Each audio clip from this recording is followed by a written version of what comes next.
Rodney King 2.0. Unarmed black man mercilessly beaten in the streets of Cape Town, South Africa, demonstrates the continued racism, abuse, and disrespect that black people allow on their own turf. Available now for paying patron members only on patreon.com. You can show your support for Brian Too Bad TV Salon's show with either a $7 Brian's Corner Club or $10 sneak peek monthly membership within the links posted in the description box and pinned post below, or at www.patreon.com/Brian Too Bad TV Salon.com.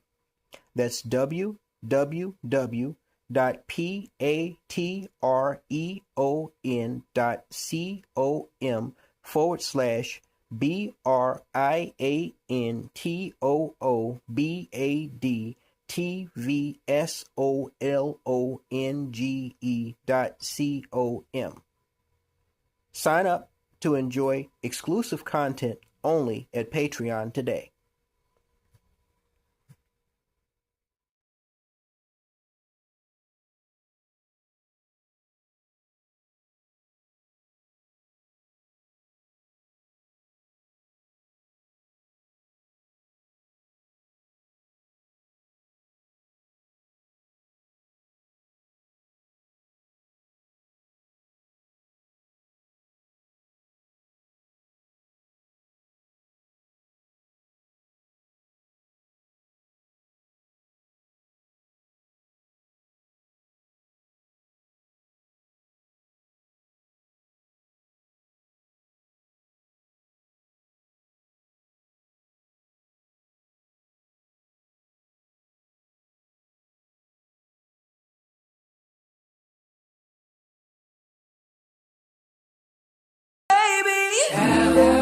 Baby,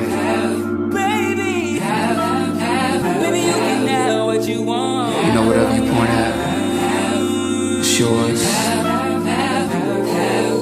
It's yours. Girls just wanna have. Girls just wanna have. Girls just wanna have. Look at me, I'm having. I got that. Yeah, I got that too.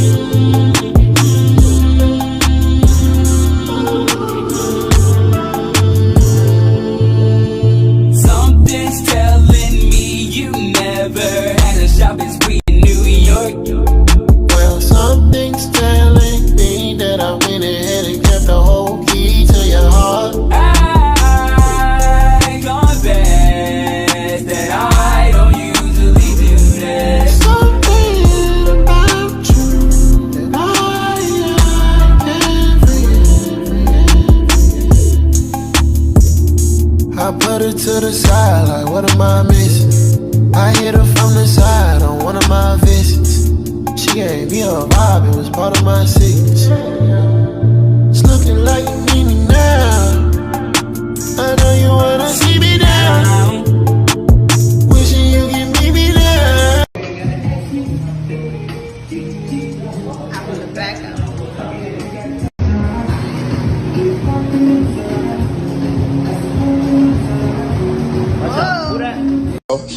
Thrust, hands, thrust, hands, thrust, hands, thrust, hands, thrust, hands, thrust, hands, thrust, hands, thrust, hands, thrust, hands, thrust, hands, thrust, hands, thrust, hands, thrust, hands, thrust, hands, thrust, hands, thrust, hands. Yep. Boom. Yep. Boom. Yep. Boom. Yep. Just rest your hand on, boom, hips, hips. And bend your elbows, bend the elbows, bend the elbows, bend the elbows. Yup, hips, boom, throw the hips, there we go. Hips, there we go. Hips, hips, hips, there we go. Hips, boom, boom, power, hips, hips, hips, hips, felt that, hips, hips, hips, boom, hands, thrust, hands, thrust, hands, thrust, and thrash.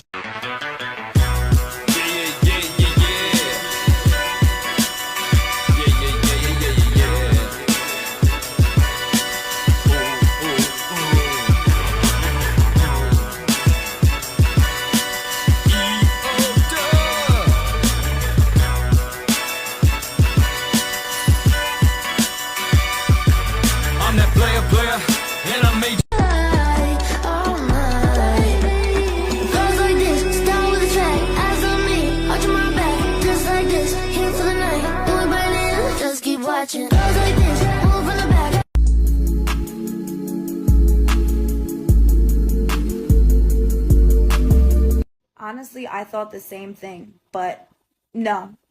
This is a time right now where modeling is so diverse. I thought I was too old. I didn't seriously start modeling until I was about 24. There's no age gap. There's no weight class. There's no height. There's no gender right now. They don't care if you're bald, you have a gap, you have tattoos. Now is the time to go get it. Get after it. I'll come and slap by 8 p.m. and send a text to your DM. Buy honey for your fucking hair. Too honey for your fucking nails. You running out of shoes to wear, so I bought you another pair. Girl, I got you another dress, so bring your ass up down them stairs. I buy you shit because you're ready.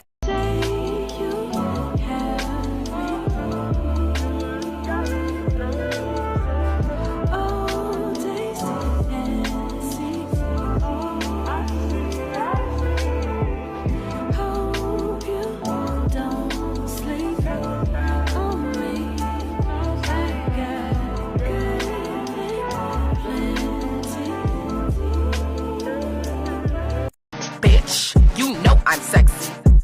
Don't call, just text me. Bitches slow, can't get on my speed. They stare cause they know I'm the ITGIRL.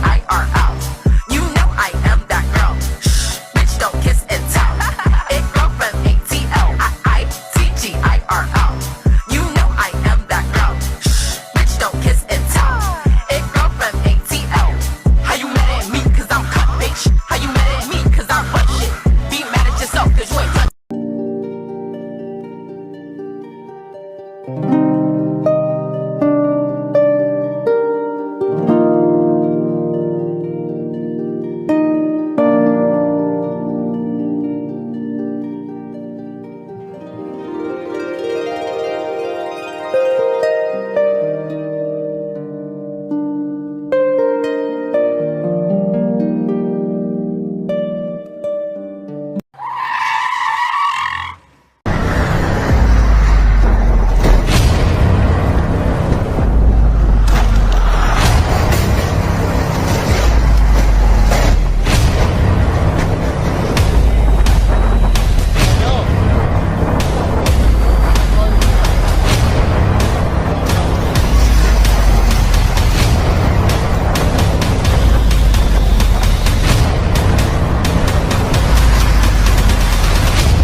Wait a minute. Don't mind the acne medicine on my face. Ashley Jenae passed away? Like, Ashley Jenae is no longer with us? Like, she's no longer on this earth? I just saw a post on Instagram. I need to confirm my facts, but I literally have to jump on here really quick and like rant about this because I don't think y'all are understanding. And if y'all don't know who Ashley Jenae is, I'm finna post her picture right here. But like, wait, what? Supposedly, I saw this on Instagram, right? Supposedly her husband reported that she hung herself in their hotel room. That sounds mighty suspicious to me. I'm not gonna lie, I need to do some more research. But like, I've been literally following this girl since I think I was in high school, like the past 10 years of my life. Every urban fiction on Wattpad, every hood love story had her picture. She was either the best friend or the main character. She's even the main character in my urban fiction story.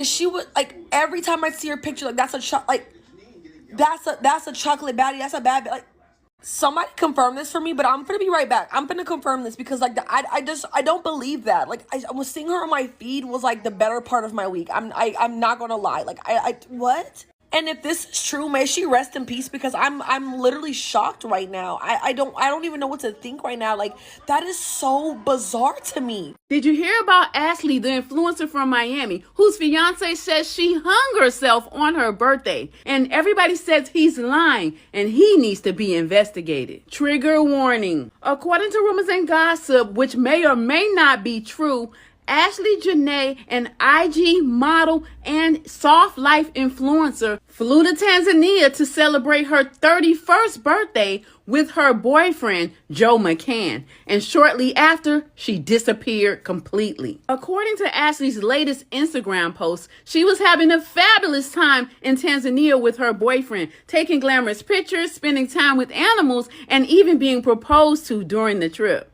A week later, everybody's wondering what happened after a woman named Savannah Britt came to Twitter to share this shocking message. She wrote, "We need justice for my friend Ashley Jenae, who was found dead in her hotel in Tanzania, and her fiance, Joe McCann, claims she hung herself. And anyone who knows Ash knows she would never commit suicide. We need answers now." Ashley, who reportedly represented the soft life, shared some questionable posts about Black men and men in general. But in her latest post, she seemed to have finally met a man who could give her the experiences that she wanted. Sadly, those experiences included a one-way trip to Tanzania. Although there have been no official reports about her death, Ashley has not posted to her social media since her birthday, and everyone believes the rumors that she is dead, but no one believes that she would end her life that way, not on her birthday. What's crazy is, after some digging, netizens found old comments where a fan warned her that her boyfriend was going to kill her. And when you look at Joe's social media, he has never mentioned Ashley at all. In fact, he's continued to post after she was reported dead, like nothing ever happened. Again, none of this story has been verified, but it's all everyone is talking about. What do you think of this story? Do you find it possible that a woman who had everything going for her would take her own life while she's on vacation and she just got proposed to? Leave a comment to let me know. Lifestyle influencer Ashley Jenae died during a trip to Zanzibar earlier this month, and now her family is demanding answers. Ashley's final posts on social media were of her celebrating her birthday with giraffes in Tanzania, Africa, and getting engaged to her boyfriend, Joseph McCann. But there's a local report claiming initial investigations determined Ashley took her own life during the trip after a falling out with her fiance just days after he proposed. Joining me now are Ashley's parents, Harry and Yolanda, and their spouses. Thank you so much for joining me, you guys. Thank you. So local authorities in Zanzibar initially said that Ashley took her own life, but you guys released a statement saying that her death was suspicious. What do you think happened? We're not too sure what happened. That's what we're trying to find out. I got 2 emails today from the embassy in Zanzibar. They said the investigation is still ongoing. That they have not determined the cause of death yet at all. An investigation is still ongoing and still pending right now. So there has nothing official has been released. That's what we're trying to find out. We just want answers. What was the initial call like when you first learned that your daughter passed away? The call was shocking, and it was devastating and scary, honestly, because we don't know what's going on and what happened. What did they relay to you at that time? Well, the communication came to us from the Hotel Zuri Zanzibar, where they were staying. It didn't come from the hospital or from the police. Have you guys since spoken to authorities or the embassy? No, We've had little contact with the embassy, but no, not with the police. So were you told anything about the manner as to how she passed away or what exactly led up to her passing? officially, no, we have not talked to anyone from the police or anybody in the medical field at all. Nothing. Nothing has been. What was it that the hotel initially told you guys? That the person, that Joe McCann, who she was traveling with, had that he had found her and that they had taken her to the hospital. And then a follow-up call from the hotel several hours later. And I relaying. We just think it's very odd that our daughter is traveling with Joe and we don't hear anything from Joe. To me, that's very odd. And initial call that she got from Joe was 11 hours after something had transpired in the room. And that's very odd. 11 hours later, 11 hours. Something had transpired and Joe just relayed to Yolanda that Ashley was okay and she was stable and she was okay and don't worry about it. But that she was at the hospital. Yes. 11 hours later. So have you spoken to him since, and what has he been saying? There has been no communication here. Wow, shocking. So, you know, as you've seen, the local report had claimed that she took her own life. Did you guys ever think that Ashley had any mental health issues?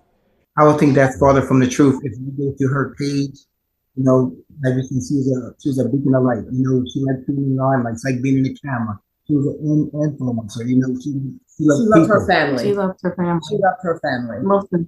What was her mindset like before going on this insane African birthday trip? Excited and happy, and she was elated that she was traveling for her birthday to celebrate and be with who she thought was the love of her life. And you guys said there's really been not much communication between you and her fiance, Joseph. What, if you could say anything to him right now, what would you say? We just want to peace. And we want to know what happens. What is your understanding as to where his whereabouts are now, and why do you think he would be avoiding your calls? We don't know. We're unsure right now. That's why we're just trying to seek the answers. Do you know if he's spoken to authorities at all? We're not aware. We're not aware. We're not aware of that at all. I mean, because what I knew is we haven't spoken to them, so I'm not sure who they are talking to. It's one answer. You know, it's Our attempts to get information. I'm so sorry you guys are going through this right now. That must be extremely confusing, especially if you are saying that she was so excited for this birthday trip, didn't really have any history of mental health issues. That's got to be extremely confusing and frustrating for you guys. I'm very sorry you're going through that. No parent should ever have to bury their own child. Have her remains been released to you yet? And what are the plans for the funeral? We don't have any of that. We don't have any of that information yet. So from your understanding, her body is still in Zanzibar, Africa. We have answers. What is the last update you got on your daughter's death? We haven't had a first update yet. That's the only thing was a brief email from the embassy stating that the investigation was ongoing. That's it. And one thing that we did reach out. We will make the new about the footage at the hotel. Was there any footage? Did you look at the footage? Did you see the footage? These are things that's very important to us. These are things that can clear everything up. It gives us a timeline. It lets us know what happened. We have not seen or heard or even anything about any kind of footage, surveillance. These are things that we need to know. How are you guys feeling right now? Devastated. Lost. Devastated, lost. A lot of Confused. unanswered questions. Did you guys meet him before this trip, or did he ask you for her hand in marriage before proposing? Yes. We have met him. Yes. Thank you so much, you guys. Is there anything else you want to add? I know a lot of people are wanting to hear from you and probably have just as many questions as you guys do at this time. I was just going to add that we just want the answers to the questions that we're asking and that everyone's asking. We need help getting information, and that's really what we're asking for.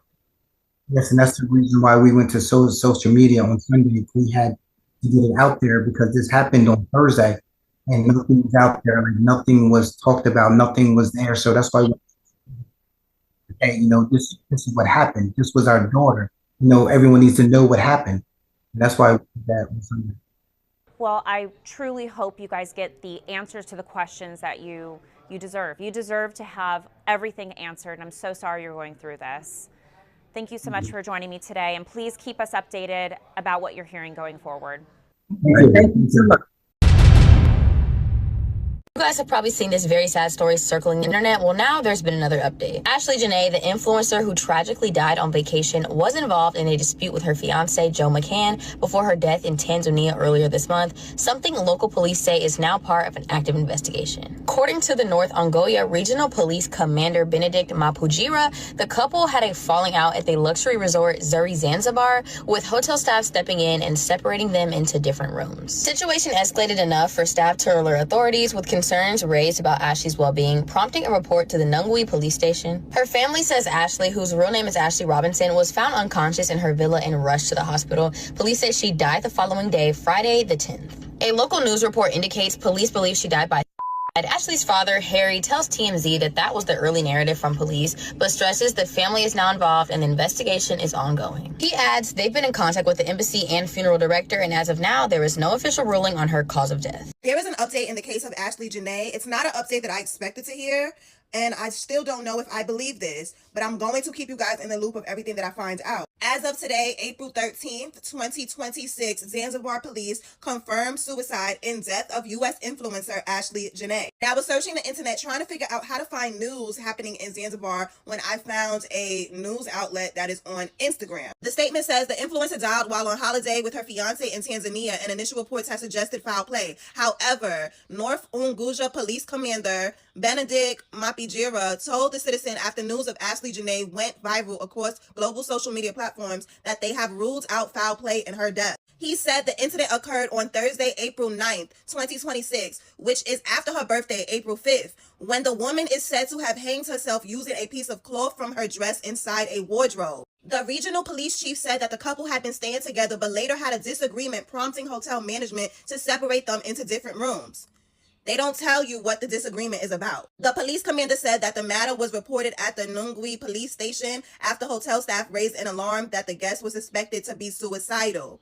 She was still alive when the matter was reported to the police. She was rescued and taken to the hospital. However, she passed away the following day, Friday, April 10th. He said the body remains in Tanzania pending further examination before arrangements for repatriation to the U.S. are made. And if that doesn't make you go, I don't know what will. I just thought about it. What were they arguing about? What did that argument consist of? That they had to be separated into different rooms. Did it get that crazy? What happened? Now, it does sound crazy to me, and a lot of you were commenting under my post saying y'all don't know how depression works. I get it. Depression and suicidal thoughts can come at any point, but this whole situation sounds weird. I really hope that nobody's trying to cover up anything that happened. Even if the fiance did it, was there foul play at the resort that they were staying at? Zanzibar police say no, and I guess that's all we can go by for now. I would love to hear what the family has to say about this, her friends, so I'll be looking out for that. But I just wanted to keep you guys updated with the news that I am hearing. You know, I'm getting ready for work tonight, and a word has been going through my head all day long, right? And the word is reciprocation. Reciprocation, right? That means if you don't call me, I'm not calling you. You're not hearing from me. You don't text me, might as well delete my number. You don't make plans with me, We never seen each other. We not linking. You call me on my name. You about to be every name in the book. Reciprocation. Reciprocation. Reciprocation. I don't give a fuck what you want to call it. I'm recipro and I'm recating all year long. That's it.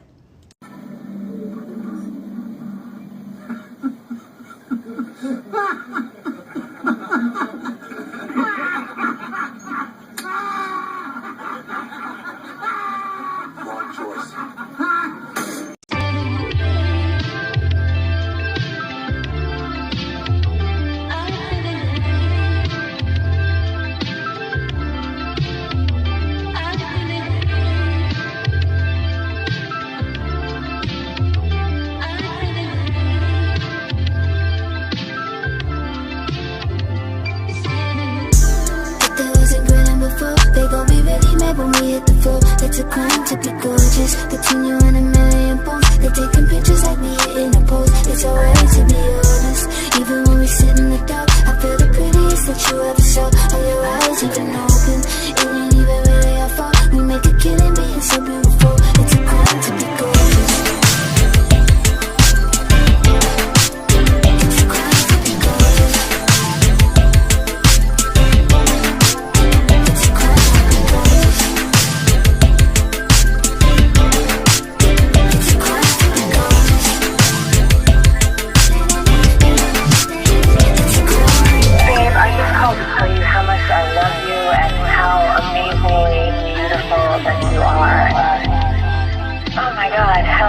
Uplifting and inspiring you've been for me for all this time, and I love you, and no one is freaking funnier or smarter. Look at me, really look at me. Loaded the magazine, they throwing a book at me. I'm booking at 80 miles per hour 'cause my jewelry. I'm cooking some collard greens. I ain't got no room for these. Then I got surgery 'cause of scrutiny. But he like my before and after pictures. He cool with these. I took off the wig and put some mousse on my new 4C. I put on the wig and take it off as I damn well please. I look like my family. I don't need to brag. Titty used to sag. Then she got some ass. Can't avoid the pap. Can't even avoid the cash. Yeah, you beautiful, baby, but you got more than that. Pretty hurts. Some talk to me about Brazilians. After that wax, you thought you wanted to kill him, but now you walking around like you one in a million. He looking at What's going on, guys? So I know it has been quite a while since you've heard from me. In spite of any rumors that may have arisen, no, I'm not dead. I'm not in jail. I haven't moved out of the country. As I've told you guys for years and years, I've been pretty busy and I have a lot of things on my plate. Seems like the older I get, the more occupied I get. This year particularly has been somewhat challenging for me, but of course, as you know, I couldn't stay away. Something just had to drag me back. Now, I was actually planning towards the beginning of the year on working on some ancient old projects from years ago that I never finished and never published, until I heard this story that we are all, by now I'm pretty sure, familiar with. And basically, just to summarize, this dolled up, and I do mean dolled up, Insta-thot, who also happens to be a divestor, aka Swirler, goes to this exotic, faraway vacation island off the coast of East Africa, more specifically Tanzania. And she's in her nice little attire, skirt and heels, wax, weave, mascara, fake lashes, the works. Presenting this imagery to the world of social media that she's living the high life and that she is in this picture perfect setting and she's in this picture perfect relationship with this obviously much older and bald-headed white guy who looks like he's old enough to be her father. And in one of her final posts,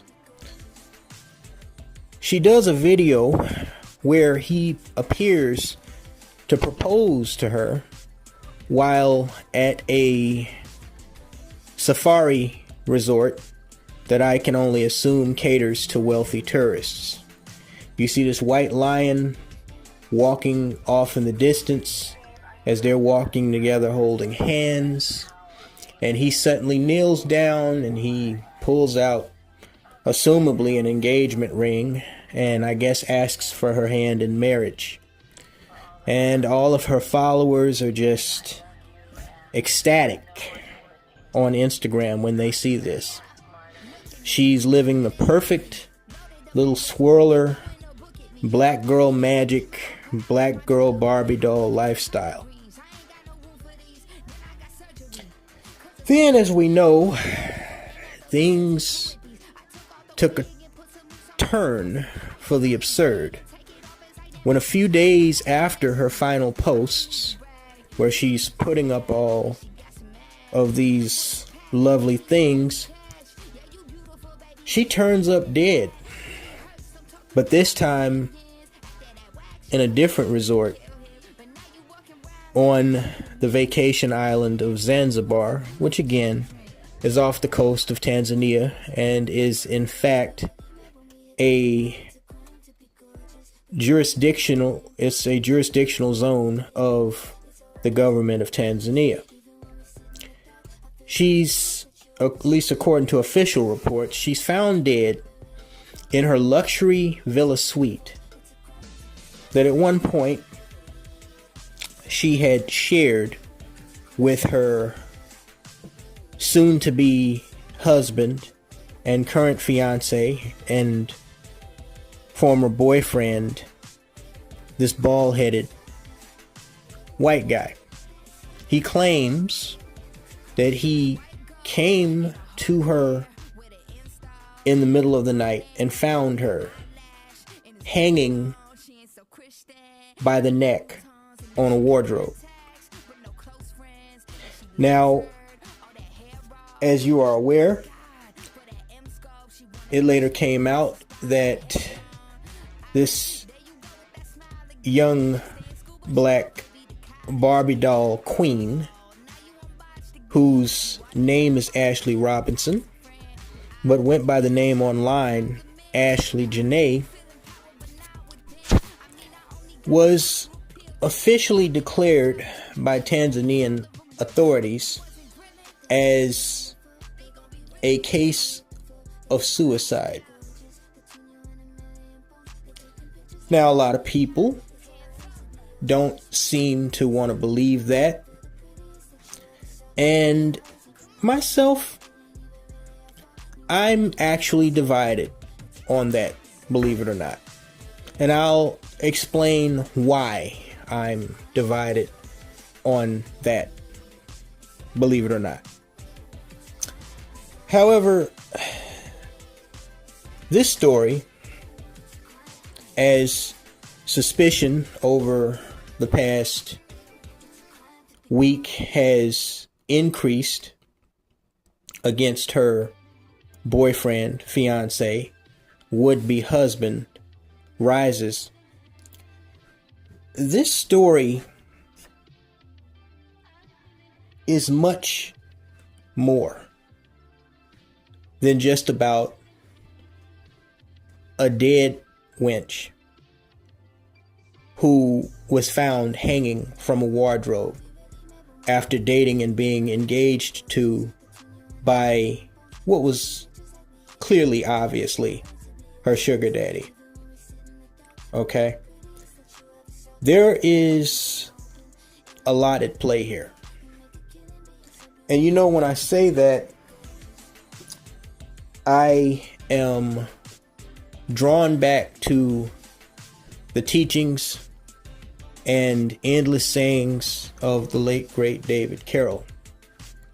And I can only imagine over the course of the last 4.5 years that this brother has been deceased, departed from this world, if he has any inkling of consciousness in his existing spirit, and he's able to quietly observe what's going on down here still yet with black people, just the sorry state of affairs with black people in a world that is very quickly devolving into one big sorry state of affairs in and of itself.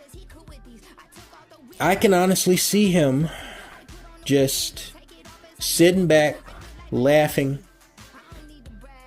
on one of those space clouds and smoking the biggest cigar that you could ever lay eyes on, and saying at the end of the day, it is what I told you niggas it was. You know, I really don't have the energy to go ham on this. And honestly, I don't need to.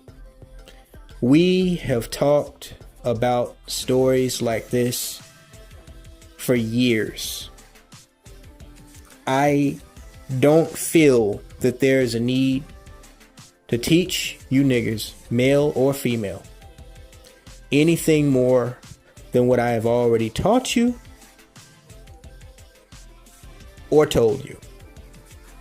Because as far as I'm concerned, after being in this sector of social media for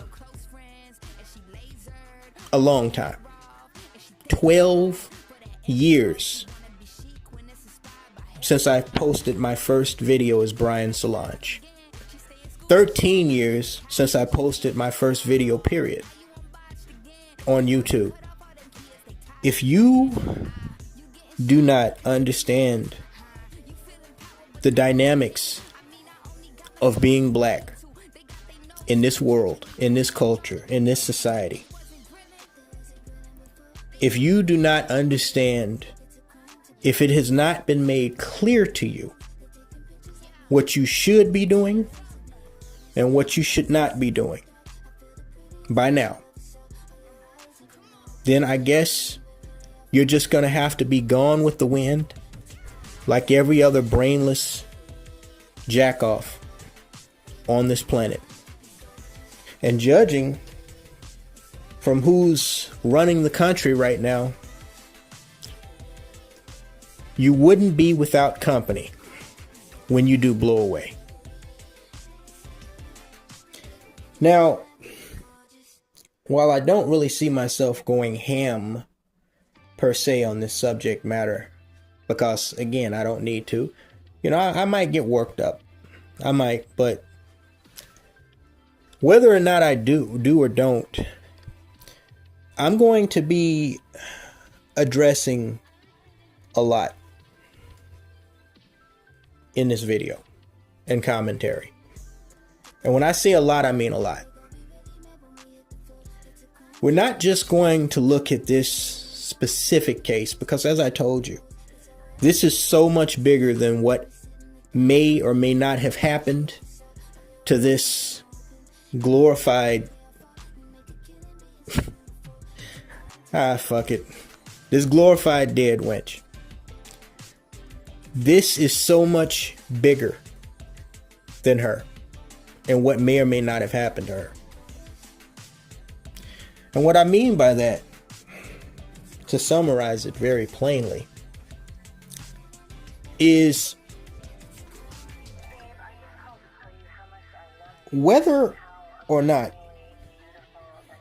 the official reports of what happened to Ashley Jenae are correct, whether she committed suicide, whether somebody committed a murder and tried to cover it as a suicide, whether it's one person involved, whether it's multiple people involved, whether somebody broke into her room, or whether she was there with her boyfriend, whether she was doing some type of weird sexual thing and slipped and fell over on herself and got snagged on the wardrobe, whatever happened, I need y'all to understand. This is an L for black women. It's an L for the divestment community. But also it's an L for black people. It's an L for black people across the diaspora. And it's an L for black people across the diaspora because in spite of what I just mentioned, me and so many other people trying to warn y'all, trying to teach y'all, trying to instruct y'all for more than a decade. And even if you go back before we were born, brothers like Malcolm X laying down the truthful law to niggas about reality versus non-reality. And we still, to this day and age, have Negroes that have absolutely no fucking clue as to what is happening in the greater world around them, above them, even below them. What this tells me is that this is an L for all of y'all. All of y'all that don't yet get it. Let me correct myself. It's not an L for those of you black men and black women that woke up and finally saw the forest for the trees, where you were able to put two and two together and realize that the forest and the trees are not separate entities. They're one singular unit. They are the same thing. For those of you who have come to that awakening, not talking about you. But unfortunately, as you are aware, there are too many of our kind that don't get it now and never will get it later. And because the overriding majority of our people think like this young lady, we'll call her for now, though I'm sure I'm going to go through a laundry list of different names for her as this goes on. It's obvious that her mentality, her attitude, and the attitude of certain of her family members represents the overriding majority of black females and black people as a collective. Hence, thus, this is symbolically reflective of all of you. You know, my friend and fellow commentator colleague, Akwesi, he once said something that I'm not even sure he realized how profound it was. But he said that black people do not understand optics. There's a lot you niggas don't understand. But one of the things you don't understand is optics.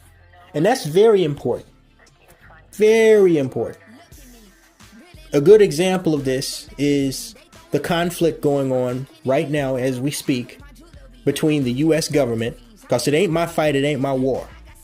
Okay? Let me just be very clear about that. It ain't my fight, it ain't my war. Trump's penguin-shaped goof white ass started it. He's going to have to finish it. They talking about they automatically registering every able-bodied man past a certain age into the draft, and they've upped the age of people that can enlist in the military to 42. They can sound a little desperate to me, but they can do what they want. This ain't my war. It ain't now. It ain't never gonna be. Okay? I don't owe that American flag a goddamn fucking thing. Okay? I use it for tissue paper. It don't mean nothing to me, especially as a black man. I'm gonna make that very clear. I don't give a shit what anybody thinks. I don't owe that flag nothing. I don't owe this government nothing. I don't owe this country nothing. Fuck you. But that being said, that's my attitude, and it ain't gonna change. That being said, you look at the Iran U.S. government war, and you see how these sides are trying to play to their benefit, but they're also trying to save face with their own people because they can't appear to be too weak, to look too vulnerable, to look like they're giving in to the other side. Trump wants to act like he's holding all the cards. Iran wants to act like they're winning and, like they have all this leverage. And the truth is somewhere in between. The truth is neither side has any idea what the fuck they're doing, but they're doing their best to preserve this image that they are the ones who are in control. The reason for that is two-pronged. Number one, because they realize if insiders within their country, within their government, see them being too soft, being too weak, they could lose power. They could lose favor with the people. This includes Trump. I'm talking about both sides. The other reason is because if the outsiders, primarily their enemies, the opposite side, the enemy, sees them being too weak or appearing to be too vulnerable, they could also lose power and control. Okay?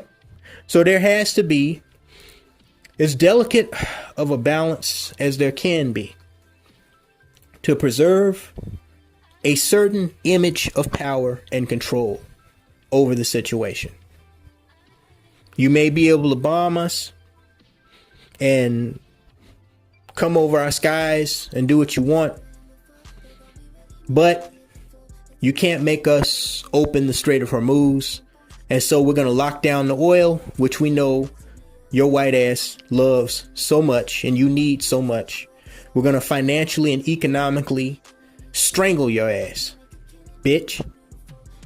That's what Iran and the United States are doing to each other. One has the say militarily, the other one wants to seem to have to say economically as far as global trade and specifically crude oil is concerned. The reason why that's important to this story is because a majority of you niggas just don't seem to understand. You don't seem to understand that when you present yourself to the world as thirsty, as desperate, as willing to put up with anything from anyone, anytime, while looking down upon, talking down upon your own group, you appear exactly as what I said Donald Trump and his administration and the Iranian regime are trying not to appear as. You appear exactly as the Ukrainian President Zelensky and his government and Russian President Vladimir Putin and his band of stooges are trying their very best not to appear. You appear weak. You appear vulnerable. It makes it seem like anybody can come in and manipulate you, do anything they want to you, take advantage of you, take what they want from you. And you're not going to do shit about it. You're not going to do shit about it, not because you can't do shit about it, but because you don't have a clue as to what the fuck is going on. Because you're so mesmerized with the idea of trying to put others on a pedestal, thinking that it's going to somehow benefit you, that you can't even see how they're fucking you while you're pulling out that stool for them to stand on. And that, unfortunately, is the black race. And unfortunately, has been the black race for quite some time. You know, there's a brother, don't remember his name, but he said something that was very profound. It was on Facebook a few years ago, and it was regarding the case. You know, not everything he said I agreed with. He was one of these, you know, pro-black types, but he did say something that really stuck with me, and I always took it to heart. Never really thought about including it in any of my commentary or rhetoric until now, because I feel like it's so relevant to this story. But he was referring to the case of the black, I think the African-born dude. He was like a software developer or something in Florida, and he got with that white Insta-thought, that white trash Insta-thought bimbo who wound up stabbing him to death a few years ago.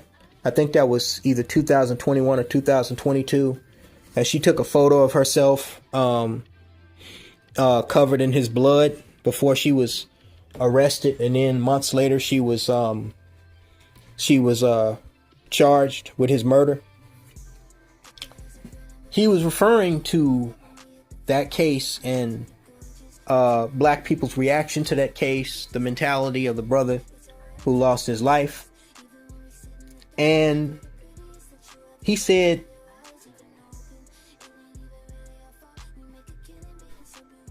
that when you're on the bottom of everything that counts, anything even slightly above you seems better.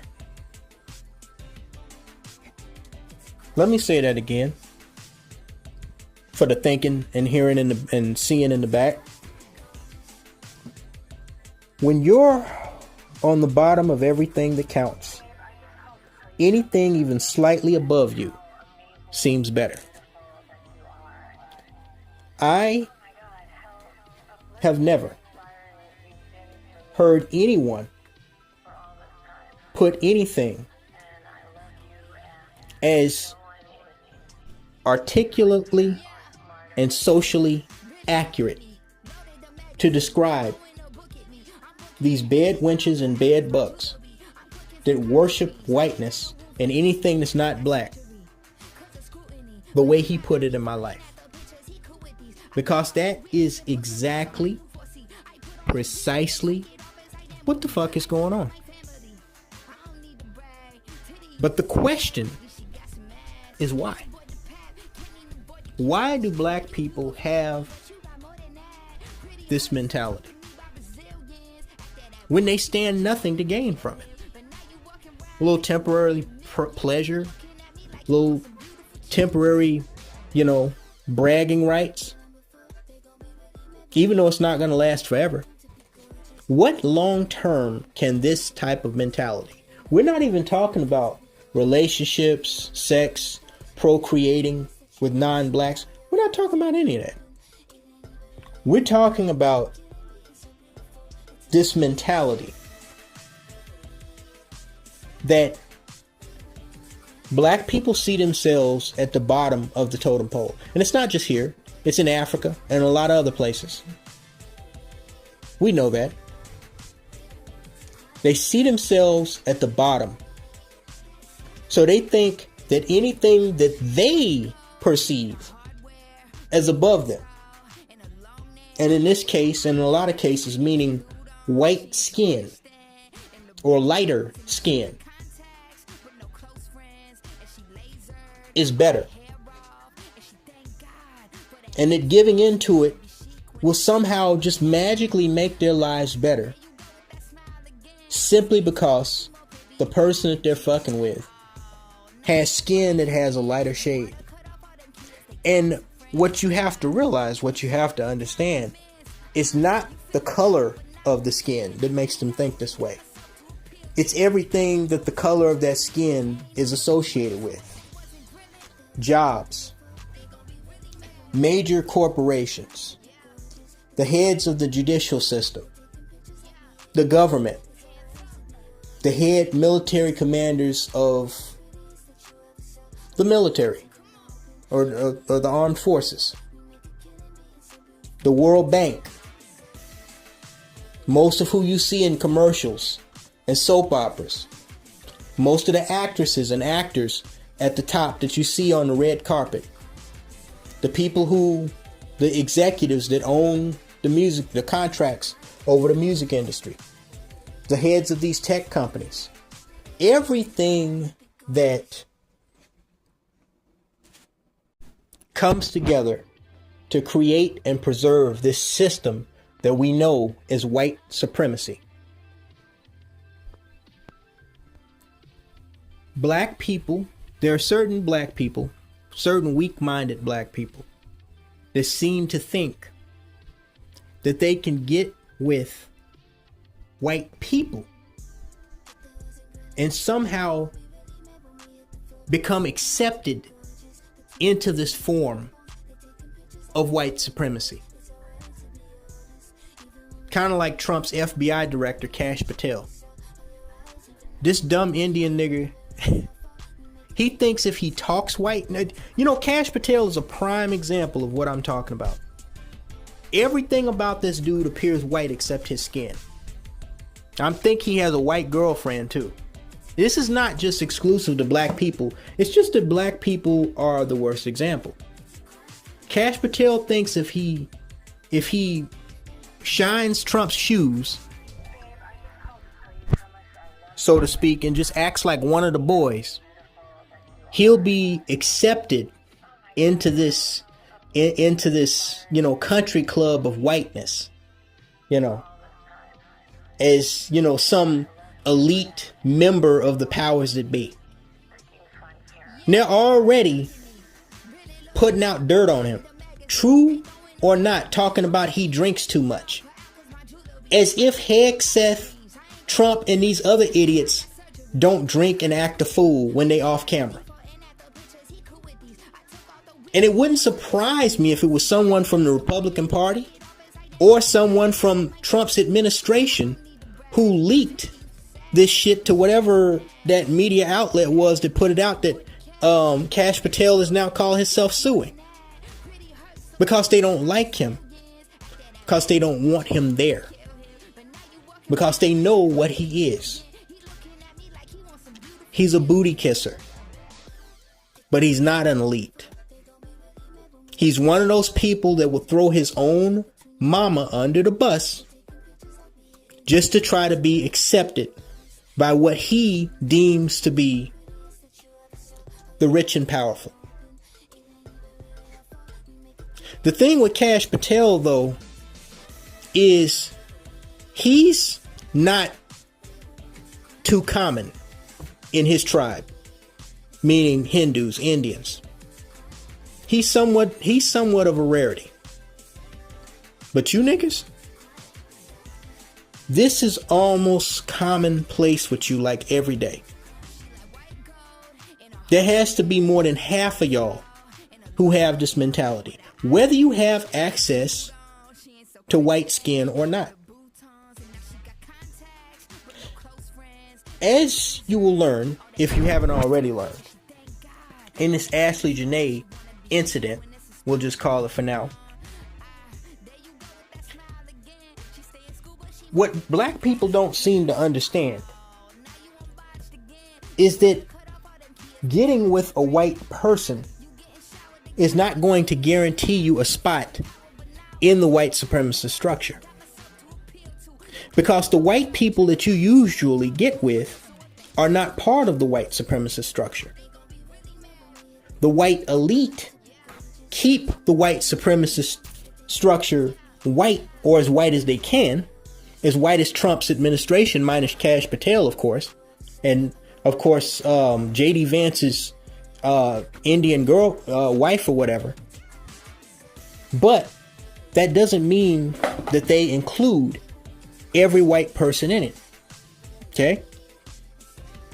Jeffrey Epstein was a part of this structure, but he was basically just a wealthy pimp for the rich and famous. His job, he had a lower level job in the white supremacist structure. And that was to keep rich and wealthy, powerful members of the powers that be, or the white supremacist structure, satisfied by giving them access to young poon, regardless of whether it was legal or illegal. And he got caught up. Okay? But even him, he was not an elite member. He was a lower level member. To get in that club is not too common. In fact, most white people, as far as white folks, including most rich white folks, are at a level similar to that of rich and wealthy black folks. Just like most common white folks are similar in status to that of common black folks in the sense. Because I know what you're going to say. What do you mean? White people always have the advantage. Usually they do. But not in the case of being accepted by the white supremacist structure. Even if they work for it, okay? To be at that elite level, you have to have connections to connections of those who are connected. Okay? Not an easy club to get in. Reason why this is important is because you niggas that worship whiteness need to understand that just because you put the genitals of a white person in your mouth, even if they're rich, and word on the street is that Ashley Jenae's white sugar daddy was pretty wealthy. Even if you do that and you swallow, it's not going to guarantee that you're going to be included in this white structure of power and supremacy, because more than likely they're not included in this structure. They just use your false belief and your assumption and your mental vulnerability of believing that because they have white skin or because they have wealth, that they are to their advantage to get what they want out of you. And as we have seen time and time again, when they're done with what they want out of you, they do one of two things. They either leave you high and dry, or sitting twiddling your thumbs, tears coming down your eyes, bottom lip stuck out. And in the worst cases, they boil you up like an empty potato chip bag and throw you in the trash. You get deleted, like the Matrix. So the question is, why don't more black people seem to understand this? Why, even in this day and age, are the overriding majority of us, meaning black people, Still a lost, destroyed, toxic, and self-defeated tribe of human beings. It's pretty clear-cut obvious when you see the skullduggery that's going on over there in Africa and what's going on down in the Caribbean. Islands that historically pushed their slavers out, and a continent that, while colonized, was never really truly enslaved, that this doesn't really have anything to do with slavery. You talk to the traditional Negro, like some of those in my family and elsewhere, they'll come up with the bullshit excuse that, oh, well, black people act the way they do because of slavery. It has something to do with slavery because, you know, that's what their grandmama told them, who claimed to march with Martin Luther King when, you know, she probably never even saw the nigga, was probably never even in the same zip code as that motherfucker. Because of the ongoing legacy of slavery, as David Carroll would say. But time, and especially modern time, this time, where black people have a combined spending power of over $1, and I think it's fast approaching $2 trillion. You have black entrepreneurs, you have black millionaires, you have black billionaires.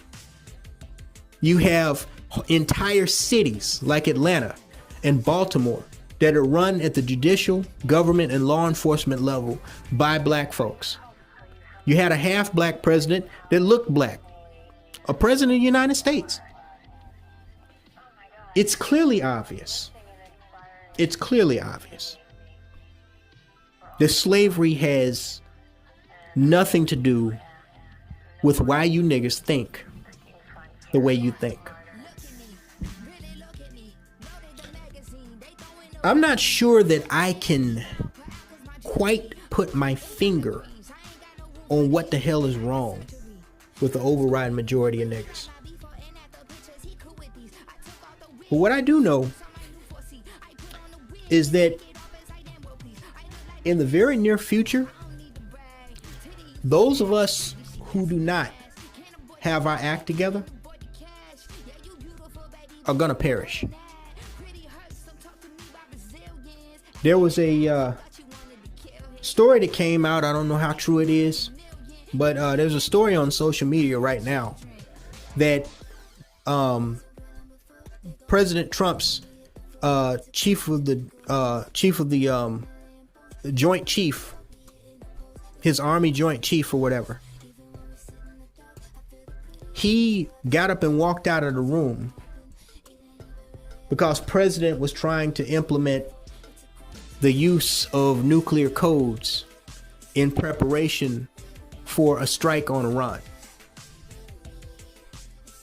If the United States strikes Iran with nuclear weapons, that's going to put every country on this planet, including those who claim to be allies of the United States, like England, France, but also those that claim to be adversaries, that the United States claims are adversaries of the United States, like Russia and China, on high alert.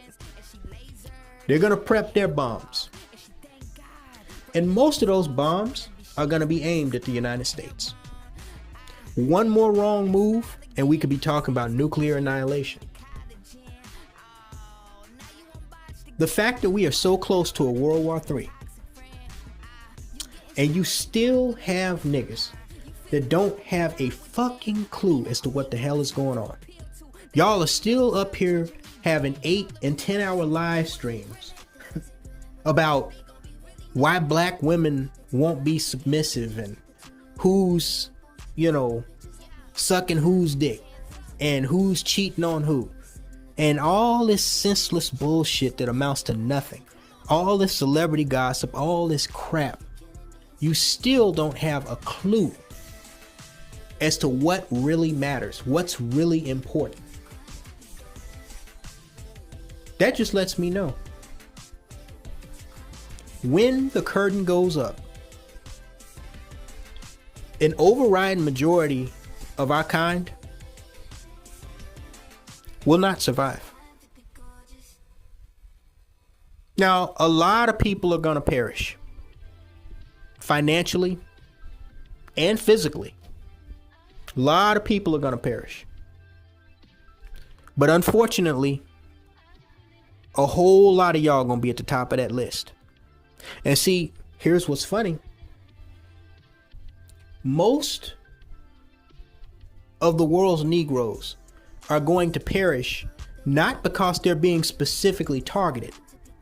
They're going to perish because they have a defeated, inferior mindset. They're not going to know what to do. They're not going to know how to move. And the proof is in the pudding.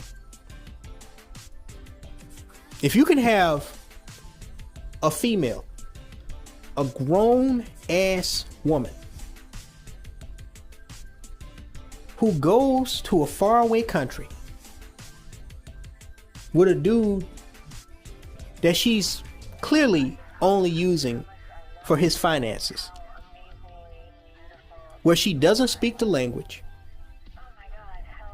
it doesn't appear that she was using her own money. She has no real way to get back home unless he pays for it. Everything is on his dime.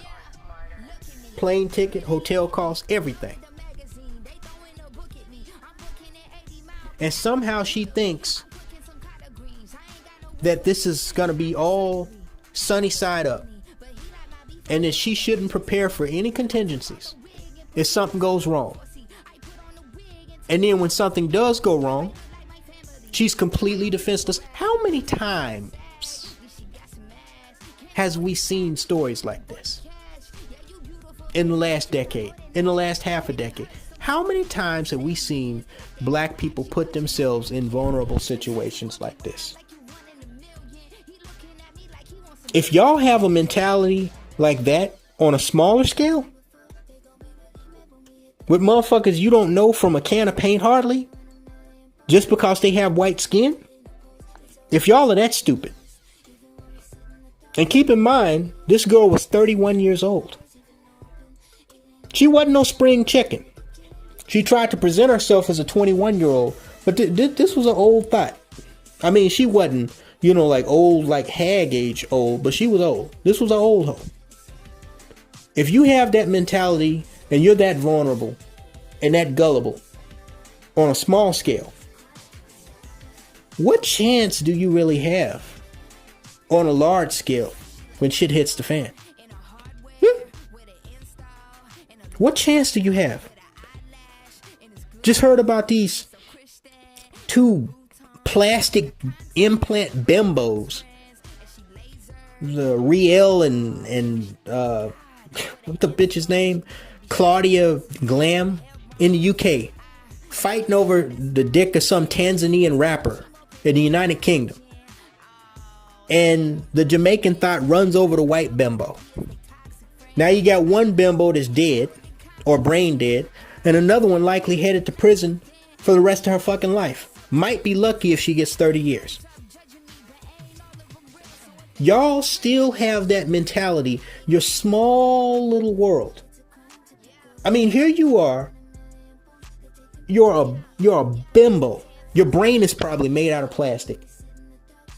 The best thing you can come up with, even though you're driving a $90,000 Mercedes-Benz, is to run over another bimbo because you don't like the fact that she's sucking the same dick that you're sucking? When you're both plastic fake bimbos? That somehow you think you're supposed to be in a status higher than her, even though you're both doing the same thing? You're not thinking about investing money. You're not thinking about buying land in some desolate area to create you a survival shelter. If you have money like that, and if you can afford a $90,000 Mercedes-Benz, you should have money like that. You're not thinking, let me teach my children some survival skills. Let me keep track of what's going on in the news. Your small little world evolves around gossip, drama, and dick. This is why I said so many years ago, and a lot of you applauded me for that They say that black people have crabs in a barrel mentality. No. You niggas have goldfish in a jar mentality. Well, you may have crabs in a barrel mentality too. But for the most part, black people have goldfish in a jar mentality. What that means is that goldfish have a very small inferior brain. You can take a goldfish and put them in the Pacific Ocean. They swim and swim and swim. And they wouldn't realize that they're in a much larger bed of water. Because you take that same goldfish and you put them in a jar. And they wouldn't realize that they're no longer in the ocean. To them, it's the same thing. In fact, the goldfish will sit there waving their fins stationary and stare out the clear glass of that jar all day, thinking that they're doing good, not realizing that they're a captive, not realizing the small space that they have with no hopes of expanding their horizons. It's all the same to them. That's you niggas.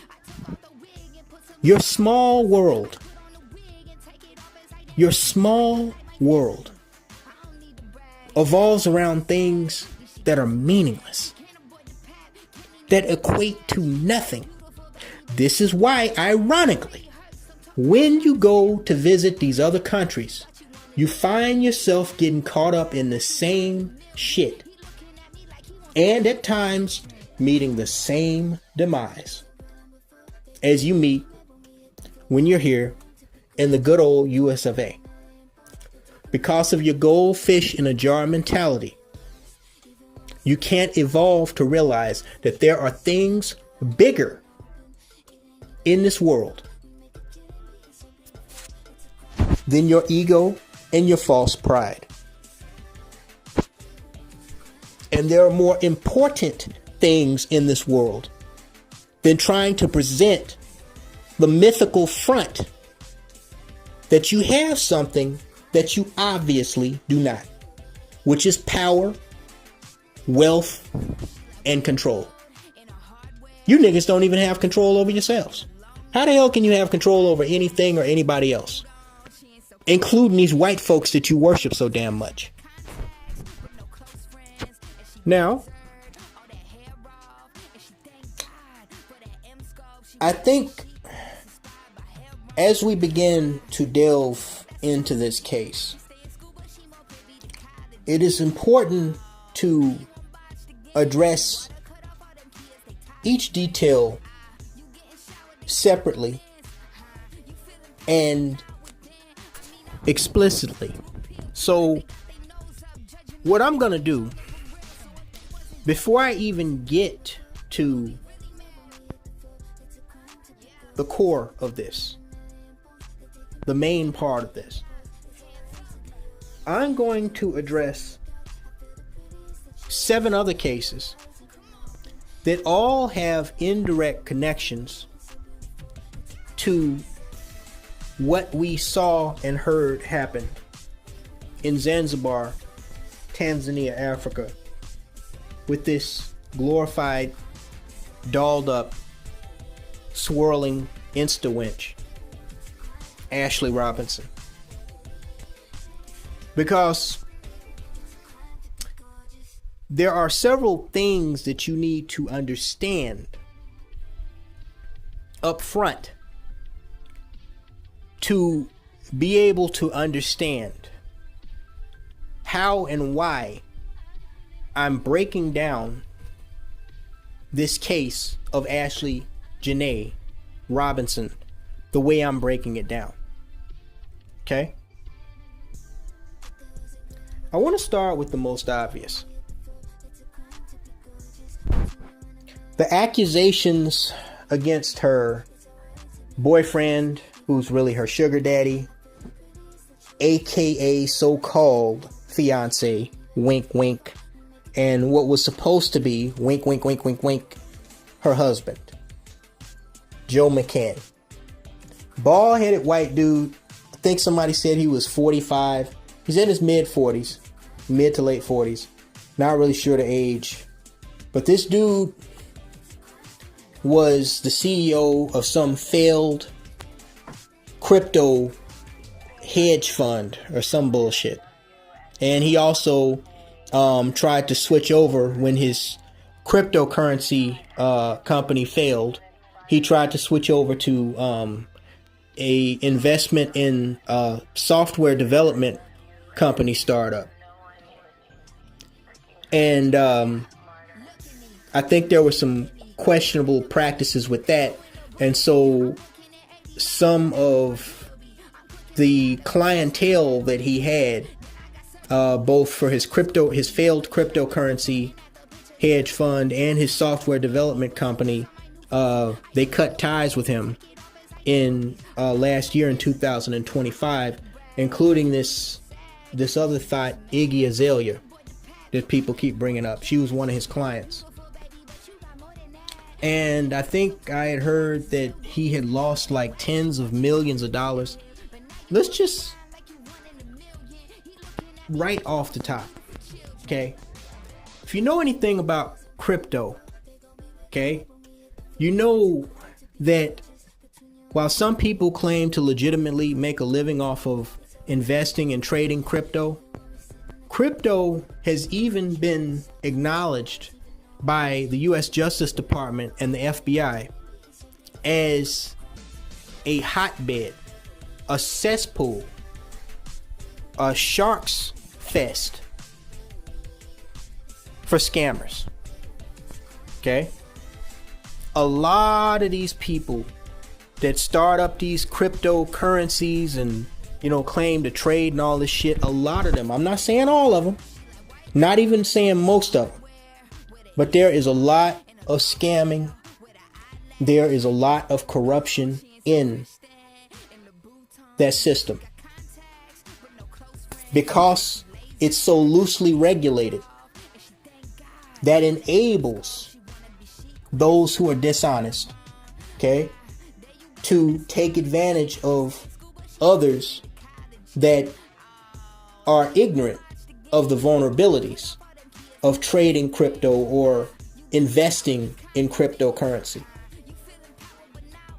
My only experience with cryptocurrency, and probably the only experience that I'll ever have with crypto, was when I was trying to sign up for this specific site, who has been put on the blacklist by several third-party digital transaction companies like Cash App and PayPal, and they only allowed you to create an account if you paid a one-time fee of $20. The guy, he said up front, the person who runs the website, he acknowledged that he'd been put on the black market. And so if you want an account where you can get access to the content on this site, you have to pay him through crypto, because that's the only way that you can get an account. That's the only way he can get paid. So I went through the trouble of opening a Coinbase wallet, and throughout all the confusion of the shit, I just said, fuck it. And, you know, I didn't really do any, you know, I never did get around to paying the fee. And, you know, that idea of creating an account just kind of fell by the wayside. But I remember I came back, I had an emergency where I needed the little bit of money that I put in the Coinbase wallet. And this was about a year later.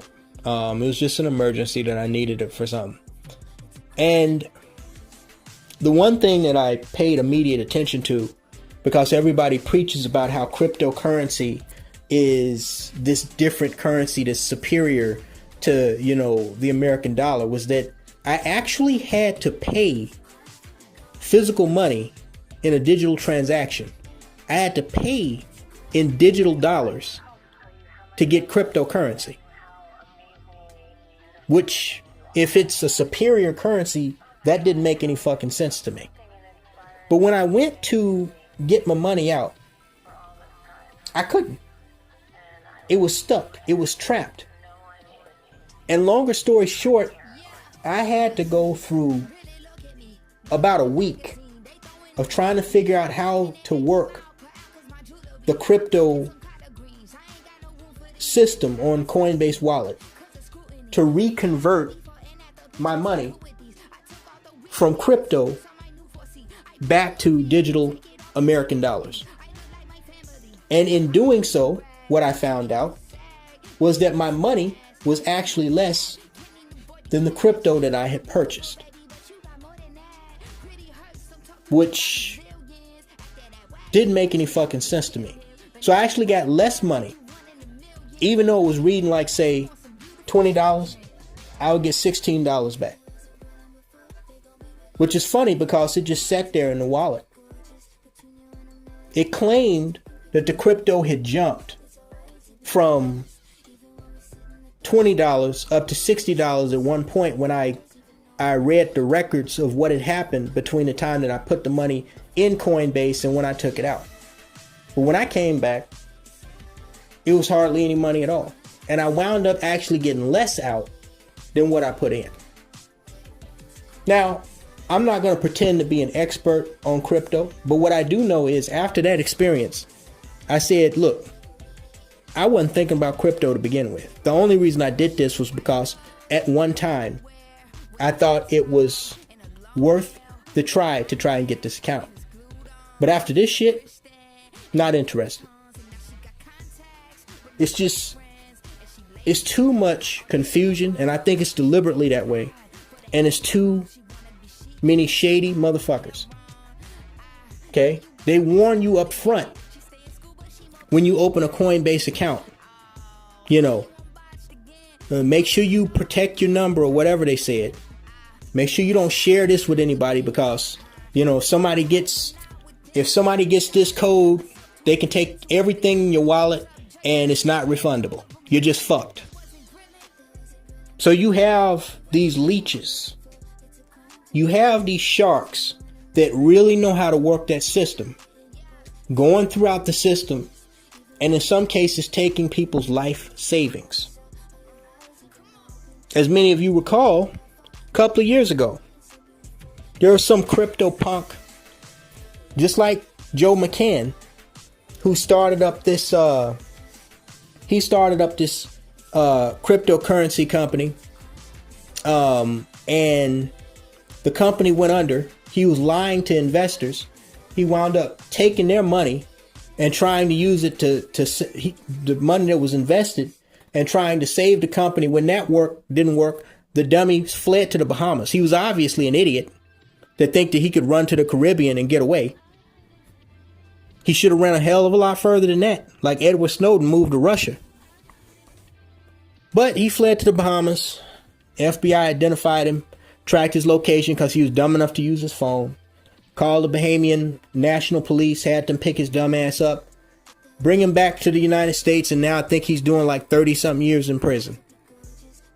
So, right off the bat, okay, there's certain careers where, you know, you got to kind of side-eye people. You got to side-eye people anyway. But this Joe McCann dude is doing a cryptocurrency startup.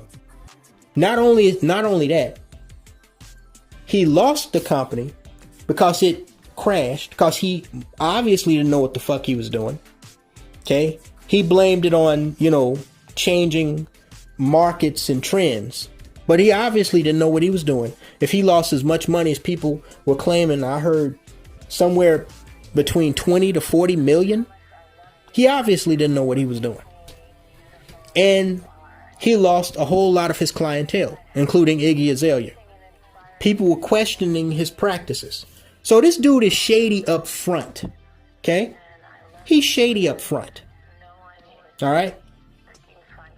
But then, when you look at the bigger aspect of white men who, they may not be the wealthiest in the world like Bill Gates, you know, or Elon Musk,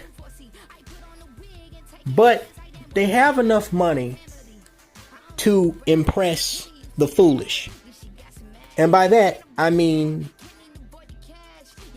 women, and specifically young women, who see glitz and glamour, fancy cars, luxury hotels, you know, faraway exotic islands and vacations, and they think, oh, this guy is super rich. He must be a millionaire. I'm going to get with him and suck his dick, and then my entire world is going to turn into gold. What they don't understand, and what they don't seem to grasp, is that you don't have to be wealthy to rent out luxury villas or drive a expensive, car, or even have a nice house. All you have to have is good credit, a co-signer who has good credit, or have an income where you're making in the 6 figs and you can rent shit, okay? Or put it on a note. That doesn't mean that shit is bought and paid for. That doesn't mean you can go out and do that every single day and live like that 24/7. That just means that you have enough moolah to create a stage for a play. And through that play, push an agenda, which is a front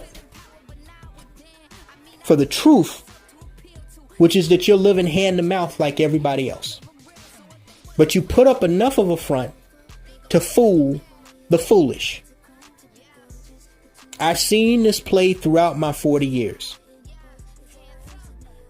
People, in these bullshit ass advertisements on YouTube and elsewhere, flashing, cash and, hold up in some big house, talking about they made it big, doing this or doing that. And you can work from home and make $50,000 a month. Y'all know the type of shit I'm talking about, okay? If you know how to finagle, you know how to create a smoke and mirrors campaign, it's not hard to do that. To create the mythology that you have more than what you actually do. Okay? And so a lot of these young girls that are lazy and don't want to go out and get a fucking job like the rest of us, and don't have enough brain cells or don't use enough brain cells to do what's necessary to have the type of life that they want, they try to go the easy route by getting with and sleeping with these dudes that appear to be more than what they are. And when the curtain goes up, or when he's done using her, they almost always, 10 times out of 10, they almost always either wind up eating crow or eating dust. Again, how many stories have we heard like this? Another thing specifically about white men that specifically you swirler wenches need to understand is that historically, what have we seen in a lot of these high profile cases? When a white man decides that he wants to get rid of his significant other, in many cases, okay, the more he has to lose, the harder he thinks about how to delete her. Let me say that again.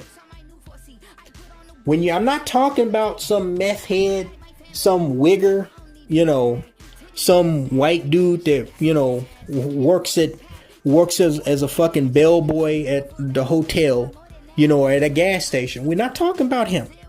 He's on y'all level, okay? Yeah, he'll kill his wife and kill himself, or kill his wife, try to go on the run and get caught later by the cops. We're not talking about him. We're talking about white men who seem to be upwardly mobile, whether they're rich or not.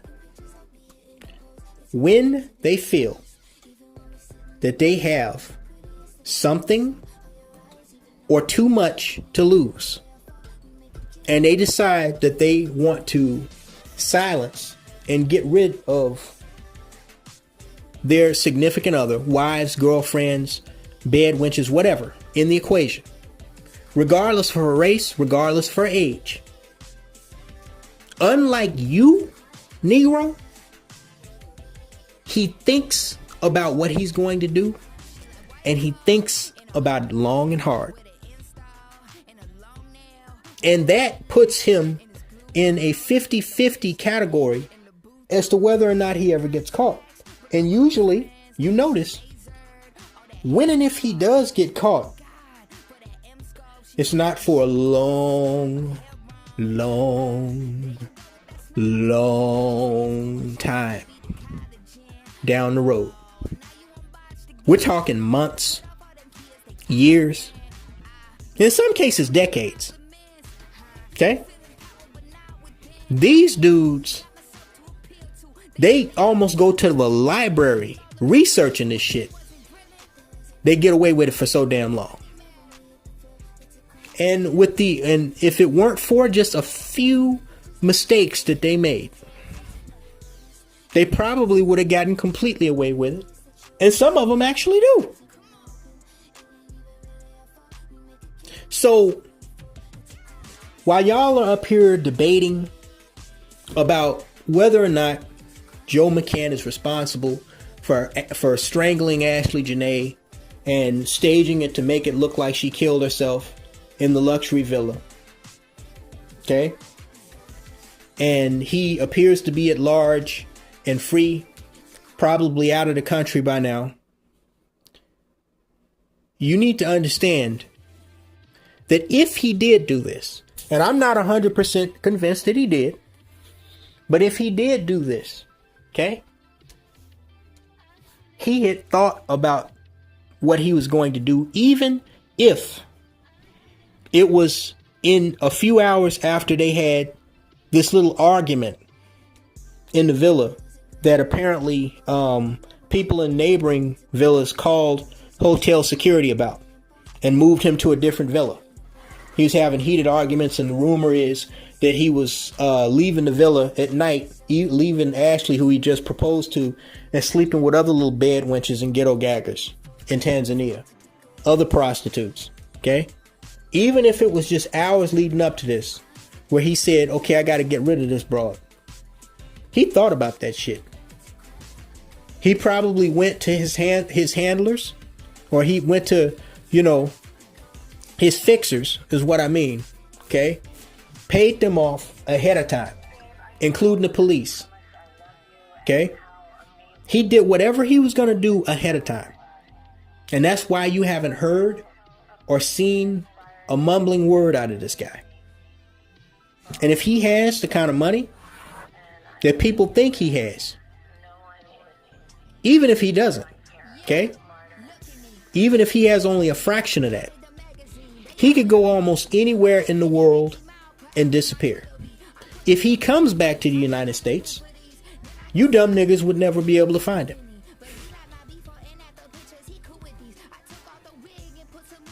Historically, we have seen this time and time and time again. Cases in point. Because people are acting like this Ashley Jenae situation is the only situation, when it obviously is not. At the same time that Ashley Jenae's body was found, this white dude, this middle-aged white dude by the name of Brian Hooker, was being released from police custody in the Bahamas because he had been taken into custody days earlier when he reported his wife, 55-year-old Lynette Hooker, a white woman, that's right, had fell off of a dinghy, which is a type of boat vessel, as they were sailing in the Sea of the Bahamas. He claimed they hit a strong wave and she fell overboard, and that he tried to throw her a life jacket or one of them little circular balloon things in the water. He tried to throw her one so she could cling on to it, but the current carried her away too far. Now, I think the reason why they took him, this happened April 4th. Okay. He was released, I believe, on April 12th. The same day that we heard about this Ashley Jenae case in Tanzania.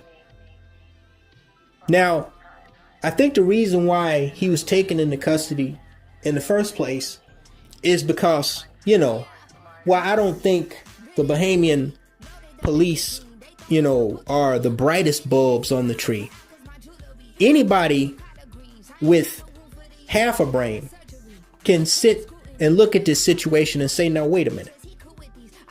You say your wife fell overboard and she was carried away by current. Didn't you keep a physical eye on her and just turn the boat around and try to chase her down? I'm assuming, okay, somebody, I guess a dinghy is what, a sailboat? But it has a motor, it has an engine, does it not? This thing should have been fast enough, no matter what current was out there. I mean, unless y'all was dealing with the damn 40 days and 40 nights perfect storm. And in that case, the fucking boat would have sunk and both of y'all would have got killed. Seems like there should have been enough horsepower on this thing to turn it around and chase her down, or at least follow her while you call for help. Are you saying that she just got carried away by the waves and disappeared? Well, from what I hear, the water was pretty calm that day. That's another thing that you know, kind of raised people's eyebrows. The water was calm. Why would the current be so strong and so violent that it would carry her away before you could turn around and get her? Or make her disappear underneath the waves? Why has nobody spotted her body yet? So he came under suspicion immediately. Then it comes out days later, as the international media, including the American media, latch on to this disappearance mystery, as they're still looking for her because she's obviously dead by now. She really fell overboard, like he said. Comes out that according to his daughter and some of his friends, they had been having marital problems for years. She had reported abuse. She had even reported to some of her friends and family that she was secretly preparing to divorce this dude. She had said, somebody showed a text message where she said that this was going to be her last excursion with him out on the water. That she was preparing to come back home. From what I hear, she was from Michigan. She was preparing to come back home to Michigan. And she wasn't going out on the water with him anymore. Then somehow, as she's preparing this divorce, and she's preparing to leave this guy after years of an unstable marriage, and in spite of the fact that both her and her husband are experienced sailors that have been out hundreds of times on this fucking dinghy, even they got an Instagram page where they show their excursions, and on almost every excursion you can see the water is as calm as the smooth surface of a table, in most cases. Now, all of a sudden, out of buttfuck nowhere in broad daylight, she just slips, falls over the dinghy, can't swim back, and gets carried away by a current that nobody can prove exists. Because, there's calm water, and then there's unstable water, where, it's creating waves. They weren't on the high seas. They were off the coast of the Bahamas. There was no hurricane in the area. There was no tsunami. What currents is he talking about? But see, this is what I'm talking about. If he decided that he wanted to delete Lynette Hooker, his wife, if he decided, this bitch getting ready to leave me, I'm not going to let that happen. Or if she leaves me, she going to leave me in my way, not hers. Or if he just suspected that she was messing around with another dude, or he suspected that her divorce was going to wind up taking significant amounts of assets from him in alimony, he decided he was going to get rid of her. but he created a plan. He was a man with a plan. He said, we're going to go out, routine, like always. I'm going to do something to this hoe. You know, he may have grabbed her and, you know, forced her head into the water or something and drowned her. If he did that, you know, short of, you know, a struggle that would find scratch marks on him where she was fighting back, they ain't gonna, even if they do find her body, they ain't gonna be able to prove nothing anyway. But that she drowned, just like that black girl, Denisha, I forget her last name, the one that they claimed got swept away in the Red Sea in Israel, in Tel Aviv, when she went swimming at midnight in a weave back in 2018. You know, I will never believe that girl drowned. I believe she was running from somebody that was trying to attack her, that she probably foolishly went off with, that she didn't know. They did something, killed her, and threw her ass in the sea. That's what I think. It just didn't make no sense that she would go out at midnight into the water when her mama said she was scared to swim. Who goes swimming at night, bro? See, once again, man, y'all go to these other countries. You don't speak the language. You don't know the people. You don't know what the fuck is going on around you. And you just think because you're in a new place, everything's sunny side up. You fail to understand not only optics, but the world around you. But not to get off topic. So, the Bahamian police, they question this guy. They hold him in custody for about a week. They can't prove that he did anything because nobody's been found. It's basically his word against nobody's. There is known that there was marital problems. He claims he's going to stay in the Bahamas and look for the body of his wife. But yet somehow, as soon as he gets released from Bahamian custody, he goes running back to the United States to see his quote unquote dying mother. Maybe his mama was dying. But how convenient that she would be so sick that as soon as you get out of the grasp of the cops, you got to go running back home. Now, the FBI and the Coast Guard said they're going to investigate him because his wife was an American citizen. He's an American citizen. So even if he killed her outside of the United States, you know, the United States has this arrogant attitude that they can prosecute you as an American citizen no matter where you are in the world, no matter what you did. But they ain't going to be able to prove nothing either unless they find that body. Right now, as far as Lynette Hooker is concerned, she's like MH Flight 370. You remember that Indonesian or Malaysian airline that went down so many years ago?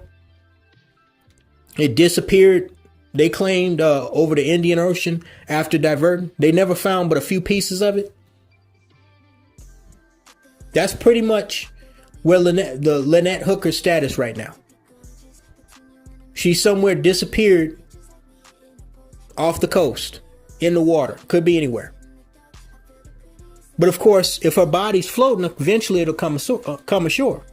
Unless he weighted her down. Then they'll likely never find her. Now, if she was weighted down, that's obvious case that she was murdered. But since they don't know where she is, and it doesn't appear that his boat was being very well tracked, there's a very good chance that he's going to get away with this. Time will tell.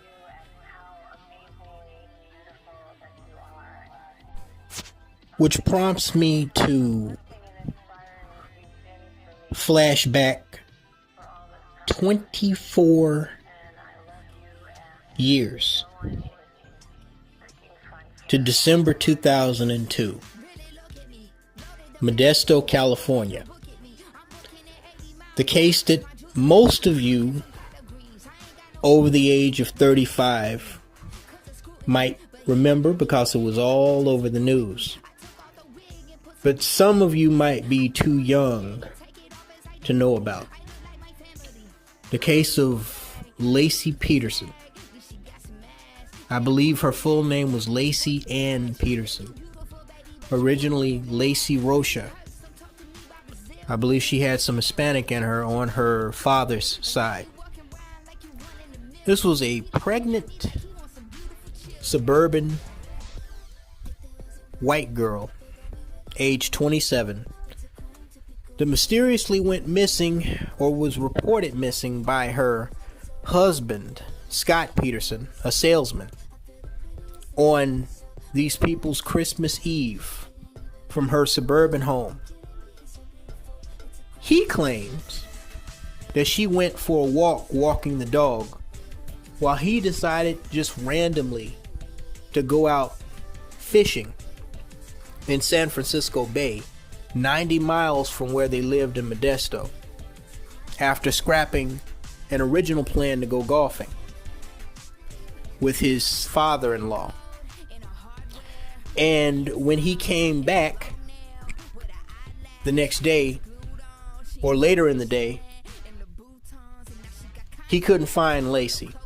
But strangely, he found their dog, their pet dog, with the leash still on it, walking around outside. So instead of finding that strange, he just takes the dog, puts it up, takes the leash off, comes in, has a pizza, checks his voicemail,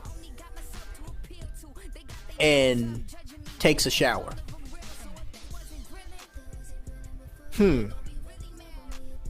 After he takes a shower, with no seeming alarm, he calls Laci's mother and reports not that he can't find her, but he says verbatim, Laci is missing. And he repeats this over and over and over again till it alarms the mother. And then the mother alerts the father of Laci, and he calls 911, saying that his pregnant daughter is missing. Meanwhile, Scott is acting hysterical, calling other relatives and friends, and nobody that he calls has seen a sign of Laci all day. The police come out, they canvass the area, they put crime scene tape around the house, they go in the house, they question Scott, no sign of her, though a few people claimed later on that they had seen a pregnant woman walking a dog. Turns out they couldn't ever prove that that was Laci, and it turns out there was another pregnant woman in the area that also had a dog that she walked that was similar in breed to Laci and Scott's dog. So at first they're thinking maybe somebody kidnapped her. But as time goes on, and a lot of time went on, they started to kind of hone in and focus more on her husband for a number of reasons. For one, why would he go fishing on one of American and white folks' most beloved pre-holidays, Christmas Eve? Why would he drive 90 miles away from his pregnant wife on a day when they were supposed to be going over her mother's house, her mother and father's house, to have a Christmas Eve party, and then the next day preparing to bring all the relatives over to their house, meaning Scott and Laci's house, for a Christmas party? Why would he leave her high and dry at home, pregnant? Apparently she was also sick. She had been throwing up. She hadn't been able to stand up well, because she was 8.5 weeks pregnant. Why would he leave his pregnant wife, sick, pregnant, in bed, the day that they were supposed to be going to this party of his in-laws, and go on a lengthy fishing trip almost 100 miles away from home, and then come back, not see his pregnant, sick wife that had been in bed all day, and just blow it off having a pizza and taking a shower before he called her mom. But then police found out that he bought this boat in secret. Nobody but Scott knew he had purchased a boat. And this was a little bitty boat. We're not talking about a yacht or nothing like that, or a catamaran or nothing like that. This is a little bitty roll your boat down the stream that has one of them little motors on it. So they decide after a couple of weeks, well, let's go out there and search the bay where he claimed he went. They go out there and they search, they don't find anything. And so a couple of weeks go past, the media gets hold of the story, and you know, it becomes the perfect mystery drama. Missing pregnant suburban white girl, college grad, lots of friends. They were business owners. They ran a little restaurant at a nearby campus town of some university. She was a stay-at-home mom beside that. So the media jump on the case and they start looking at the situation, and then this small case, local case in Modesto, becomes a nationwide spotlight frenzy. When it becomes a media frenzy and it starts getting reported outside of local news stations, then a woman calls the missing Laci Peterson police tip line. And her name is Amber.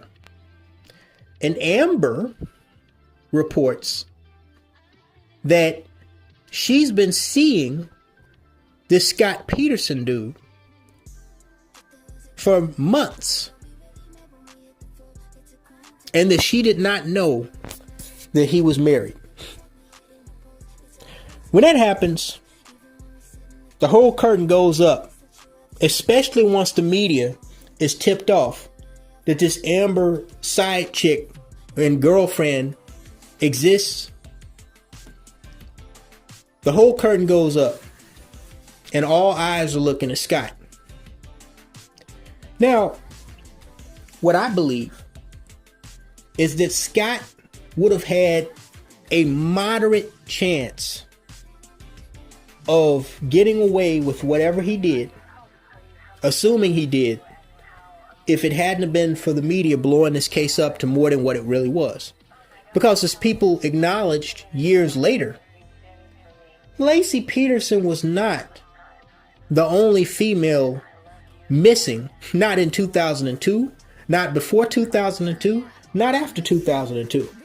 There were thousands of girls and women, mainly young women, that had gone missing all across the country. Some were runaways, some were homicides, and some were kidnapped. But there were thousands of missing cases. This case just happened to get the attention. And just like that, Scott Peterson hit the lottery in reverse.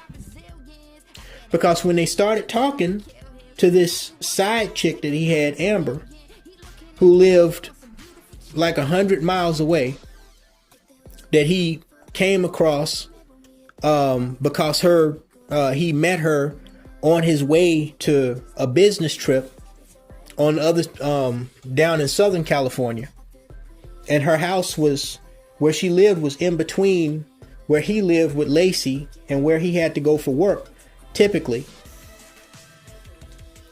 She released all the juicy little details about their escapades with each other. The sex, the promises, the dates, how they met, him lying to her like he loved her and wanted to start a family with her. She was a single mother that had a child by another man.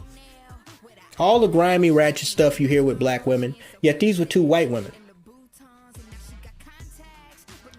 And they convince her, because now the police, as is the media, and pretty much the entire country, is highly suspicious of Scott Peterson. They convince her to wear a wire so she can try to catch him in the act of saying something or confessing something regarding where Laci Peterson might be or what he did to Laci. But he never does. And eventually, even though Laci's parents supported him and assumed that he was just, a distraught husband that was missing his wife, eventually all the media coverage and the police investigation and the suspicion on him started to turn Laci's family against him, and they start looking at him sideways. And the mama, who was originally on his side, she got to a point where she said she started doing elimination tactics in her mind, trying to eliminate Scott as a suspect to her daughter's disappearance in her mind. And that the more she tried to eliminate him, the more questions she had about him that just didn't make sense or were not being answered. It didn't help that police found one of Laci's hairs in the boat that he claimed nobody knew he had. But in spite of that, they had nothing to charge him with. Although at this point, police were watching him like a hawk, following him, repeatedly interviewing him, enlisting the help of the FBI. People that had no connection to these motherfuckers at all were coming to their house, trying to help search, pointing fingers at him. Everybody knew this motherfucker was up to something. So he starts trying to save face by going to the very media that's calling him out, suspicious of him, putting him on trial without a real trial. And he starts doing all kinds of interviews, like with Diane Sawyer and Nightline and all this bullshit, not trying to help find his wife, but trying to clean up his image, trying to get people on his side, because this was a part of his plan that he didn't foresee. He didn't foresee this case blowing up. He had thought of everything else but this, when he did what he did, if he did what he did. Now, for 4 months, cops had nothing, or they didn't have enough to arrest and charge him. But the smoking gun came April 13th, 2003, 4 months after Laci was first reported missing, when her severed and badly decomposed body, which was nothing but a torso, missing limbs in her head, came floating ashore in the San Francisco Bay Area, where he told police, the area that he told police he was fishing at. That was the smoking gun. That you told us that you were fishing in this area. We found one of her hairs in the boat. And now we find her body. And then a day later, they find the severed fetus of her child, also washed up on shore a few miles down the coastline, or down the beachfront where she was found. And the baby is intact. Unfortunately, Laci's body is too decomposed and too water corrupted to determine the cause of death.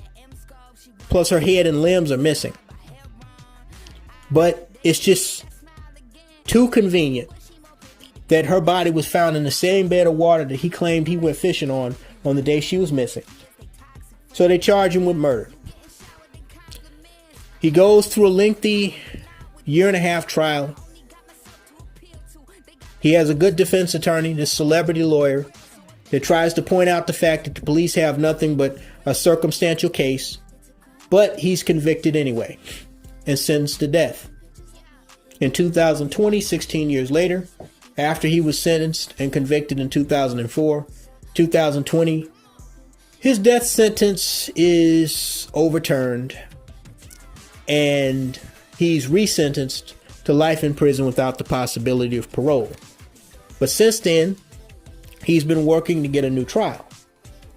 Now, in this case, I will say that this white boy, from what I see, he put a lot of thought into getting rid of his wife. But the one thing he didn't think about, other than the unwanted media attention, he didn't think about the optics. As I told you niggas, y'all don't understand optics. Scott Peterson, as an individual white dude living in North Central California, he did not understand the optics of a missing, pregnant, attractive, young, suburban white woman. Really white girl. I don't really consider females women until they get over the age of 30 because most of them are immature as hell. But that's a subject for another video. He didn't understand the optics. He didn't appreciate the optics of a young, attractive, pregnant, white suburban woman or girl going missing, and not only going missing, but going missing on Christmas Eve. A college graduate, a restaurant owner. This woman is a pivotal member of her society because she's pregnant, because she's white, because she's upper middle class, because she's in the suburbs. Nigga, you can't just disappear, or as you niggas say, unalive somebody like that, and it's just gonna fall by the wayside. What's wrong with you? What planet do you come from where you just think you're just gonna drop her in the water, put dead weights on her, and people are just gonna forget about her? No, that was his fatal mistake. And the theory is that he got rid of her, if he did get rid of her, because she had found out about his affair with Amber, and reportedly in the past he had been having other affairs. After marrying her in 1998, he had other affairs with other women. But when she found out about Amber, she probably flew off the handle and wanted a divorce, or he was scared she was going to get a divorce. Plus, he wasn't too crazy about the idea of having a child. And so he decided, instead of having her divorce me, and along with that kid, she's going to get child support and alimony. And I don't want that. I don't want to, have to answer to that devil for the rest of my life. So I'm just going to off her, get rid of her, make it look like she disappeared, like some bad person got her. And then I'm just going to, drift off into the sunset with this other woman. Now, his plan of, killing her, they believe he probably strangled her, but nobody really knows. Probably strangled her in her sleep, took her body, put it in his truck, and then, took her to the dock where he had this boat, hooked up the boat, put the body from the pickup truck to the boat, and then drove it out to the marina out in San Francisco Bay, weighted her down with some handmade anchors made from concrete in a bucket, and dropped her over the side. But eventually her body came up because they believed that the decomposition underwater caused the connective tissues from her arms and hands to break off, and her body just came to the surface. Likely that plan would have worked if it had not only been for the media and her body coming back ashore, washing up on shore after he assumably weighted her down, but if he hadn't have told them where he went in the first place. He should have came up with a better lie. See, if he had never told them, they would have never known where to look. Now, if they had never known where to look, even when her body washed up ashore, they did the autopsy and DNA came back that it was indeed her. And he got rid of the boat the same night that he got rid of her. They wouldn't have been able to prove that he was ever out on the marina. In fact, they wouldn't have been able to prove, even with circumstantial evidence, that he did it at all. All he had to do was get rid of that boat and tell them a different story. Like he was asleep. And when he woke up, she was gone. He sunk himself in that sense. But every other part of his plan was almost perfect. He thought carefully about what he was going to do. He just didn't think carefully about the aftermath. Okay? He wasn't a good enough forward thinker. Which is a good thing, because if he did murder a pregnant woman, he deserves to have his ass in prison for the rest of his life. But my point is, all but for a few mistakes, Scott Peterson could have had the life with this other hoe that he wanted. Could have drifted off in the sunset and got rid of his wife. And nobody would have been able to prove that it was him. Because again, her body was so decomposed, they didn't know what the fuck happened to her. In fact, there were some burglars that had broken into the home of one of his neighbors across the street from his own home right around the 24th. And they were originally suspected of having something to do with her. So the theory could have been that somebody kidnapped her, you know, like Nancy Guthrie's mother. Somebody kidnapped her on her walk with the dog and killed her, and then took her and dropped her off in the bay. They would have been looking for that suspect forever. There was no sign of seeable trauma, nothing but decomposition and a missing head. But the point is, he didn't just do this shit. He took her to a bed of water, 90 miles away from home. He should have went further, like the Pacific Ocean. But nonetheless, he took her to a bed of water and dropped her ass off. If he did it, he thought very carefully and meticulously about how to get rid of her. His weakness was not thinking about what was going to happen and how people were going to move and think after he got rid of her. Then flash forward 5 years later, October 28th, 2007. Right around my hometown of Chicago, in North Suburban Bolingbrook, Illinois. You have this attractive, young, stay-at-home mother, Stacey Peterson, which rhymes with Laci Peterson, but no relation. She goes missing. She's reported missing by her sister, who says that she went over to pick up Stacey. Told you it rhymed. I get confused. She went to pick up Stacey so they could go to a friend's house and have a painting party. They were supposed to be helping this friend paint her walls. They had planned this out a few days in advance. But when Stacey's sister goes over her house, knocks on the door, while her police officer sergeant husband, Drew Peterson, is at work at the Bolingbrook police station, Stacey doesn't answer the door. And so after repeatedly trying to contact Stacey through phone and text and getting, I think, someone who had a spare key for Stacey to open the door and go inside, not finding Stacey, she calls the Bolingbrook Police Department and calls, she calls the Illinois State Police to report that her sister is missing.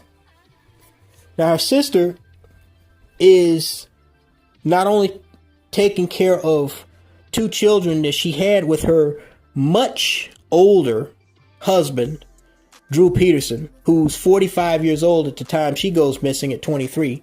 Sound familiar? Yeah. But she's also taking care of his 2 kids from 3 previous marriages that he had with other women. So everybody knows that it's highly unlikely that she's just going to disappear on 4 children and just go running off into the sunset. But Drew Peterson, who again is a police sergeant in Bolingbrook, Illinois, when he's questioned by investigators to start this search for Stacey Peterson, he says that she went drifting off into the sunset with a younger man that she was cheating on him with. She just ran off. And he knew about this for days. That his wife, his young wife, that was the mother of his children and taking care of his children from a previous marriage, she just decided to run off.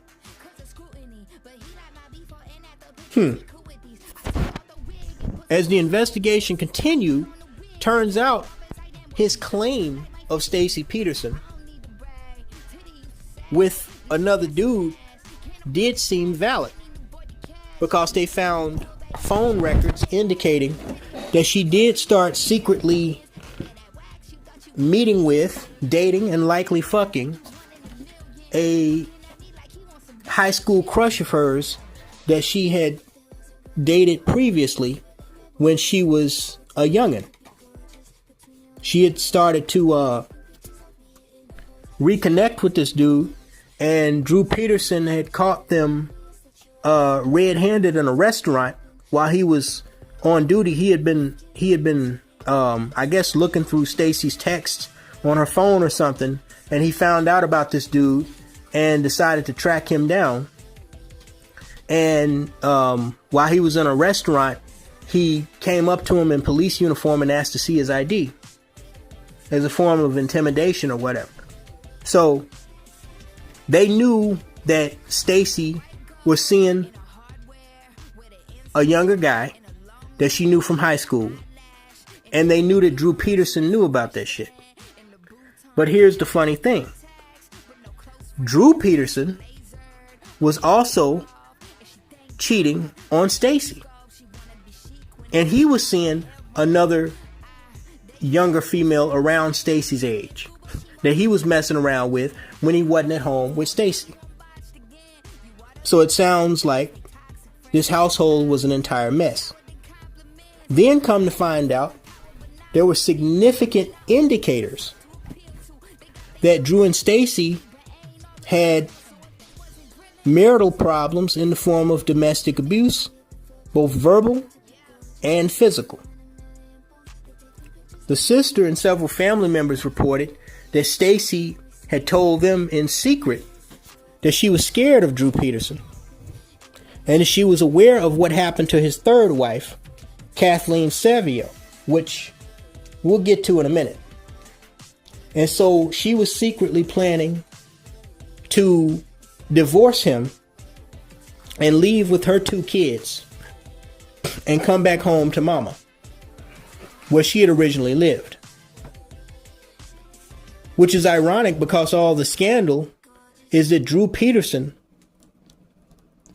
met Laci when he was in his late 30s and she was 17 years old, working as a nanny for one of his coworkers. He met her at a Christmas party or some shit, and she was a nanny for one of his fellow police buddies.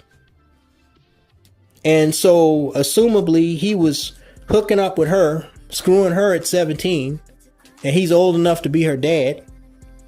And you know, her being a young dumb female, she figures, well, he can take care of me, he has a good job, he has a nice house, I want to leave home, so I'll just go out foolishly, get pregnant by and marry this dude. He had a thing. old Drew boy, He may have been an old cracker, but he had a thing for young pussy.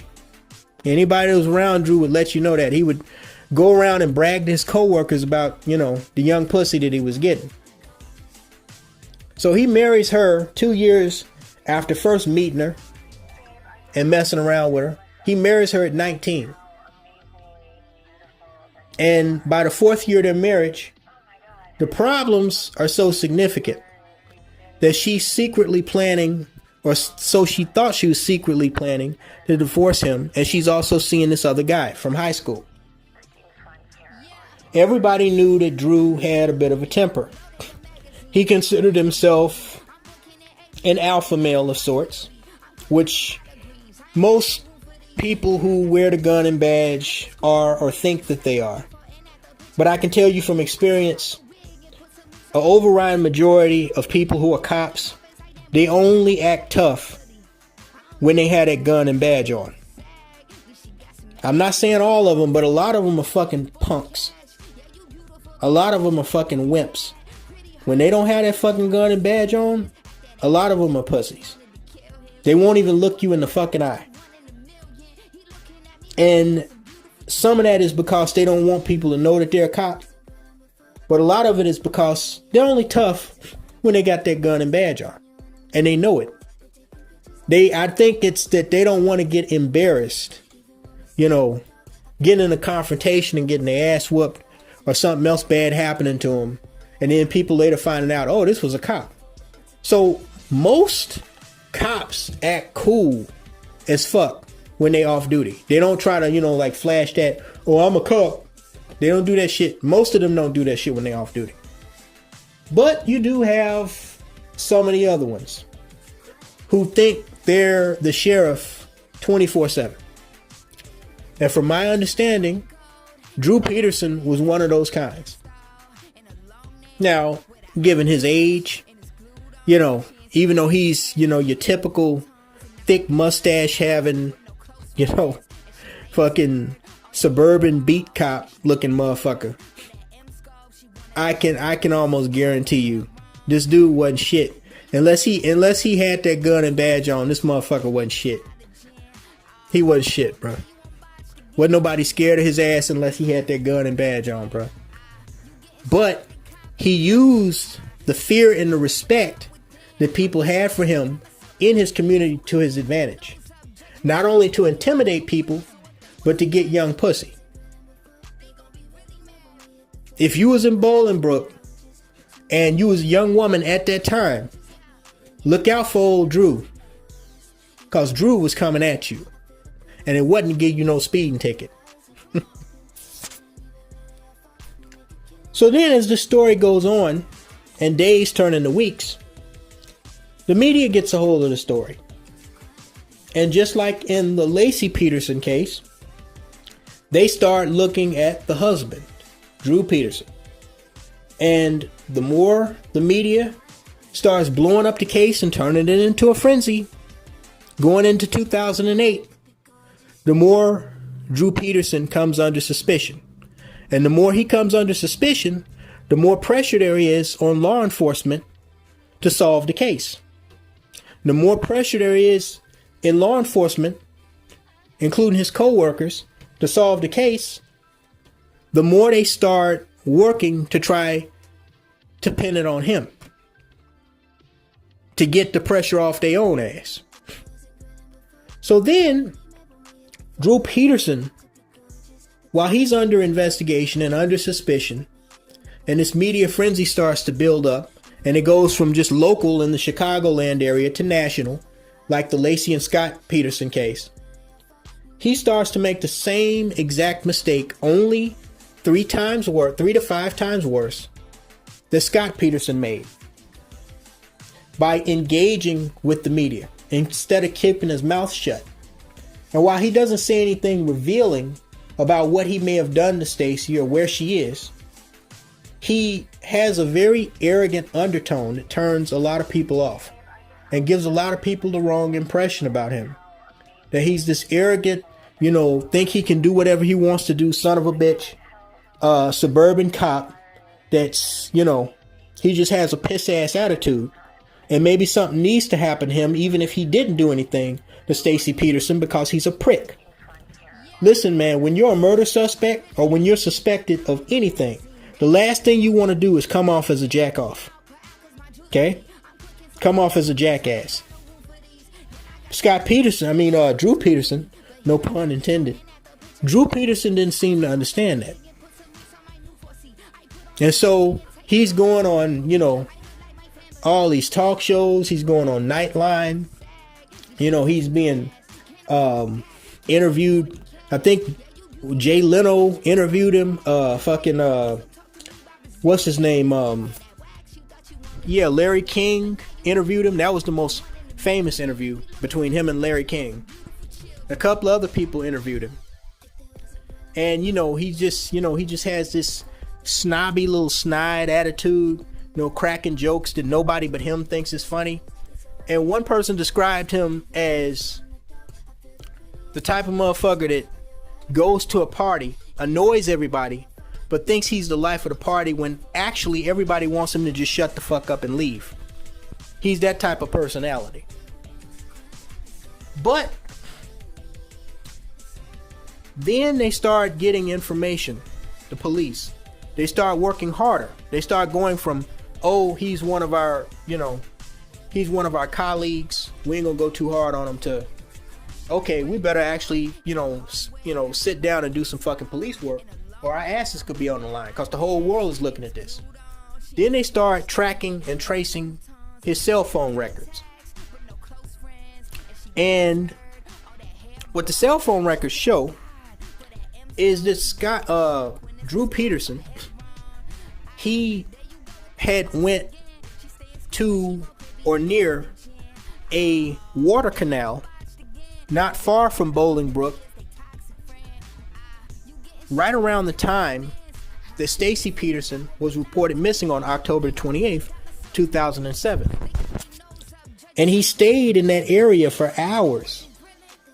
This would have been only about an hour after he got off work from his job as a sergeant at the Bolingbrook Police Department. And he was, he'd go there, and then strangely, he would come back home and he would go back out there. He repeated this 4 or 5 times over the course of a 24-hour period. A little more than a 24-hour period. So they started to get suspicious. They say, okay, around this time, October 28th, he was fucking around that canal. What made them really suspicious was that they looked in the weeks prior to Stacey Peterson's disappearance, and they didn't see him going to that canal. Because at first they were thinking, well, maybe he was just out there fishing, or meeting up with one of his hoes or something like that. But they couldn't track his phone going there, except around the time that Stacey Peterson disappeared. So now this guy is starting to get the Scott Peterson, he's starting to give off the Scott Peterson vibes, Take a bitch to some water, kill her or already kill her, dump her body in the water like the Green River Killer. Drive off and act like I didn't have nothing to do with it. So the police and the FBI, they go out to the canal and they start searching. Because, the common thread, what y'all got to understand, even with this case with Ashley Jenae, for some reason, white men that, in these high profile cases, they seem to like to get rid of hoes in the water. It's like the water is like the go-to hiding spot for them. Okay? Even with Gary Wayne Ridgway, the so-called Green River Killer. Most of the prostitutes that he killed, he dumped them in the Green River. Okay? It is what it is. I don't know. It would seem to me like I would be thinking, okay, what if they drain the lake one day? I guess they figure, well, how often does that happen? Seem like, the better choice would be, chopping the body up and putting it in a landfill or something. I don't know, but that's the way they think. When they go to do the dirt, they want to get rid of the hoe make her a little mermaid that don't never resurface. They want to turn that hoe into a mermaid, to a dead maid, to a no maid, to a handmaid. Who made? He made. He did it. So they start searching this canal up and down, looking all in the channels. I think they even partially drained some of it. Can't find no sign of her. So they say, okay, missing wife, we can't prove he did it. Now what? But then as the media frenzy intensifies and Drew continues to act more arrogant in spite of his own lawyer's advice to shut the fuck up, the police have an idea. They say, wait a minute. Didn't this motherfucker's third wife, Kathleen Savio, didn't she die under suspicious circumstances, but it was ruled an accidental death? Let's go back and look at that case. See, this is why, bruh, even with that white boy that they claimed Brian Kohlberger that chopped up all them white college kids in Idaho, like, you can't think big enough to get away with some shit like this unless you just passing through town like whoever killed all those women at that Lane Bryant store back in 2008. Ironically, right around the time this whole Drew Peterson, Stacey Peterson thing was in the media. Okay? You have to be a person that's passing through town. If you're embedded in the community, bruh, they gonna find you. And they gonna find you anyway. If you're using any type of technology. Okay? Even if you are just passing through town. If you're using any type of technology, they're gonna find you. They're gonna get you. Okay? Because nowadays, there's too many cameras. Smartphones ain't nothing but snitches. I mean, it's best just not to even try. And then the DNA thing. They tracked that Kohlberger white boy down with DNA from his sister, who had registered it on Ancestry.com. They didn't even have his DNA directly. Well, they did. There were specks of his blood in the apartment, the off-campus apartment where the three sorority females and the white boy were slaughtered. But they used that speck of blood that didn't match any of the victims, and they ran it through a database and found out that there was somebody that had matching DNA, which happened to be his sister or some shit like that on Ancestry.com. That's how they tracked his ass down. Okay? You can't, bro. You might as well not even try. Find something else to do than murder somebody, bro. You might be able to get away with other crimes, but I remember somebody said that, the Unabomber, he was on the lam for 17 years. Okay? They said if the Unabomber had committed a crime in this day and age, it would have took them 17 weeks to track his ass down instead of 17 years. Technology is just way too advanced, bro. Cameras, phones, DNA, they gonna get your ass, bro. Understand that. You can't think hard enough. But again, the white man, when he has, as I told y'all, when this began, when the white man has something to lose, when he has more to lose than he has to gain, and he decides that he's going to delete a hoe, he don't just do it willy-nilly. He at least tries to put some thought into it. So the police start looking at Drew Peterson's wife's death, third wife's death, Kathleen Savio, since they can't find nothing else on Stacey Peterson. And what the official autopsy report read was that on March 1st, 2004, Kathleen Savio was found dead in the bathtub face down of her home. She had separated from Drew Peterson because ironically he had been screwing and seeing Stacey Peterson behind her back. She had filed documents in court demanding a divorce. And that was back in 2001. So she had been trying to divorce this dude for 3 years. They had been fighting back and forth in court, but they were still legally married. And he had been seeing Stacey this whole time. So about a week before the divorce was supposed to be finalized, she's found face down in the bathtub of her home. I guess the home that they once shared or something like that. And she has a 1-inch gash on the back of her head. Now, the medical examiner, who was friends with members of the Bolingbrook Police Department, he did the autopsy. The original medical examiner said that it appeared she slipped, fell, hit her head on the bathtub, knocked herself out, and then fell into the tub full of water and drowned. But when she was found, there was no water in the bathtub, although the inside of the bathtub was wet, indicating that somebody drained it or it drained itself. So they were saying that the action of her slipping and falling, hitting her head, was enough to open the plug as her body fell into the water, but it wasn't enough for the water to drown. I mean, for the water to drain before she drowned. What a coincidence. So the police decide they're going to exhume Kathleen Savio's body and perform a second autopsy. In the second autopsy that was performed by the same investigator, the same doctor that testified in the O.J. Simpson murder trial, it was determined that Kathleen Savio did not slip and fall in the bathtub.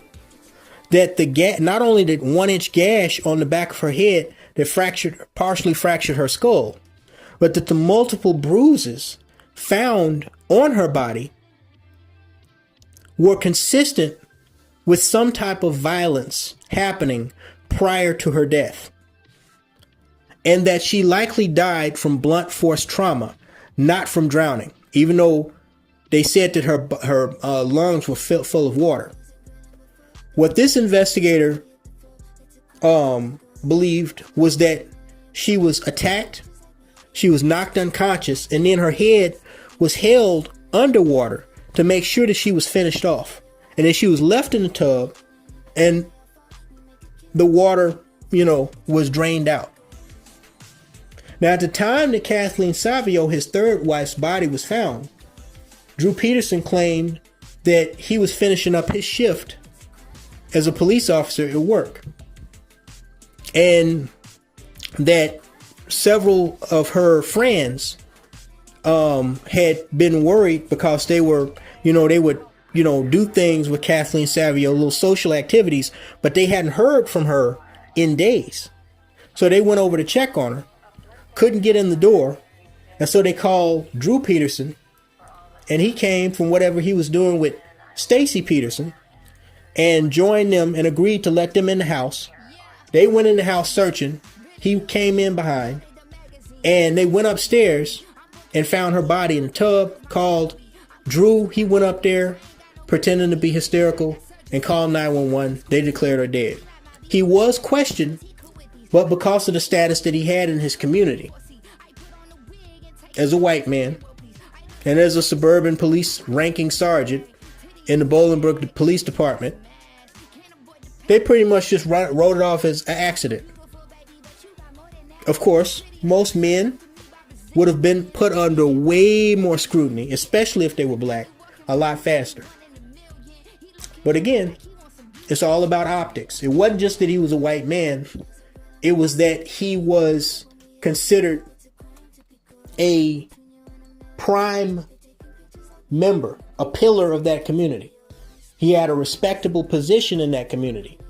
And a lot of his colleagues, whose job it was to investigate the suspicious death, didn't want to step on his toes.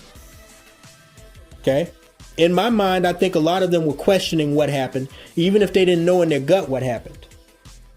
They just didn't want to step on his toes. Nobody wanted to offend Police Sergeant Drew Peterson. This is why, like I told y'all, you never complain to cops about cops. That doesn't work. So he got away with this for a while. But once it was ruled a homicide, his third wife, the prosecutor almost immediately looked at the case, said who would have the motive, both the motive and the opportunity to kill Kathleen Savio. And all eyes saw Drew because she was a stay-at-home wife that, you know, other than her friends, she didn't really go out much. And they couldn't prove that nobody else was in the house. So they charged Drew Peterson with murder. He goes on trial. And then in 2009, in spite of all his, you know, snubby little shenanigans of arrogance, thinking, you know, he's just going to breeze through the case, through the trial, and get off. In 2009, he's convicted of murder and sentenced to 38 years in prison. To show you how arrogant he was, during the preparation for the case of his murder trial for his third wife, Kathleen Savio, he's caught on tape talking to a Negro, a fellow inmate, you know, while he was incarcerated, sitting in jail waiting for his trial. He's caught talking to some Negro that was a gang member about setting up a hit on the prosecutor that was supposed to be prosecuting his case. Apparently, this inmate wanted time off on their sentence. You know, he came to the warden saying, you know, this Drew Peterson motherfucker, he's in there, you know, talking shit about, you know, offing the prosecutor. And he did that not because he wanted to do the right thing, but because he wanted time off on his sentence. So the warden notifies the district attorney's office and the police, and then they work with that inmate, put a wire on him and say, look, you help us catch this bastard, we'll give you time off. Or we'll have you resentenced, have some time skimmed off. Or maybe we'll just let you go free.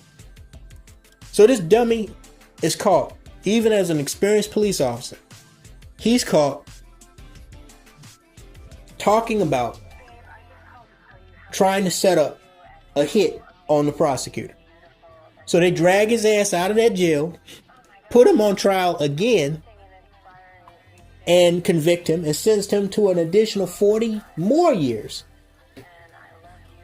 for trying to have the prosecutor killed. And the judge decides that he has to serve these sentences both for the murder of his wife and the sentencing for the conspiracy to commit murder of the prosecutor back to back.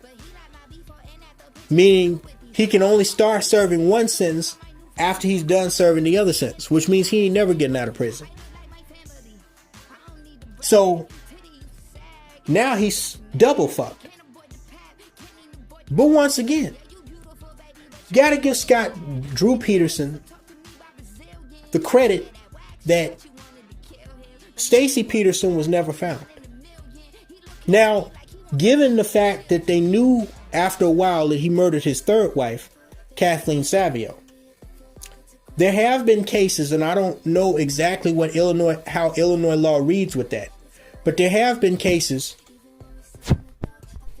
like the Alexis Murphy case from 2013. You know, a 17-year-old girl last seen at a gas station in Virginia, and she goes from the gas station. She's lured by this old trailer park redneck to his trailer to buy what she thought was weed. He winds up kidnapping her in his trailer, raping her, killing her, and then dumping her body somewhere else. And her body ain't found until years later. You know, they wound up charging him with her murder while she was still disappeared, while she was still missing. Okay?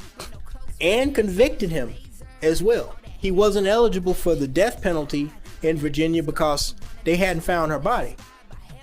But he was convicted and he was sentenced to life in prison. Turns out he was also responsible for the death of another girl who was white I'm not sure if he was tried and sentenced in that case as well. But there have been cases where they have charged people with murder without finding a body. But in Illinois, unlike Virginia, the laws might be a little different because he was never charged with Stacey's murder. It seemed like it would just kind of be a foregone conclusion that if he killed his third wife, he probably killed his fourth wife as well, even though we can't find her. But technically, he got away with killing Stacey Peterson. And Stacey Peterson's family agrees that, you know, they'd like to find her, but, you know, he's being punished regardless. But from a legal standpoint, they don't know where Stacey Peterson is. He hasn't been charged with her murder. And so there's nothing that they can really do about it. He got away with it. At least that. Now, all three of these cases, they had the uniqueness that these were stay-at-home wives, or they were stick close to my husband type wives, okay, that were assumably murdered by their husband or significant other. However, this next case is one of my favorites. It happened more recently in 2024 in Palm Beach, Florida, where you had this nurse. Boy, this is just a prime time example of what I mean when I say Marlboro for life. Hashtag Marlboro for life. You had this nurse hoe. Fine little piece of ass. Italian American chick that was a nurse, had a good paying job, and a nice rack. She has some of the nicest, most perfect tits I've ever seen on any bimbo. I think they were natural. They didn't look fake. And there was no indication that she got plastic surgery. But this chick, 35-year-old Linda Campitelli. Now, and this is for all you dudes that are still interested in marriage. Okay? This chick, on the surface, she is living the all-American dream. Good paying job, good career, nice house, couple of cars in the driveway, handsome husband who happens to be a doctor at a different hospital network, 2 kids, and, you know, they're just living this nice suburban life in Palm Beach, California, but she's originally from Miami, and she looks like she's from Miami too. It turns out 35-year-old Linda Campitelli was living a double life. Just recently, as in a couple of weeks ago, a man identified as her secret lover, now 38 years old, but he was 36 at the time, Rene Perez, a Cuban immigrant that immigrated to the United States with his family when he was very young, and was also a nurse and a co-worker of Linda Campitelli, has been charged with first-degree murder in her death. Because, according to investigators, Linda Campitelli was screwing around with this guy, and back on October 28th, 2024, literally 17 years to the day after Stacey Peterson went missing and was never found, she was found dead on the side of a road near the hospital where they both worked, bleeding from the mouth. by motorists that were passing by. They got out, they checked her, and then they called 911. 911 sent out police and ambulance, and they determined that she was already dead on the scene. Upon their investigation, they would find out that Linda Campitelli was actually just getting off of work when she was found dead. She had just clocked out an hour before, and she assumably was on her way home. But when they looked into it more deeply, they found out that Linda Campitelli was going somewhere else other than home to her husband and her kids. They found a series of texts and later WhatsApp messages that determined that she and someone with a burner phone had been having an affair with each other.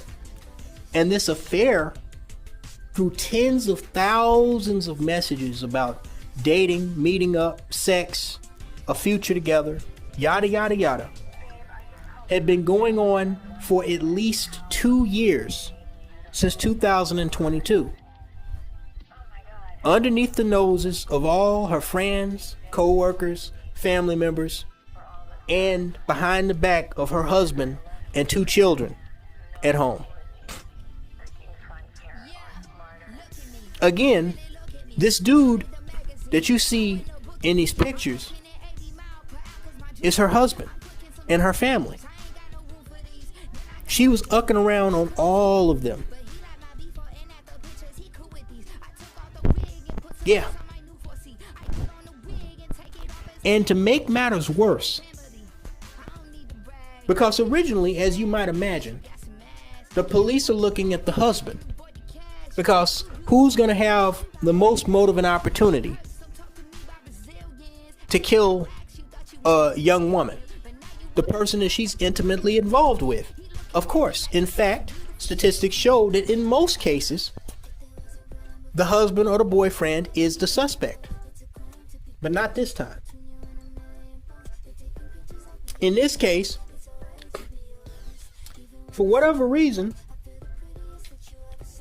Linda and Renee, that's a man, even though that's traditionally a female name over here. Linda Campitelli and Renee Perez, a fellow nurse at a hospital network in Palm Beach, they either had a falling out with one another, or he was trying to silence her for some reason or another. So he sends her a text about wanting to do something special for her birthday. Now, to make this even more scandalous and pitiful, these 2 motherfuckers are hooking up and ucking each other on their breaks at work, shortly after they get off work. They're so fucking pathetic. They don't even take it to a hotel room or a motel room. You remember how David Carroll used to say that these white boys are screwing these corporate American hood rats right in the parking garage or right in the parking lot? They fucking in his car or her car. They doing this shit right in the parking lot of the hospital.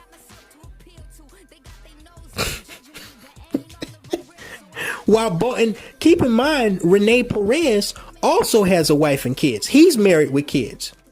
Neither one of them is happy or satisfied with their family, so they're cheating not only on their spouses, but their children as well. I'm telling you, man, you can't trust nobody these days. But nonetheless, this white Cuban motherfucker, he decides, according to investigators, that he's gonna set Linda up.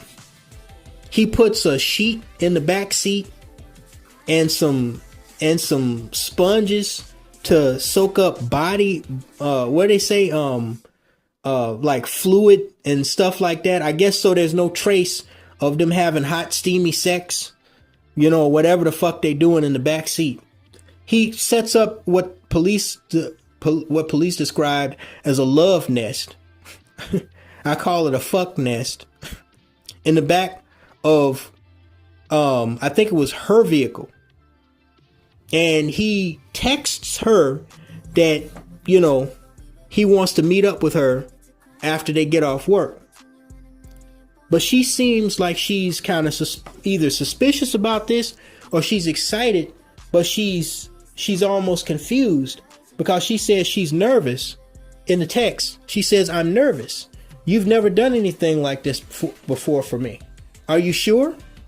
And he says, you know, "Yes, baby," or "Yes, honey. Yes, ma'am. I'm sure. I want to do this nice thing for your birthday." Turns out she had only turned 35 like a week or so prior. So he figures he gonna give her, I guess he's gonna give her some late birthday dick. As if they wasn't already fucking. I mean, what other present does he have if he's laying out a so-called love nest in the backseat of the car? Scandalous as fuck, dude. Pitiful, pathetic, any negative connotation you can think of. Just fucking pathetic. So, in the process of them making love or meeting up, for whatever reason, still unknown to investigators, he attacks her with full force. And according to her mother, at some point in the assault, he starts beating her first with his fists and then with a tire iron. He beat the holy hell out of this girl, out of this woman.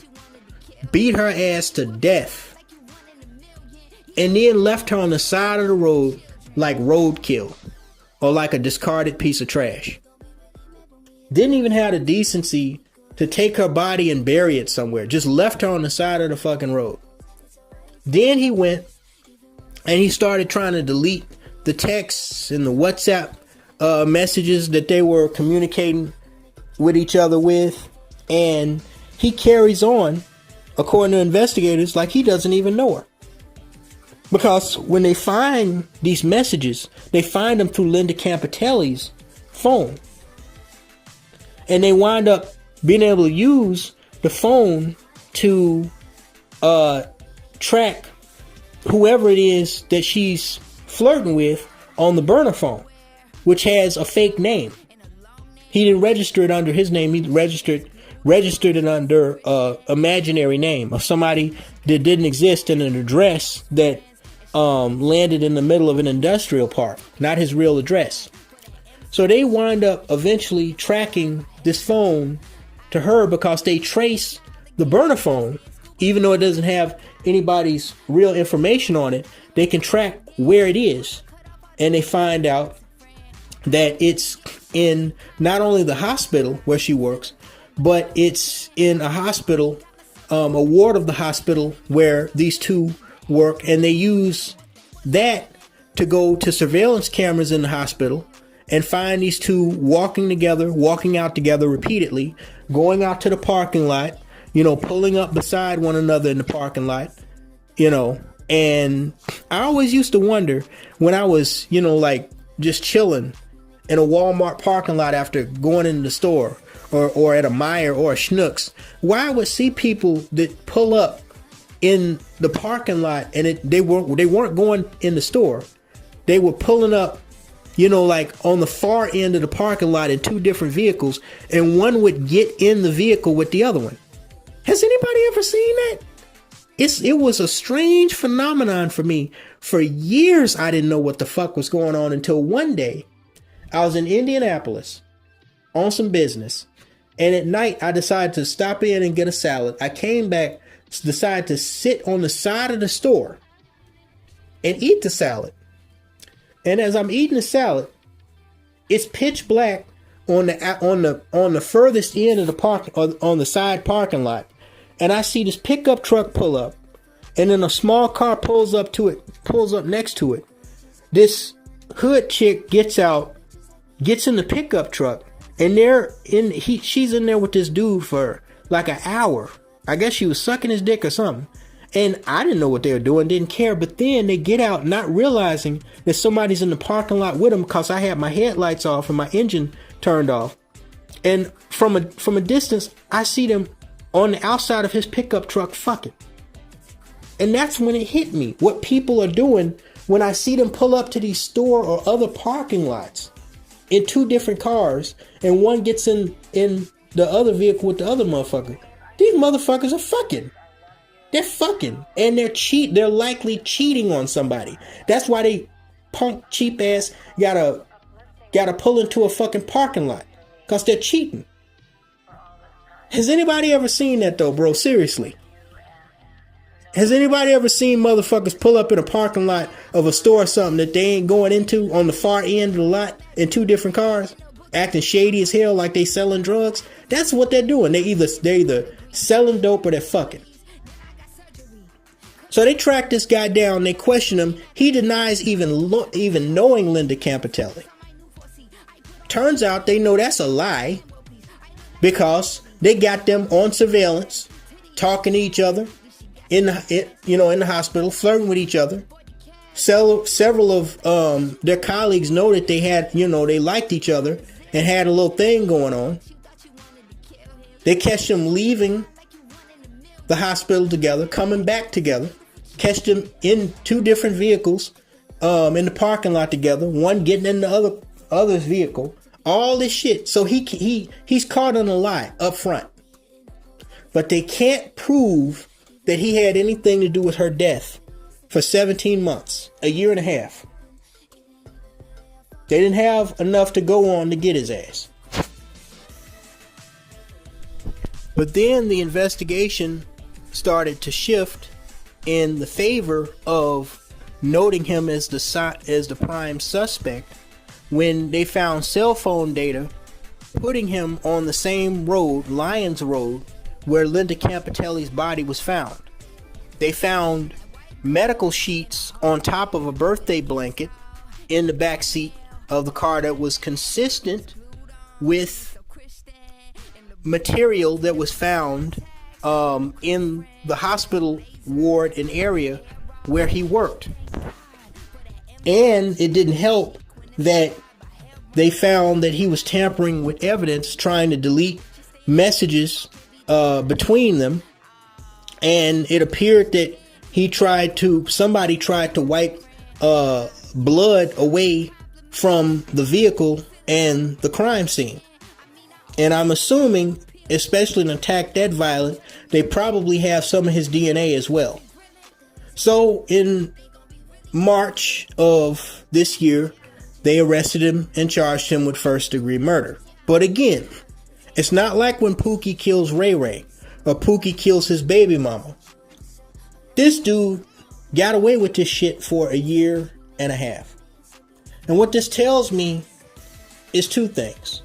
One, it tells me that when white men decide to, as y'all say, unalive or get rid of or delete their significant other, they think that shit out. They think it out long and they think it out hard. It also tells me that being in a relationship these days is like playing Russian roulette. You might as well be putting a .357 Magnum to your head with 2 bullets in it and pulling the trigger 3 times. Okay? The chances that you're going to get, through 3 cylinders without coming upon that bullet with the primer on it, not too likely. If you got 2 bullets in it, and it's risky enough with 1. Stay single, guys. I mean, can you imagine what kind of a shock it must have been for Linda Campitelli's husband to find out that not only is his wife sucking it, and you can look at this hoe, you can just look at her and tell, like, she got that I'm a porn star slut type of look about her. She was wild in the back seat of that car, bro. They wasn't just having conventional sex. This chick was doing everything, bro.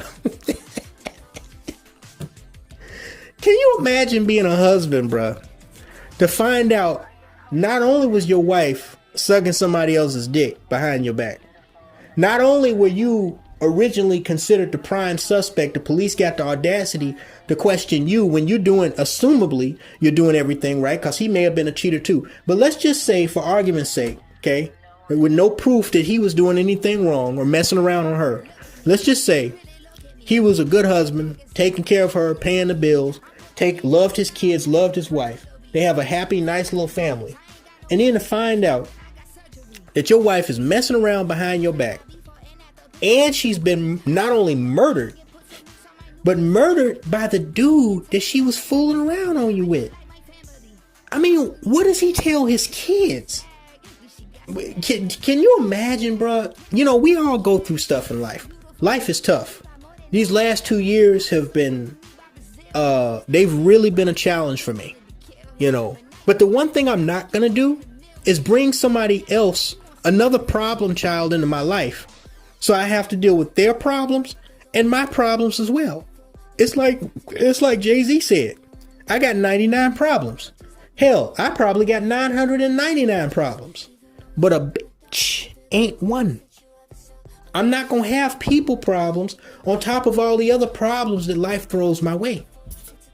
It's just not going to happen. Okay? It's just not going to happen. So, what does he tell his children? Not only now, while they're still young, but when they grow up.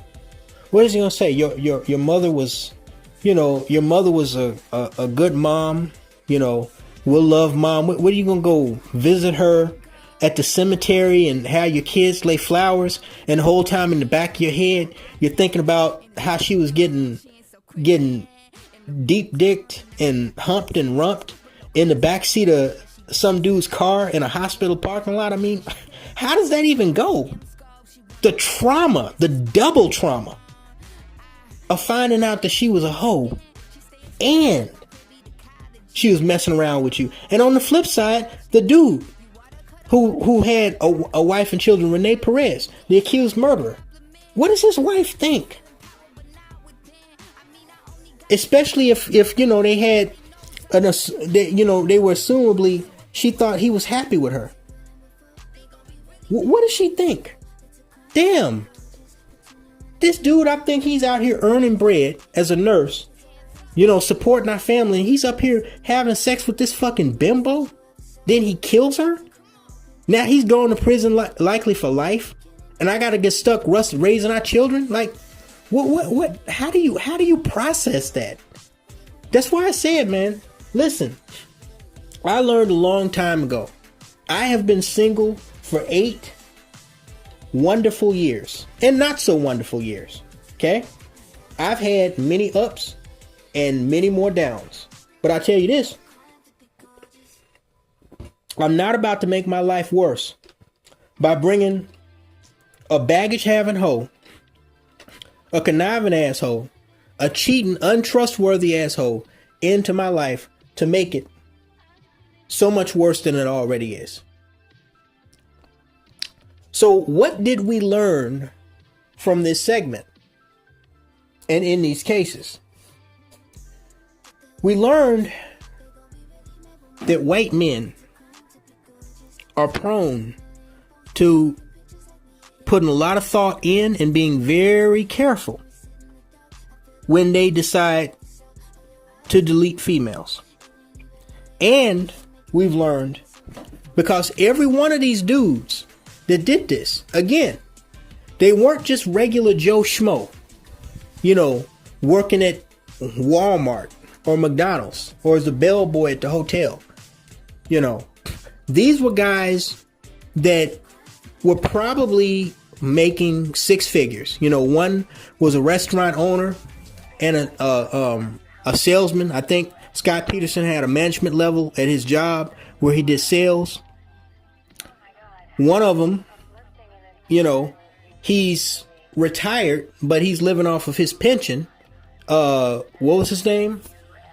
Brian Hooker, the one whose wife recently disappeared off the coast of the Bahamas. He's probably living off his retirement pension. I think he was a tradesman or something prior to that. Another one's a ranking police sergeant who had like 25 years on the force in Drew Peterson, and he retired shortly after Stacey Peterson went missing. And so, you know, he was probably living off his pension.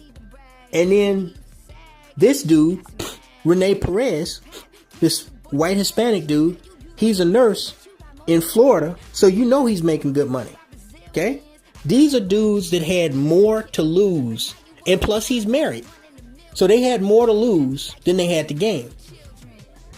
They said that Linda Campitelli in the text messages, she was so pathetic, she expressed frustration that she had to share time between Rene Perez and his wife.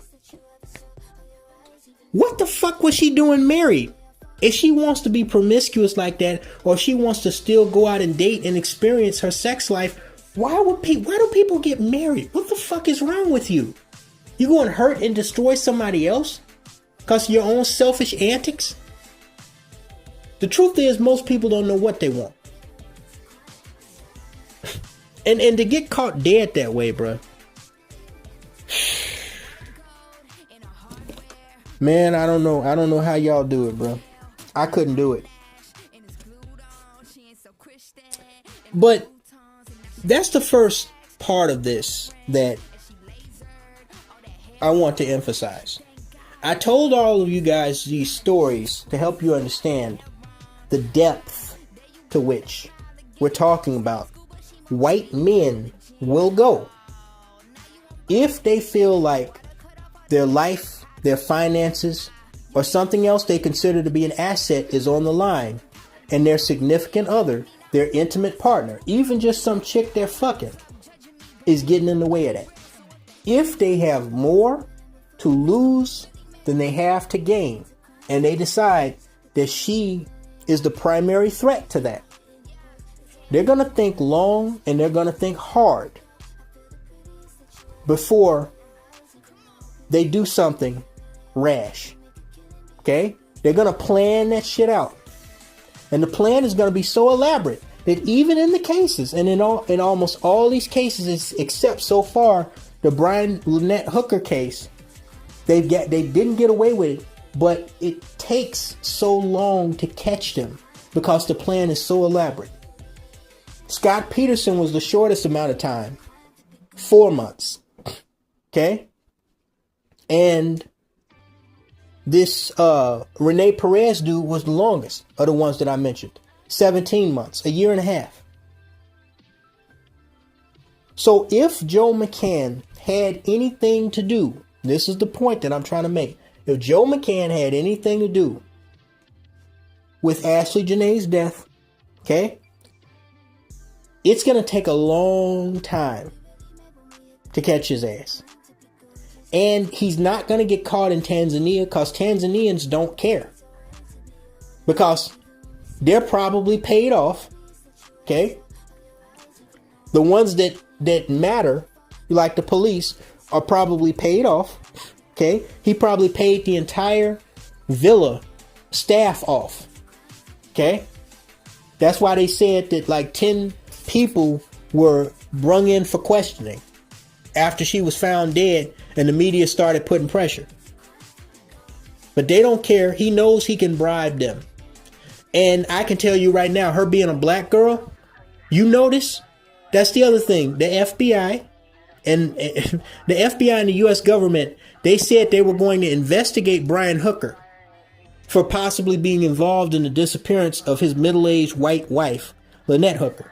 Yet you have this young thought in Ashley Jenae. And the FBI ain't said a mumbling word about investigating Joe Hooker about nothing. Because Joe McCann is also an American citizen. Okay? So right there you see the color dynamics. Nobody cares. These white people that you put on pedestals, they don't care. Who's the FBI mostly run by? I know you got that Patel idiot, but he thinks he's white. He ain't even mentioned the case. The FBI don't care about this little weave rat. They ain't gonna invest no resources into investigating Joe McCann. Now, if she had been a white bimbo, I bet you they would have. They ain't gonna take over the case from Tanzania. It's just gonna stay the official ruling by the Tanzanian authorities as a suicide. Because once again, because black people do not understand optics and they do not understand how power works, when y'all put these honkies on these pedestals, okay? When you put them on these pedestals, they know that they don't have to respect you. So when something happens to your ass in these faraway places and nobody's there to save you, even after your death, they know they don't have to conduct a real official hardline investigation like they did in the Laci Peterson case, like they are in the Lynette Hooker case, like they are in the Stacey Peterson case. Let's call it for what it is. These white boys, okay, they kill their white wives, okay? They planned that shit so meticulously that if she had have been black, they would have gotten away with it. You heard me right. If Laci Peterson, if Stacey Peterson, if Kathleen Savio, if Lynette Hooker, if Linda Campitelli had have been black, if they had have been black, 9 chances out of 10, all them dudes wouldn't have never got charged and they would have got away with it like they planned. They only got caught because she's white, and her whiteness, along with other additives sometimes, like her being young, attractive, pregnant, suburban, college grad, prompted authorities and the media to pay more attention to the case and put more effort into investigating it. You die, it's a suicide. Just like the Tamala Horsford case down, I think, in Georgia.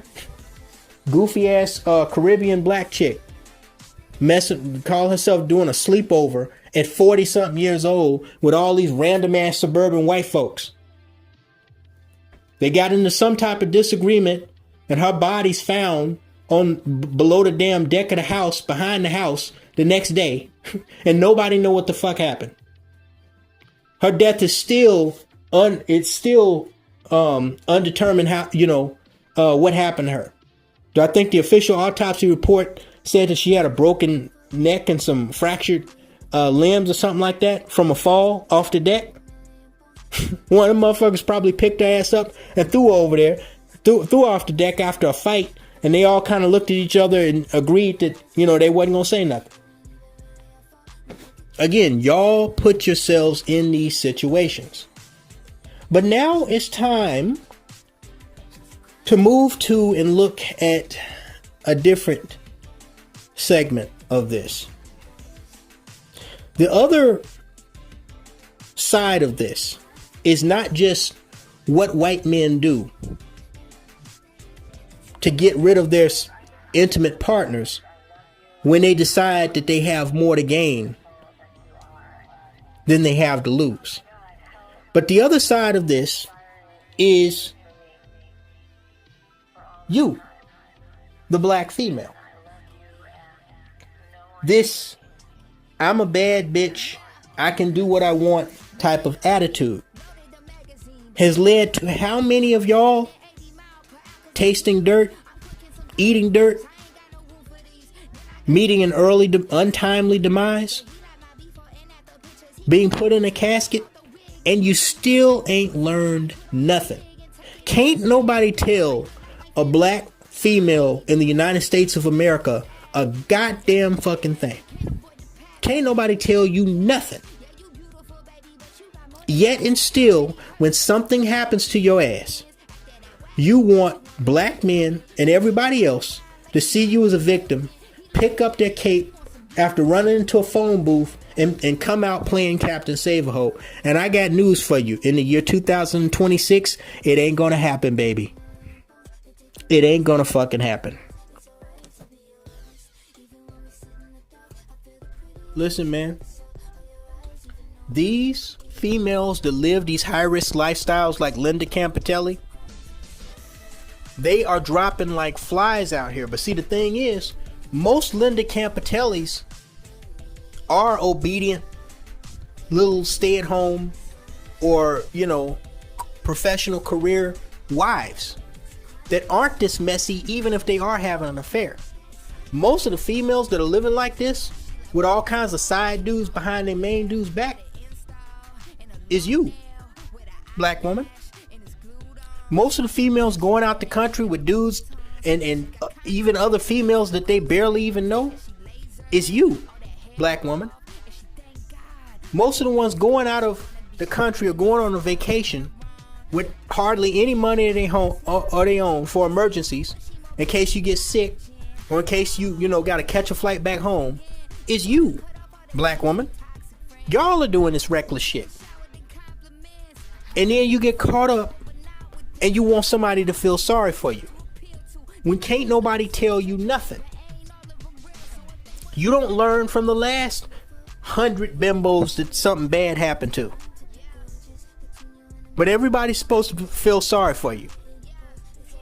It is the very reckless, arrogant, narcissistic mindset that is leading to the untimely demise, to the point where it's become an epidemic amongst black females.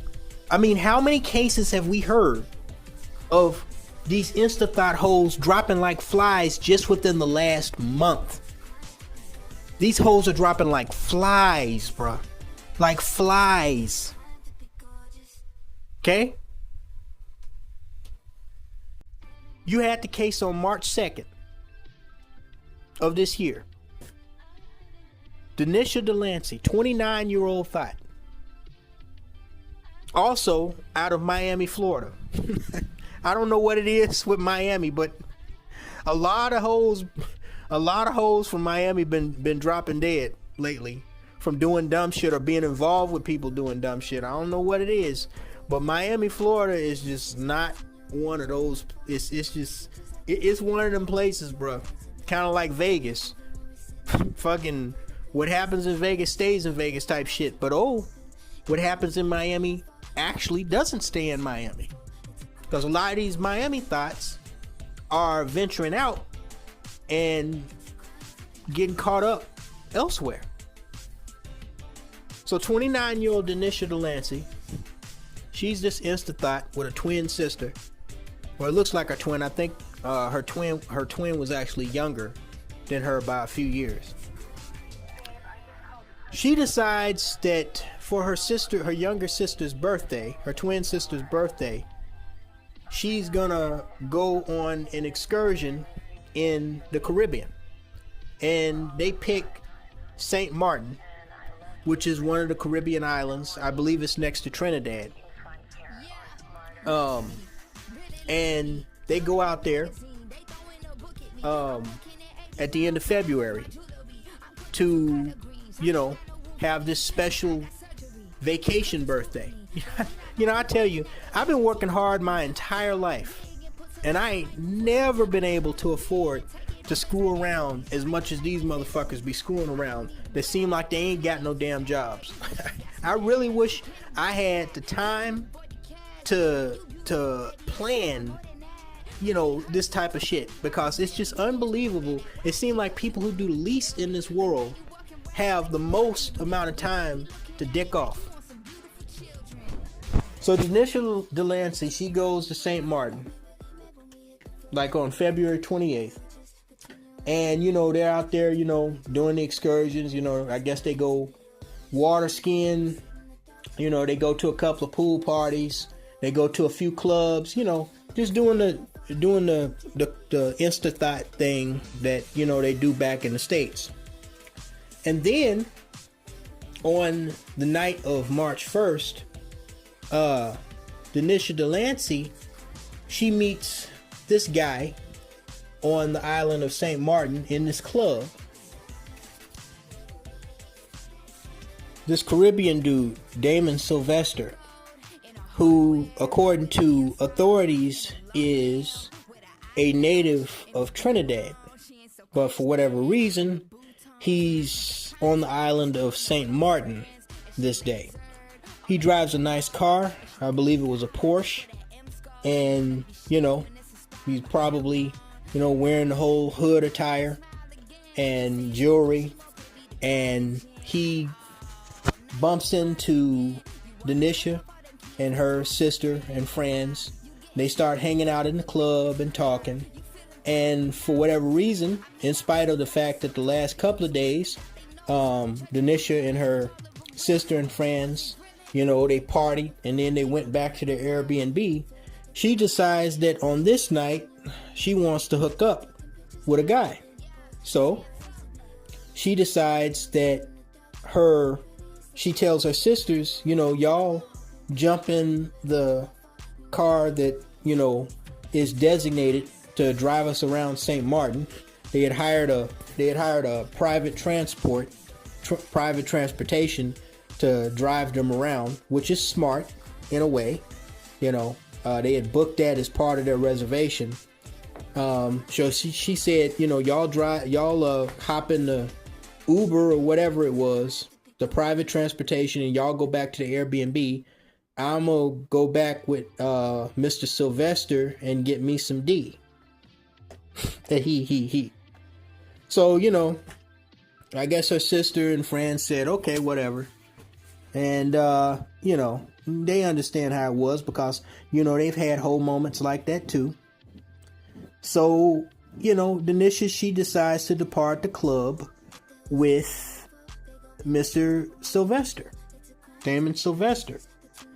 Unbeknownst to either of them, and as it would be later found out by security footage from within the club and outside of the club, a series of somebodies was lying in wait for Damon Sylvester, who authorities say ran a pipe fitting or plumber shop on the island of St. Martin as a front for a drug smuggling and drug trafficking operation that extended throughout the Caribbean island chain and primarily through Trinidad and St. Martin. They had actually been investigating and had previously arrested Damon Sylvester, and he had a criminal record in both Trinidad and St. Martin before. So investigators already knew who this dude was and knew what he was up to. But somebody else apparently knew what he was up to as well, and they were planning to take him out the game, either out of retaliation for something that he had done to them or one of their colleagues, or because they wanted to take his place. So again, according to them, somebody had been secretly following Damon Sylvester, tracking his movements throughout the club all that night, the whole time that he was talking to and trying to pull this club thought, Denisha Delancey.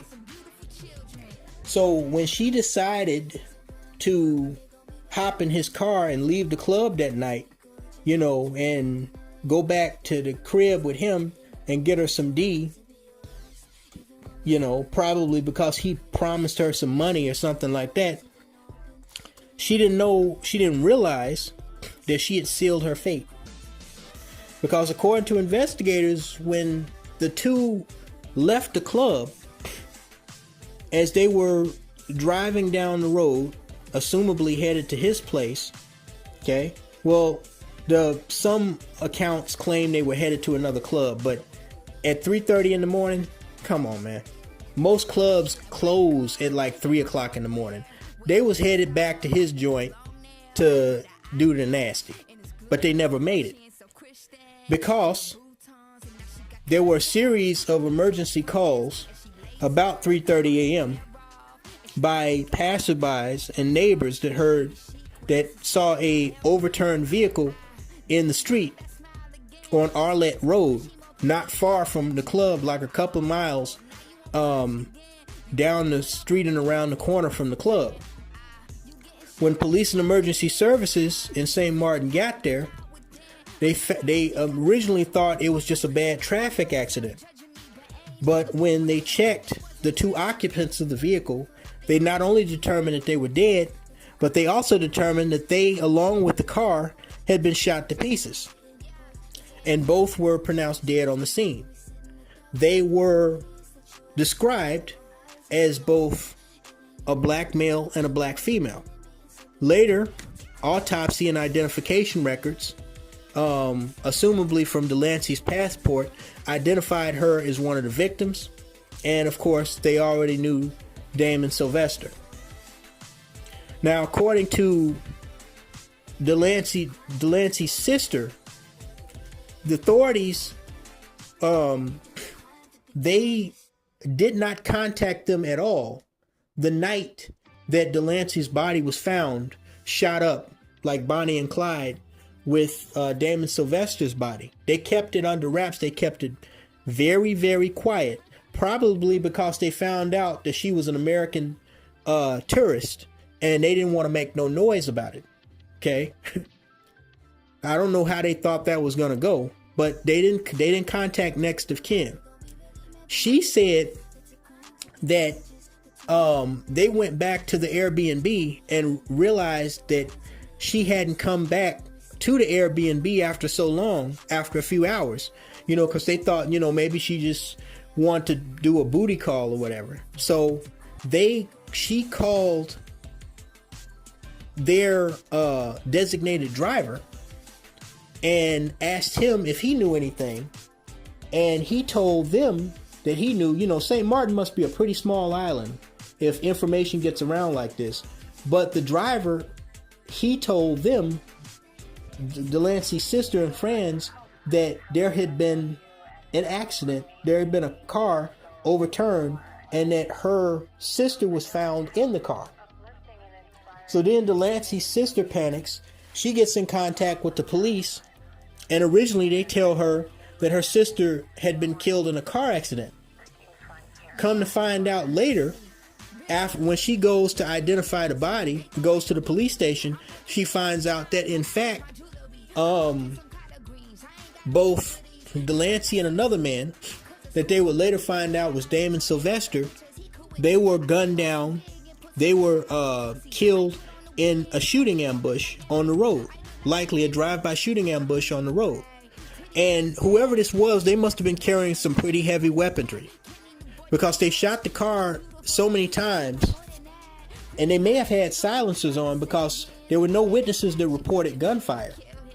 It looked like it was a professional hit, but whoever this was, they must have been carrying probably rifles and shotguns, but I'm guessing they were rifles, automatic weapons, because they shot the car so many fucking times it flipped. It flipped upside down, and both Denisha and Sylvester were killed. They probably died within a few minutes of being shot. So it's unlikely, especially when you consider how badly niggas aim is, it's not likely these were handguns. It's likely these were rifles, maybe submachine guns, maybe shotguns. But I'm picturing either one or two scenarios.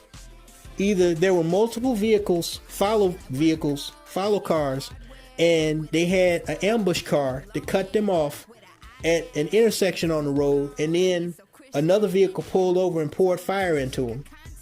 Or they waited until they were at a stoplight, pulled up next to them, like with Tupac and Suge, and opened fire on the cars. They were at a red light. But that's not likely. It's likely that they were shot while they were still driving, because again, the car flipped. So he may have tried to escape, assuming Sylvester was the driver, because it was his car. He may have tried to escape the ambush and was getting shot up while he was trying to escape, and that's what flipped the car. Or he may have been getting shot and just stepped on the gas pedal as he was getting shot and the car flipped. But either way, that's what the sister found out. So this all happened on March 2nd. Now, this story actually did not make a lot of headway within the month of March. It was actually pretty quiet. It only made headway. It only made headway on social media after the Ashley Jenae situation occurred on April 9th, and it started to blow up around April 12th on social media a month later. Okay, because right around that time, the Delancey family had finally gotten Denisha's body back from St. Martin. You know, that can be a lengthy process, having a body repatriated from out of the country back to, you know, the original country where the person came from. It took them a month to get her body back, and she was, you know, had her funeral and she was buried on April 4th. But right around that time, when her funeral and burial came back into the news, the Ashley Jenae case happened within the same week. And people were making comparisons to these two stories because they were two young black, you know, somewhat attractive insta-thoughts that left the country alive and came back in body bags, came back in pine boxes. Okay. Another reason why Denisha Delancey's case started to get big was because there were other insta-thoughts that we're going to get to, another insta-thought that we're going to get to a little later in the story that also turned up dead in Atlanta that had, you know, she had similar status to Denisha Delancey, but no comparison. We'll get to that later. Now, this happened March 2nd. On March 28th, in a completely different part of the world, different part of the country, in near actually Harrisburg, Pennsylvania, which is the capital of Pennsylvania, in suburban Harrisburg, a little township called Susquehanna Township, Pennsylvania, there was this 24-year-old thot by the name of Amanda Makor. She was of Liberian American descent. She was of Liberian descent. Her family had migrated from Liberia, and she was born over here, but I believe her mother had migrated to Liberia. Amanda Makor was a Penn State graduate with a bachelor's degree in marketing and analytics. She had previously been a CNA nurse at a hospital or clinic in Minnesota, and she came back after graduating. She came back to Pennsylvania to pursue a career in marketing at Lowe's, the hardware store. I don't know if she was a manager. I don't know if she was working in corporate. But if she was working in corporate, she would have been, or she is, a poster child example of what David Carroll talked about when he mentioned these corporate American hood rats. That they have these fancy little degrees, they have or appear to have a professional career, yet in the background they're messing around with Pookie. Because on March 28th, 2026, Amanda Makor left work, came home, and she was never seen alive again. 2 days later, when she didn't show up for work, when she didn't answer any of her family members' calls, her sister and another relative went to her apartment in Susquehanna Township, knocked on the door, didn't get a response, used a spare key that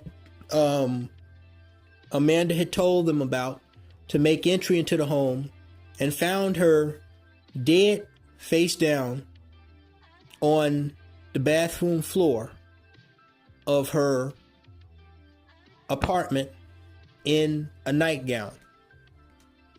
They call the police hysterically. The police show up. They investigate the scene, quickly rule that Amanda Makor was the victim of a homicide. An autopsy would later reveal that Amanda Makor had been raped and strangled, and she died from asphyxia due to chest compression and strangulation.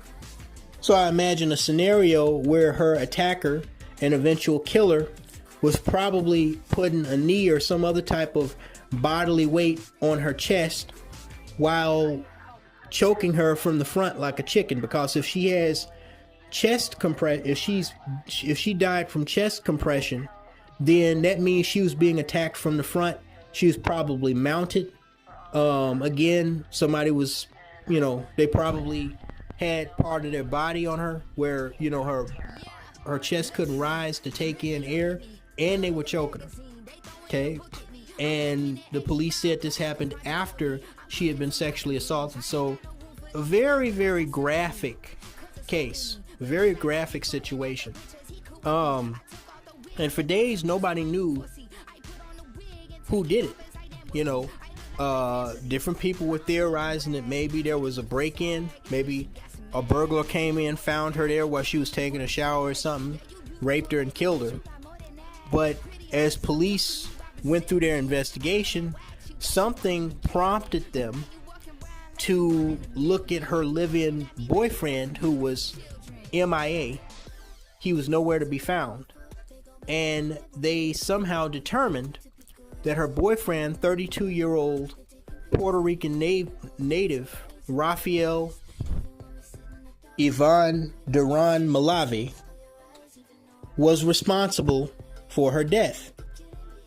And so they went looking for this guy, only to find out that the very night that they believe Amanda Makor was killed, he caught a plane flight, a jet flight, out of the country and back to his native Puerto Rico, where he has family and friends. So they issued an international warrant for this dude. Okay? And now he's wanted both in the United States and in the U.S. territories, which Puerto Rico happens to be the product of. But he remains at large.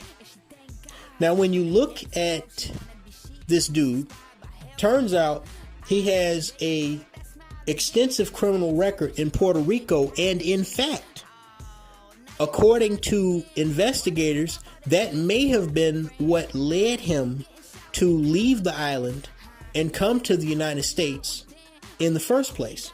He came to the United States with his half-brother in 2020 after getting in trouble with the law in Puerto Rico in 2019. According to Puerto Rican authorities, he had a series of different felony and misdemeanor charges stemming from domestic battery to property theft and property damage. So he got too much heat there, and he came to the U.S. after being sponsored by a relative. I think I heard it was like his uncle or something like that. And he came in 2020, got him a job, settled down, and at some point along that road, he met Mrs. Makor. And they started dating and doing what people that age do. And she decided she liked him enough and trusted him enough to move in with. Now, keep in mind, this dude ain't about nothing. He has a criminal record in Puerto Rico. He got so hot legally over there, he had to flee to the United States just to stay out of jail, assumably. Okay? She, on the other hand, has no criminal record. She's a Penn State grad with a promising career in both the medical field as a nurse and in the business field as a marketing manager for Lowe's. Okay? Why this dude, both looking at him, and it's not always about how somebody looks, but given his background, okay? And he had to exhibit, even if a person says, well, maybe she didn't know his criminal history and his background in Puerto Rico. Maybe he lied to her. But come on, people are creatures of habit. We all know this.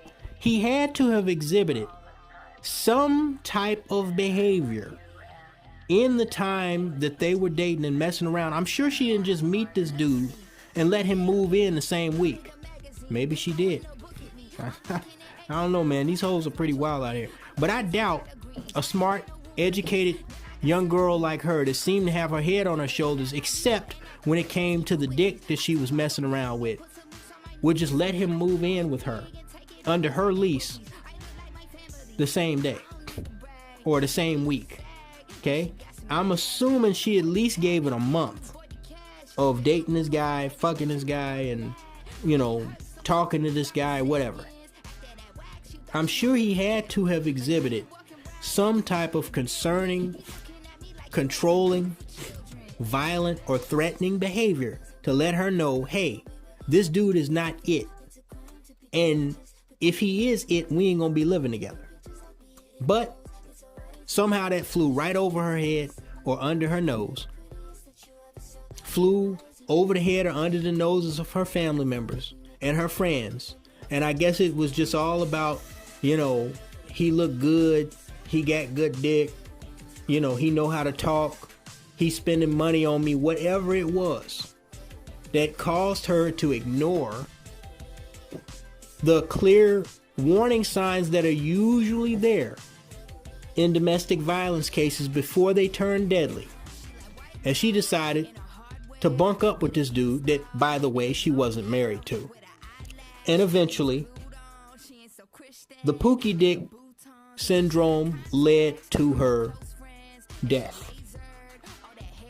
Now, her family members were faced with burying this pretty or dolled up young, educated, strong black queen, while her killer, who probably eventually will get caught, remains at large in Puerto Rico, likely fucking some Puerto Rican chick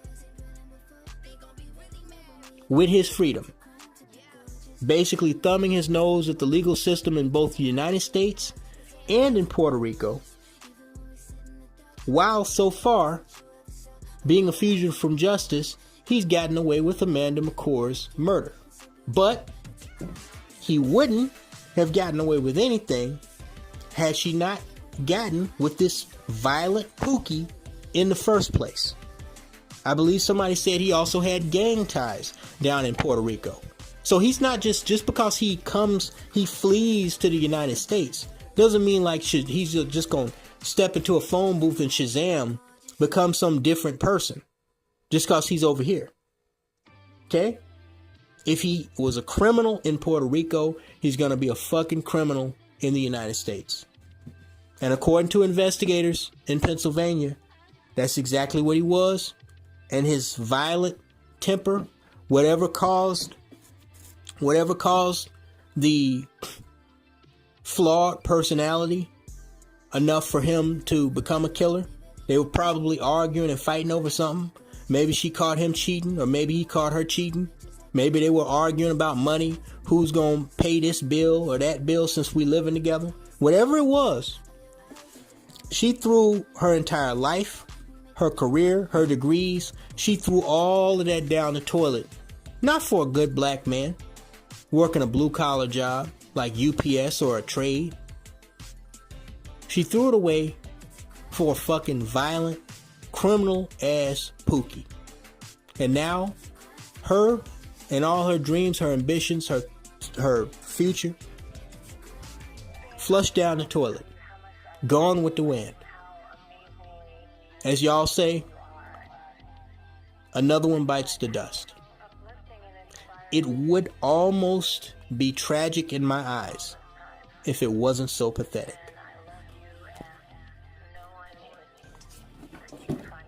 Then on April 8th, in Atlanta, Georgia,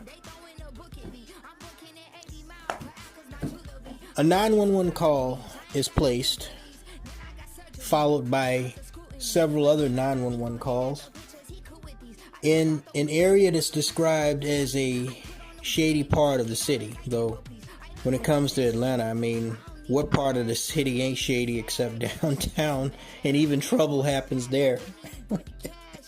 Everywhere niggas is, trouble follows.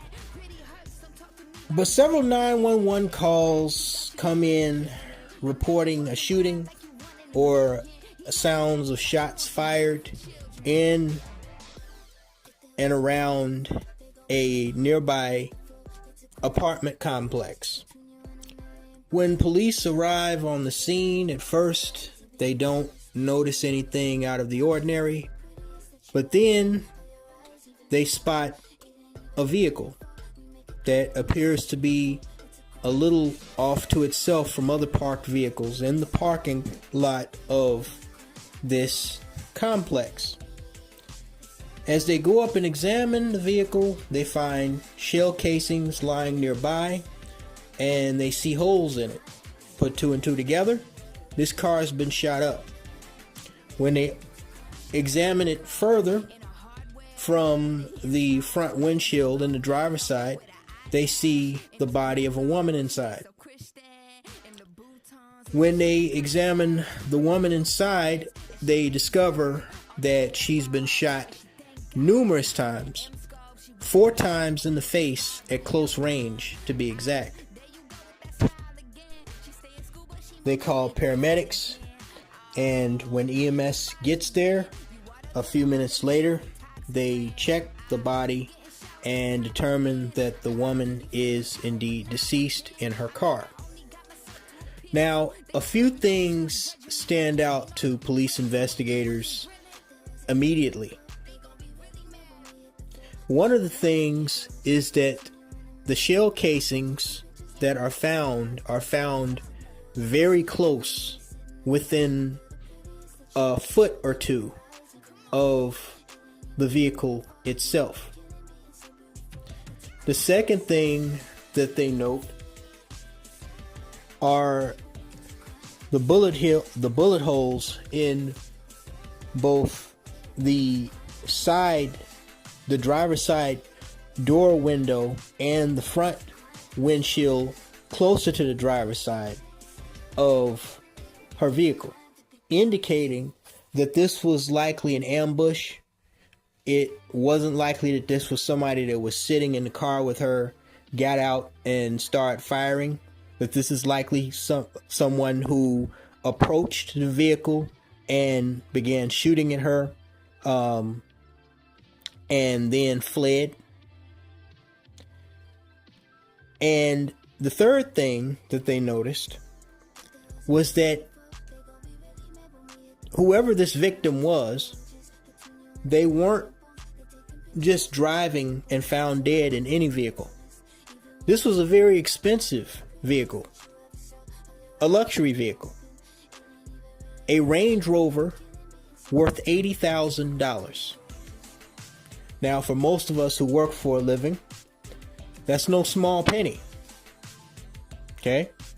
Not only was this an $80,000 Range Rover, this baby, and I don't know if police knew that right off the bat, but it turns out that it was actually bought and paid for.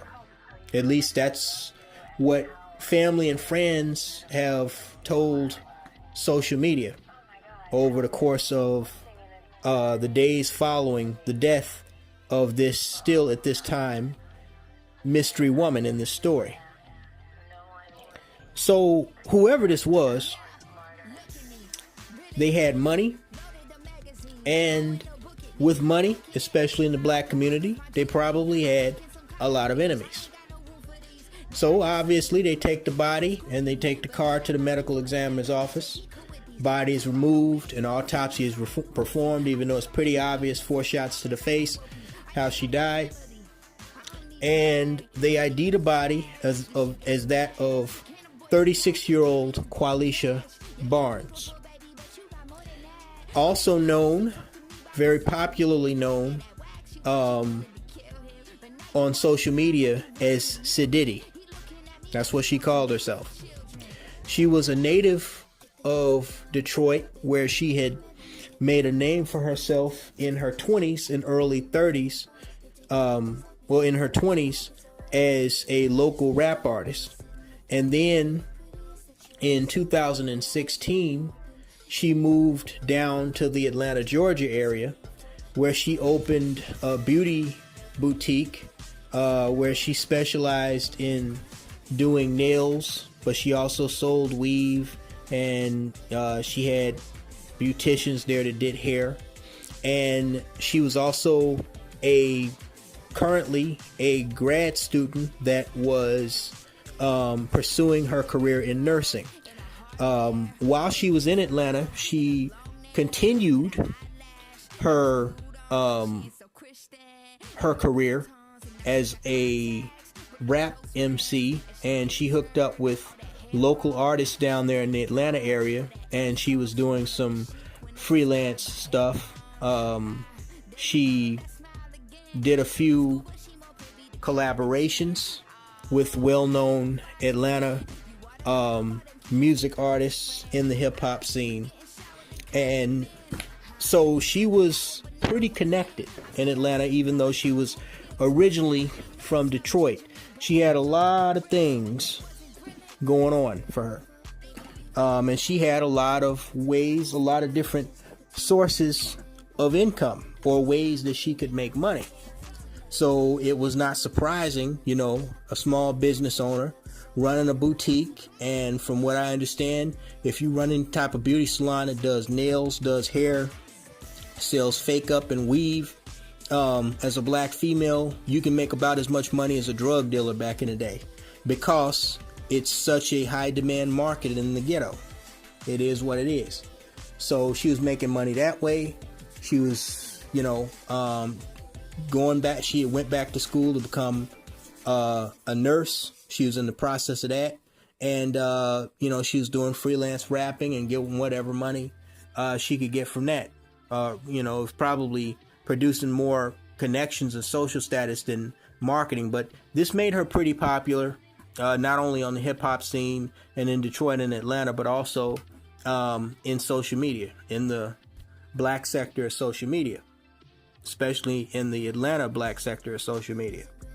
So her death came as a big shock to those, I guess, who knew her and were fans of her, or, were living their lives vicariously through her hood success, so to speak. And everybody wondered who would want to off this chick, Qualeisha Barnes. Well, it wasn't too long after her death on April 8th that social media started stirring with rumors and speculation as to who might have offed her. There was a video that resurfaced of her talking to a couple other well-known local hood rappers I think when she was still in Detroit and when she was much younger, where she seemed to be referencing how niggas usually look upon females versus how, a lot of females actually are. And she was talking about, she seemed to be referencing, talking about, how you have to move as a female out in the streets to get respect and yada, yada, yada. And when I'm looking at this video that resurfaced while people were, looking into who might have offed her, it quickly became apparent to me, this is more than just a business owner. This is more than just a nursing student. Okay, this is more than a rapper. This is a grade A certified hood thot, right down to the deep baritone, aggressive, manly voice. Okay, ain't no telling with her being, the typical hood rat chick from Detroit that migrated to Atlanta. Ain't no telling who she pissed off. Ain't no telling who she backstabbed. Ain't no telling who she set up. Okay? It could be anybody. It could be a jealous female, you know, that she's quarreling with over some Pookie dick. Or it could be Pookie. Who knows? See, that's the problem with living that type of rutless, reckless lifestyle. Okay? You put yourself in too many positions to have enemies. From the shit you talk, to the way you move, to the choices that you make, to the people that you hang out with, okay? To the crimes that you commit. Not saying necessarily there's any proof that she was involved in criminal activity. But even if she wasn't involved in criminal activity, that video alone let me know up front that she was likely involved with people who were involved with criminal activity. Could have been a case of mistaken identity. Thought they was getting somebody else, like in the Denisha Delancey case. Okay? Or it could have been that she pissed off the wrong person. Now, from that video, I decided to scroll on her Instagram, and I saw that turns out it looks like she was doing a little bit more in Detroit, my bad, pun intended, than just rapping. It looks like she was selling coochie too, because she's in these skimpy underwear, swimwear outfits, you know, showing skin. And, you know, these aren't Sports Illustrated, you know, swimwear supermodel type pics. This is hood model type positions and pictures and poses that she's doing in a lot of these images. So this lets me know either she was a stripper when she was in Detroit, or she was an escort or some type of prostitute that was selling ass, or maybe a combination of all of the above. Which means, because people, especially these Negroes, are usually creatures of habit, and their bad habits follow them pretty much everywhere they go, it is not impossible to assume and believe that, like a lot of these thoughts, she was probably down in Atlanta messing with multiple different dudes. Okay? You know, plus she has money, she has connections, so she probably has access to a lot of different pookies of varying different levels of status themselves. Okay? So, and again, just because she has a Range Rover bought and paid for, that doesn't mean that she was the one that bought and paid for it, necessarily. Okay? So, you know, then rumors start coming out that the baby father, because it turns out she was 14 weeks pregnant. I'm not sure if I mentioned that.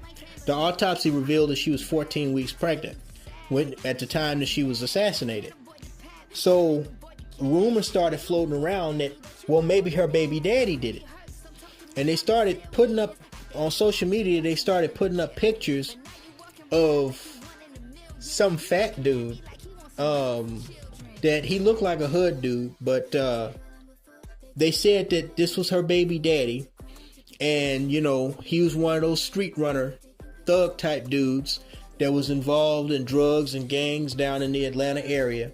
And, you know, he had paper like that, you know, and they're saying that he had another baby mama for a wife or some shit, and he didn't want to get caught up with Qualeisha because she was pregnant and about to have his child, so he put a $30,000 hit out on her. And the person who ambushed her in her car, since it pretty obviously appeared to be some type of ambush, likely by somebody that she didn't know, it was a professional hit. And so now everybody, you know, this is the rumor that's spreading on social media, but it's unverified because police haven't said anything about it. I'm sure they're investigating it, and they're investigating the claims, and they're looking at the baby father, assuming that this is indeed the baby father. but they haven't substantiated this because they've made no arrests and they haven't announced any charges. Okay, now it could very well be that the baby father put a hit out and the hitman just hasn't been caught. If the hitman, who's likely another Pookie, gets caught, he could, verify this information to save his own skin. He could snitch and say, well, such and such hired me. You know what I'm saying? Or if they catch, because they say this person, they fled in a black Honda after doing the deed. I guess they found that out from surveillance footage. It could have been a team, where one person was a getaway driver and the other one was a hit, and they agreed to, split whatever earnings they were going to get from carrying out the hit. So if they catch either the getaway driver and or the lone gunman, then they will likely solve the case. But I believe that it could have very easily also been another jealous female, because these bitches, just like in the Claudia Glam Riel case in London, they always fighting over some dick. They always either fighting over social media drama or dick. Dick and drama. So it could have been another jealous female. It could have been a hit. It could have been her baby father himself. It could have been one of his homeboys. It could have been somebody she pissed off. It could have been one of her Johns. It could have been one of her side dudes that was jealous. Or, it could have been anybody. Okay? Because people who live this type of lifestyle, okay, they're not on the up and up. No matter how much social media wants to paint them as, some darling little angel, when they become a victim, a byproduct of their own reckless lifestyle. Most of these people, most of these Negroes, male and female, they're not on the up and up. And that's why what is happening to them keeps happening to them. Okay? I mean, whether they run the streets like Qualeisha Barnes or, they just like going out of the country like Denisha Delancey. Okay? One thing that connects them besides their black skin and being females is their proclivity that they seem to have for making piss poor choices in life and living a high risk lifestyle. Okay? A lot of these people, they seem to have from the shit they talk to the threats they make to knowing somebody's gunning for them and they still out and about. They seem to have no sense of self-preservation whatsoever. And listen, man, in the Qualeisha Barnes case, it may very well have been that she didn't do anything wrong. She was just sitting in her car and some random nut job just walked up, decided they want to kill somebody. They locked eyes for a brief moment, and as he walked past the car, just pulled out a gun and pumped bullets in her head. But come on. How often does random killings happen? The FBI statistically proved years ago that most people that are killed know their attackers. Okay? It's usually some personal vendetta. Okay? And in the cases of females killed, it almost always is a partner, an intimate partner, or somebody that the intimate partner put up to it. Okay? This is known. Okay? Plus, when you run the streets and you act like a thug nigga, listen, the streets, as Tupac and Biggie found out, and as a lot of these dolled up dime pieces, as y'all call them, find out. Okay? The streets don't give a fuck who you are. Streets don't give a shit who you are. Okay? It will take your life. It will take your freedom. It will take your sanity. It will take your money. It will take everything you have. Which is why you shouldn't mess with the streets. But a lot of these niggas, they think that gives them hood status. They think that gives them social status. They think that boosts their status on social media. So they love to brag about the shit that they do. Like that goofy chick from Oakland, that rapper, dumb bitch that got herself shot up after constantly bragging about killing her boyfriend. Okay? Listen. The streets will eat you alive. No matter who you are. You can be pregnant. You can be rich. You can be famous. Don't matter. So who knows what happened to this chick? And I think it's worthy to note and bring up the fact that what happened to Laci Peterson, Stacey Peterson, what may have happened to Lynette Hooker, what definitely happened even in the Linda Campitelli cases, okay? These are usually anomalies in white America. They don't happen too often. And when they do happen, they're strictly, almost exclusively related to domestic, DV cases. Okay? Where intimate partners are involved. Okay? How many cases of a pregnant suburban white woman do you see that end in her missing and murdered? Not very often. That's another reason why that case highlighted the way it does, because it doesn't happen very often. Why? Because most women who have the Laci Peterson or Stacey Peterson status, even if there's trouble in the home, okay, they're living close to a normal, law-abiding lifestyle. Okay? Trouble, the more trouble you are, and the more trouble that you create, the more trouble is likely to come to you. The more risks you take, the more drama you're involved in, the more likely you are to be in a situation where you get damaged or doomed. Shit like getting shot 4 times in your face. Yes, occasionally it can happen at random.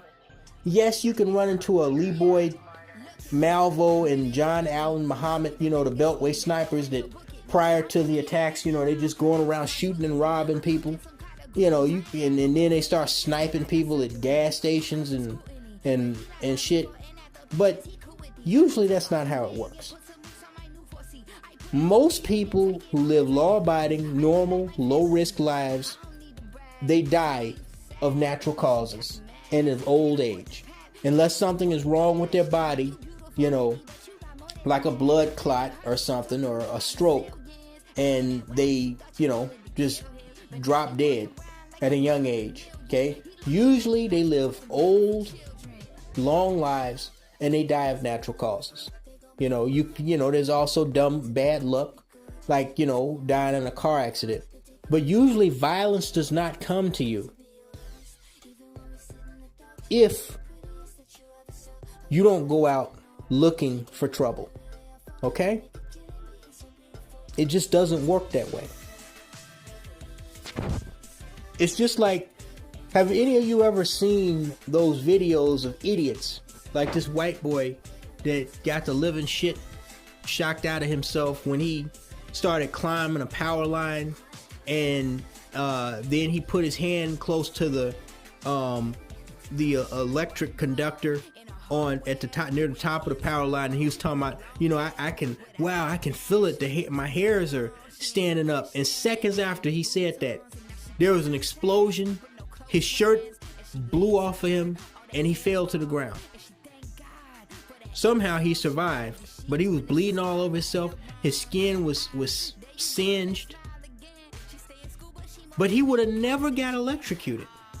He would have never got hurt like that. That would have never happened to him had his dumb ass not climbed that power line and put his hand near the electrical conductor. He put himself in that situation. He increased the risk and the likelihood that he could get hurt. Hence, thus, he got fucked. He got maybe not what he deserved, but he did get what he was asking for. Because, see, a lot of people would get mad at me if I say that Denisha Delancey, Qualeisha Barnes,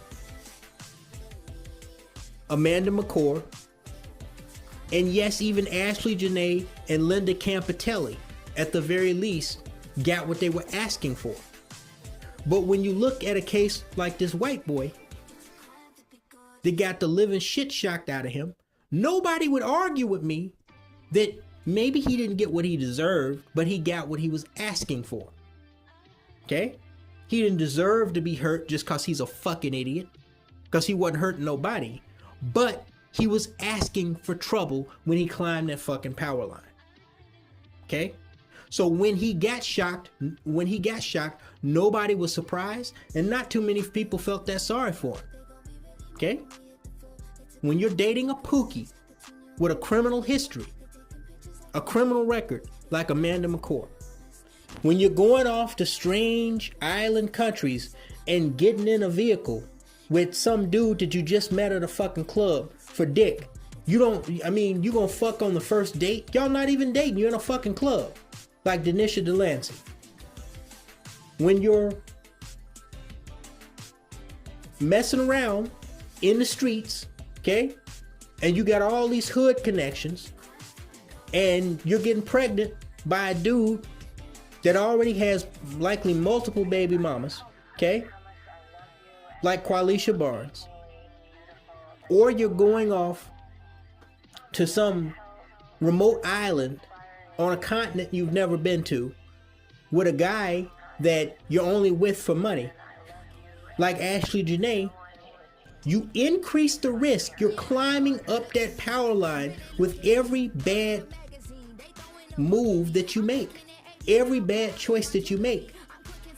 It's only a matter of time, black woman, before your hand gets too close to that that electrical conductor and you get fried.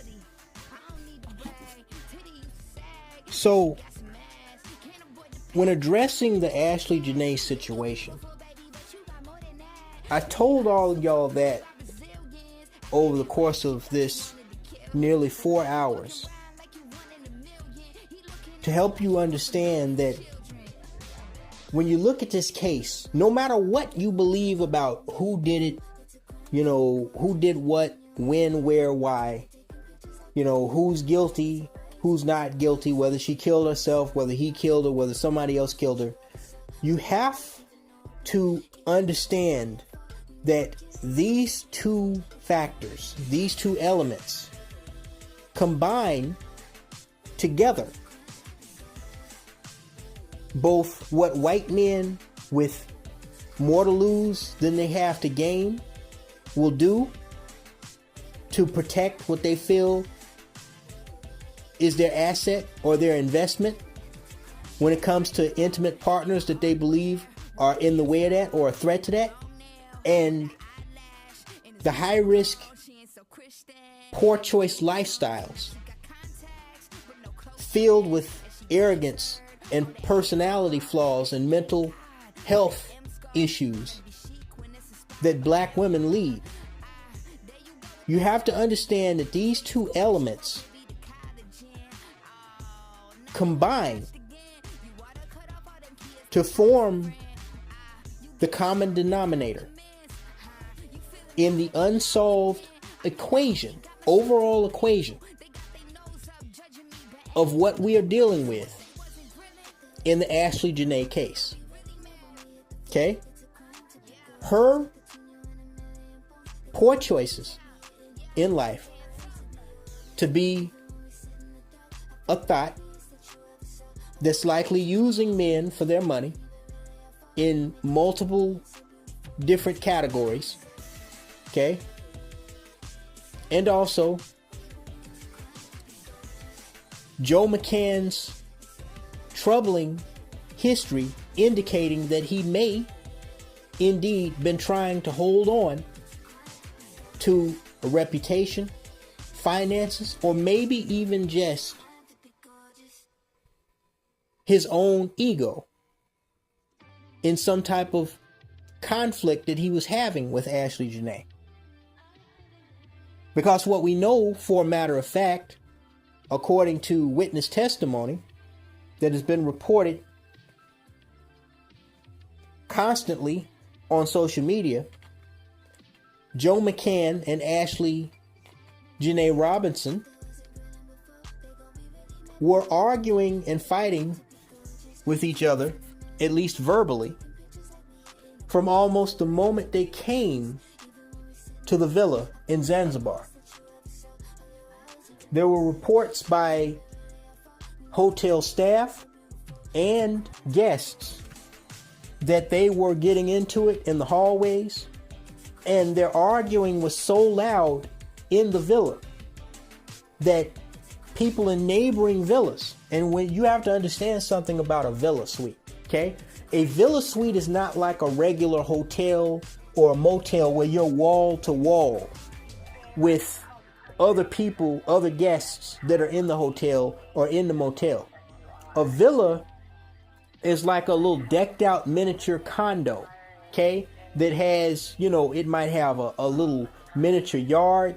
It might have, you know, a pool, an outdoor pool room, or, you know, a hot tub room, you know, with a balcony. And there's usually, you know, like a little land, you know, like not like a whole lot of land, like a mansion or anything, but usually a villa suite it's decked out almost to look like you're at home, at some luxury home, okay?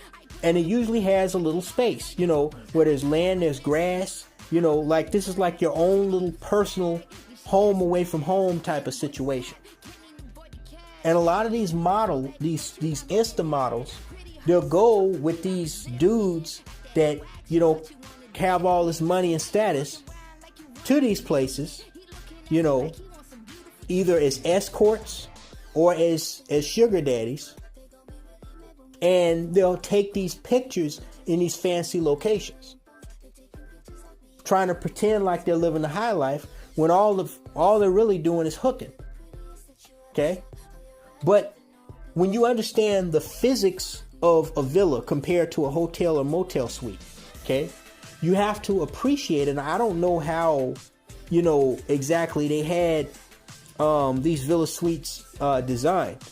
But if it was a traditional villa suite, okay, it wasn't like they were wall to wall with other guests in the villa. Okay, so for their arguing, whether it was, especially if it was indoors, but even if it was outside, for it to be so loud and so constant and so disruptive that other people in other villas that were a distance away from their villa could hear this shit, okay, to the point where they complained to, you know, villa staff, and villa staff had to come in and separate and take Joe McCann out of the villa and send him. They sent this motherfucker to a villa that was 10 minutes away from hers, which means it was at least a quarter of a mile to half a mile away. Okay, like they put him in a completely different villa, in a completely different location. If it was that bad, they must have been having a pretty aggressive battle, domestic battle with each other. Okay? Now, to tackle the analysis of this issue, first I'm going to analyze the claims from Joe McCann that he found Ashley Jenae after he came back to the villa. He summoned a butler or whatever to go check on her. The butler, according to what people are saying on social media, he tried to open the door to her villa. It was a little blocked, so he kind of forced his way through a bit. He didn't see anything, but he noticed that something was blocking the door. He got spooked because the room inside the villa was dark, but something was blocking the door. So he left, and Joe McCann, he came back with Joe McCann. Joe McCann forced his way in, and he found Ashley Jenae dangling off of the end of a wardrobe with tied to some type of cloth, some type of clothing or some type of bed cloth. And he, you know, this claimed that he believed that she hung herself. And then Tanzanian authorities just, you know, took what he said at his word that, yes, she committed suicide. Okay? Listen, I'm going to tell you this. I'm probably one of the few black folks that are going to give him the benefit of the doubt on that.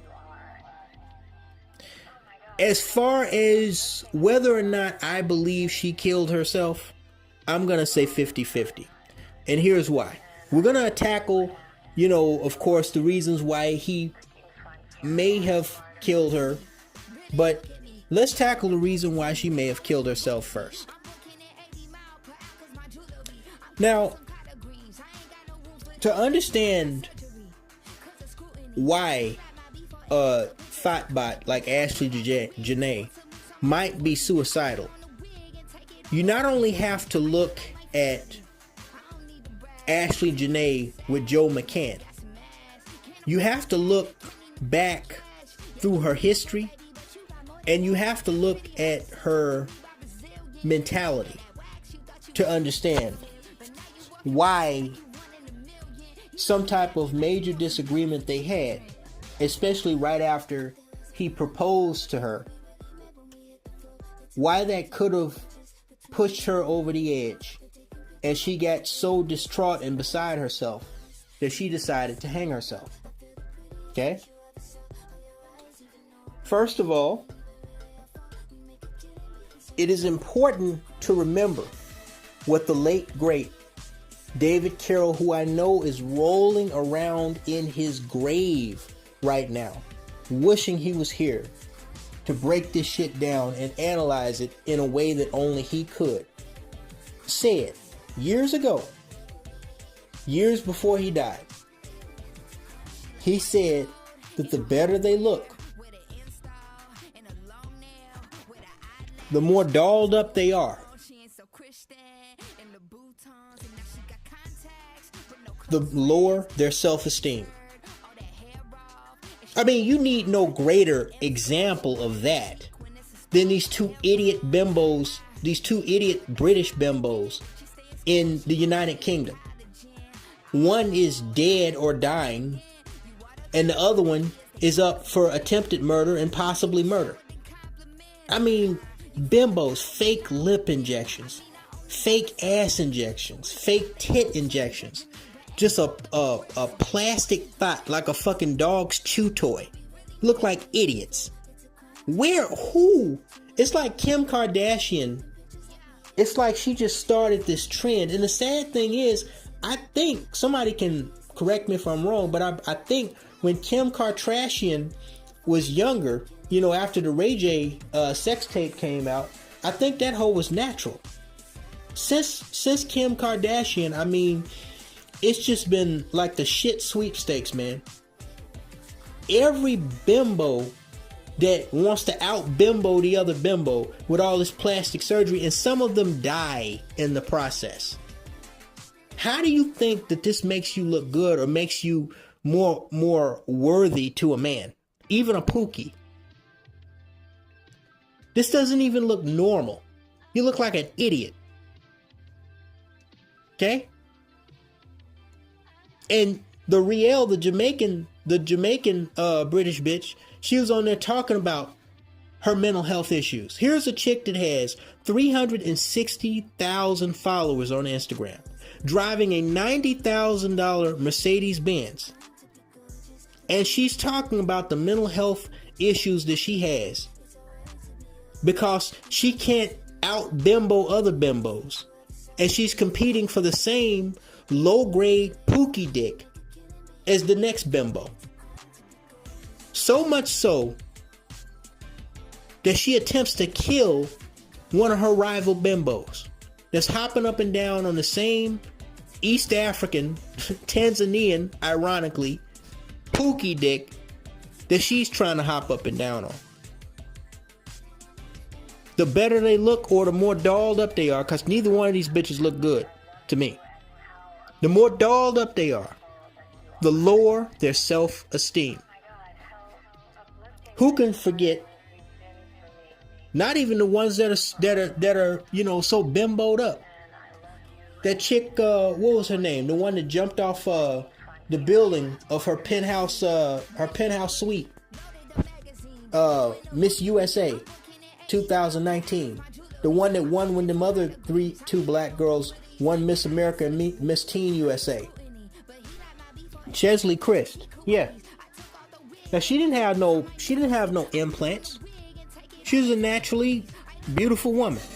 Here you have a woman who is a walking embodiment of an American dream success story.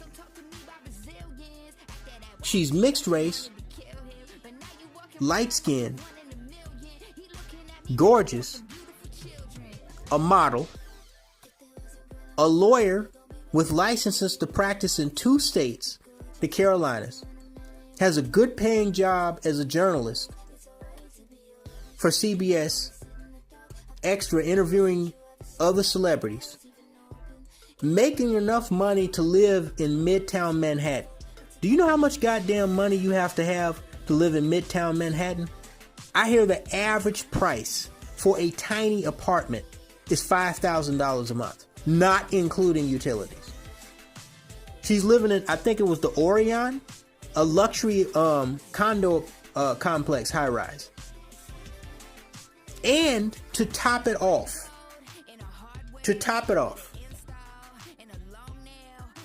she's crowned Miss USA years after being crowned Miss North Carolina.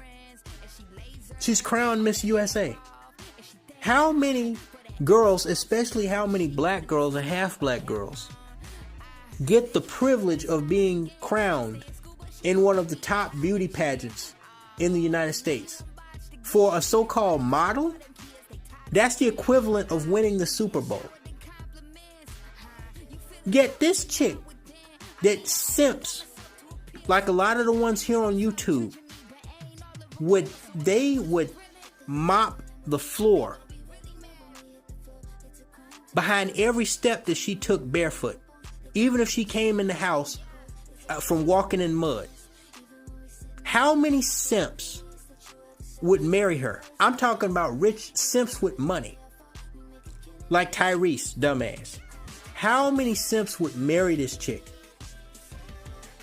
How many simps would do her nails for her? How many simps would empty their bank accounts for her?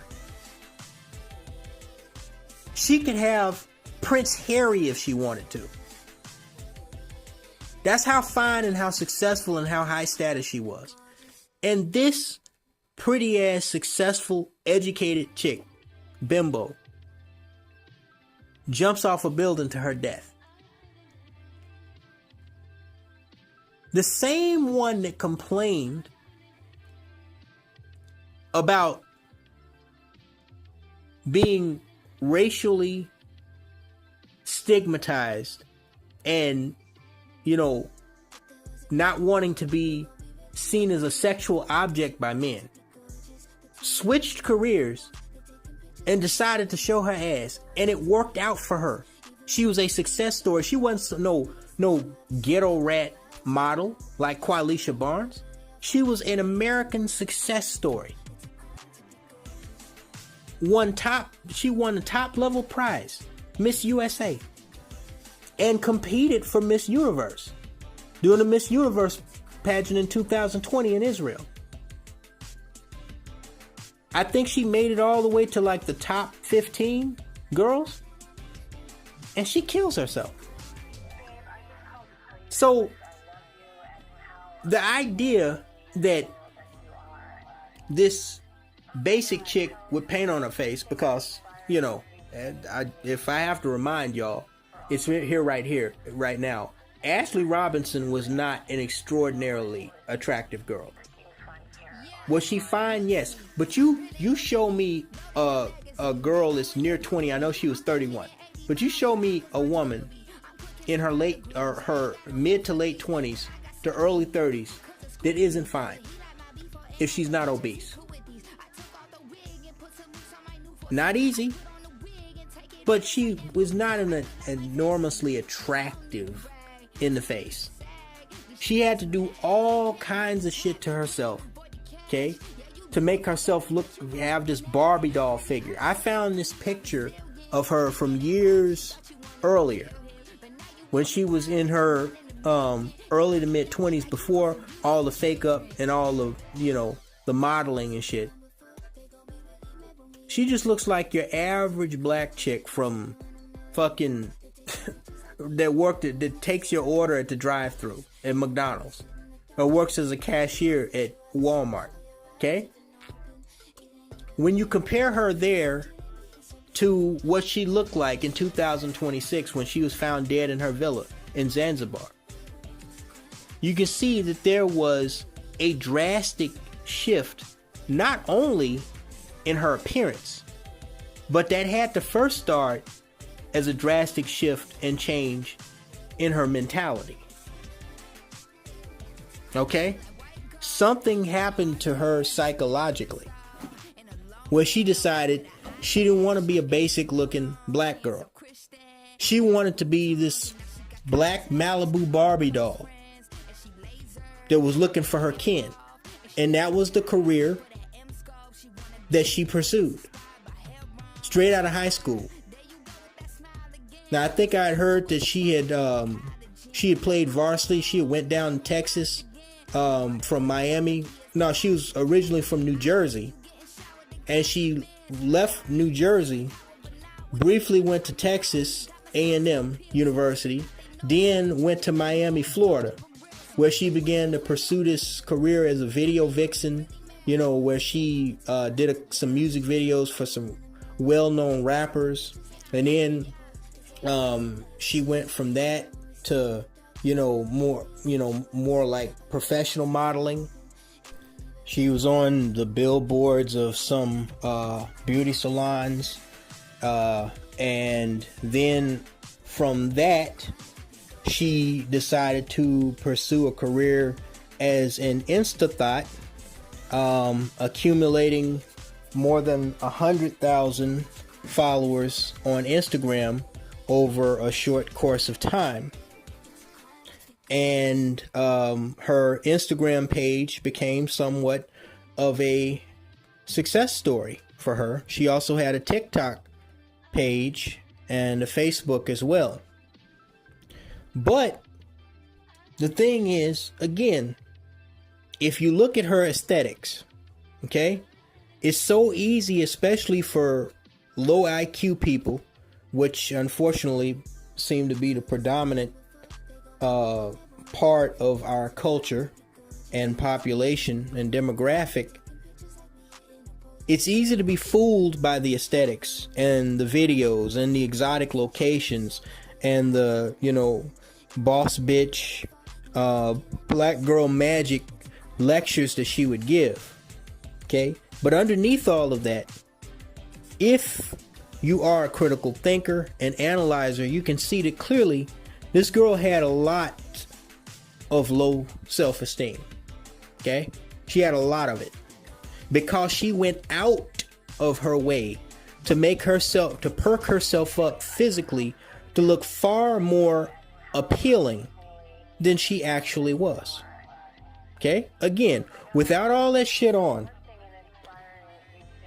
I can pick 10 girls at the McDonald's drive-thru or at the cashier at Walmart or even in hospital scrubs at some nursing home in some ghetto shithole inner city nursing home in Chicago. They look just like her. Okay? And what you have to understand is anyone who not only goes out of their way to doll themselves up this much, okay, but to create a success story out of being something physically that they actually are not, which is a black Barbie doll, is going to have some degree of mental health issues, even if they're really good at hiding it. Unlike a Cardi B, for example, who's very publicly mentally ill. Okay? Subject for another video. So, you look at that.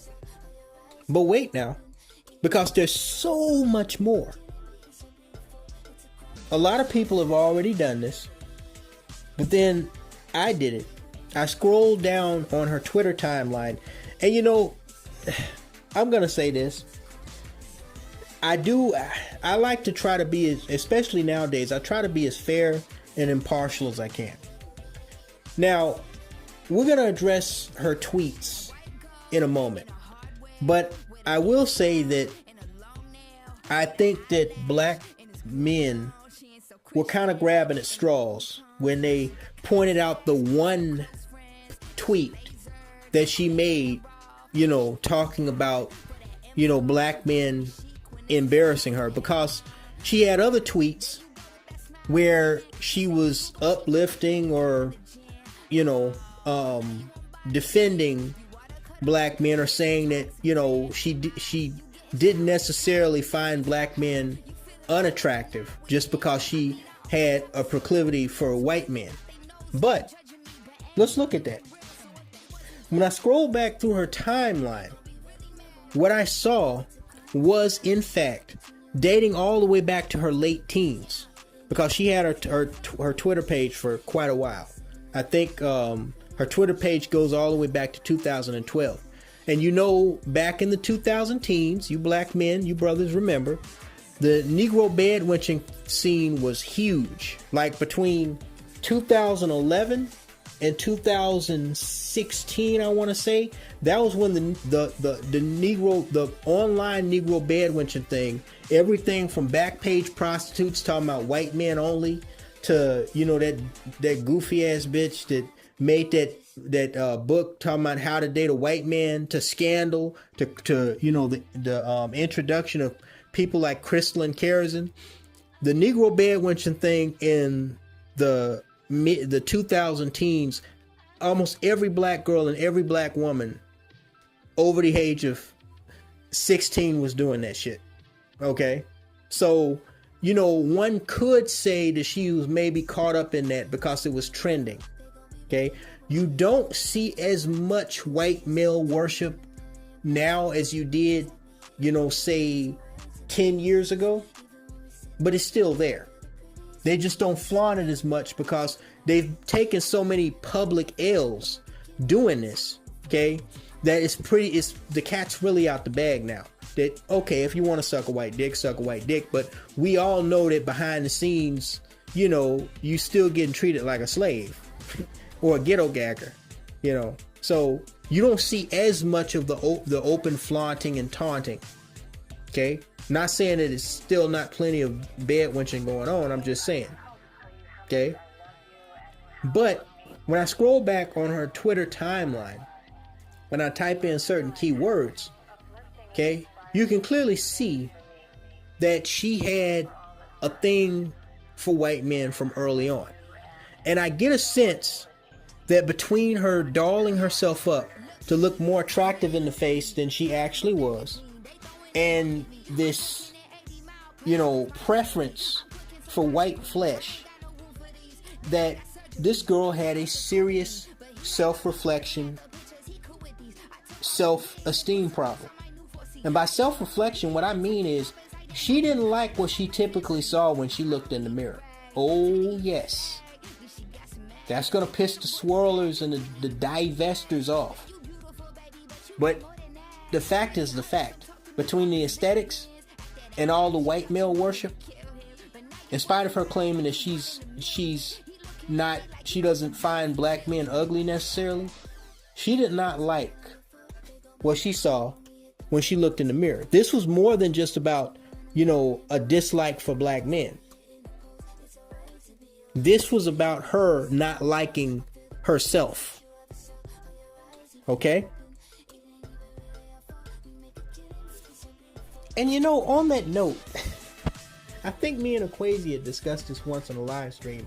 One thing that has always been a phenomenon to me, you know, from Sammy Sosa to Crystal and Kerosene to that Negro that got stabbed to death by his girlfriend down in Florida, to Ashley Jenae, why does it always seem like it's the blackest, darkest skinned Negroes that have the biggest whitewashed mentality?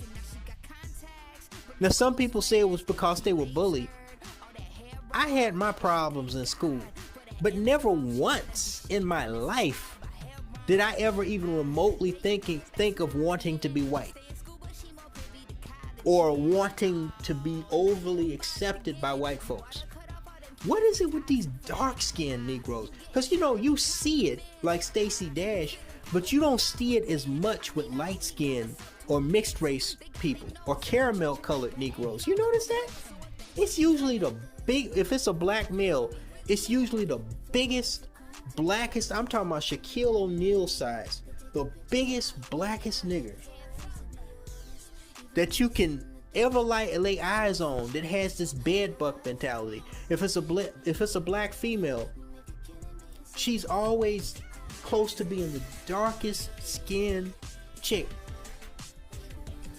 that you can see, that you can find, that has the worst bed wench mentality, where she literally will allow white men to crap all over her, and sometimes literally. What is that? It's so weird. You know, it's obviously a self-esteem issue, okay? But it's weird because you don't see Jews. You don't see Jewish women, you know, fawning for the attention from Arab men or German men. You don't see that. You don't see now, you know, I live near a college campus, so you do see these little Hinduistan Indian hoes, little Indian college hoes, you know, they mess around sometimes with white guys, but you know, it's not like they're like just fawning all over social media, you know, trying to get them a white dude, bragging about being with a white dude. No. Most of the time you see Indian girls, even on campus, with Indian dudes, okay? You don't, in Korea, my God, Korea is a huge, Koreans are probably, I'm going to tell you this, South Koreans are probably the most whitewashed people in the world, besides Negroes. As a matter of fact, I think South Koreans might actually be, especially the younger generations, they might actually be a little worse than black folks. And still yet, when you see South Korean girls and South Korean women, they're not flaunting this idea of being with a white person. Most of the time when you see them on campus, they're with other Korean dudes, other Korean girls, like they stick together. I call them some of the most sociable, antisocial people that I've ever seen, because they will go out and about with their friends, but you never see them, you almost never see them mingling with anybody else but other Asians, other Koreans. Which it's why it stupefies me when they said that white men are, you know, they date Asian women more than they date anybody else. But every time you see an interracial couple, it's usually a black chick with a white dude or a white woman with a black dude. Maybe that's just exclusively over here. Maybe in other parts of the world, you know, they mess with Asian women. I don't know. Okay, but that's just what I've seen. So again, getting back to, why is it always the blackest Negro that you can lay eyes on that has the biggest, they have the biggest fucking Uncle Tom bed wench or bed buck mentality? If somebody who has a degree in psychology can help me understand that, please help me understand it. Because, you know, I think I'm probably not the only person who's noticed that. I'm just one of the few people that have actually called it out. Anyway, it's not just Ashley Jenae's aesthetics and her preference of white men from an early age, because Joe McCann is far from the only white dude that she's messed around with. It's also when you look at her family history. We don't know all of her family history, but we do have some idea of some of her family history, because her mother even though her mother at one point was married to her father, who's black, and they gave birth to Ashley Jenae, who's obviously black. Her mother also has a thing for white men. Because when I scrolled back, first of all, when her mother did the interview, did the what do they call it? The TMZ interview, okay? She was there side by side with her ex-husband, and they were with their partners, okay, assumably remarried, and the husband had another black woman, but the mother, she was with a white dude. And when I scrolled back in Twitter, I found that Ashley Jenae had a stepfather that her mother had dated prior that was also white. So it's like as soon as she divorced or broke up with the black father of Ashley Jenae, she started messing around with nothing but white dudes. And see, people are trying to deny it. But in fact, it is very possible, because it is known that in a lot of cases, daughters try to mimic their mothers. When they are bred by their mothers, they learn from their mothers. She is the first transfer of knowledge. Okay? And you don't know what, that stupefied look her mother had on her face when referring to Joe McCann. Like, what happened? What happened? That wasn't, for me, I'm gonna tell you right now, that didn't just come off to me as confusion as to what happened, what led to the death of her daughter. That attitude that her mother had when giving that interview, that shocked what happened look on her face, that also read to me that she was saying inside her mind, but she was with a white boy. She was with a white man, an older white man, a rich white man. I thought she would be safe. I thought things would be perfect. Just like I taught her. Just like I told her. Girl, I learned, leave these niggas alone. Your daddy ain't shit. Go off and get you a non-black man and make sure he got some money. Now look, I can't prove that her mama ever had that conversation with her, but I find it highly strange that her mother has had at least 2 relationships with white men. And Ashley Jenae, from a very early age, seemed to date exclusively none but white dudes, even though she was working for black hood dudes, both in New Jersey and when she moved to Miami, in music videos and shit, and photo shoots. Just like they say, like father, like son, you best believe, like mother, like daughter. Now, if it just so happened that her mother just happened to find love with another race group of men after divorcing her father or leaving her father, and Ashley Jenae just so happened to have a thing for white guys, she just had a crush on them from an early age, and that's just what she's attracted to, then so be it. If you like it, I love it.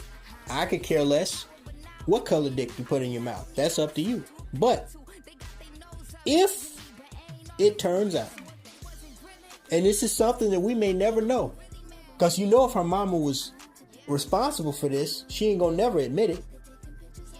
If this turns out to be a case of the mother being a devil whisperer in the ear of her young daughter, telling her to choose white men first over black men, and then years later her daughter meets her demise at the hands of a white man who appears like he's gonna get off scot-free if he did do it, then she has a lot of crow to eat. And quite frankly, I do not feel sorry for that mother one inkling of a little bit.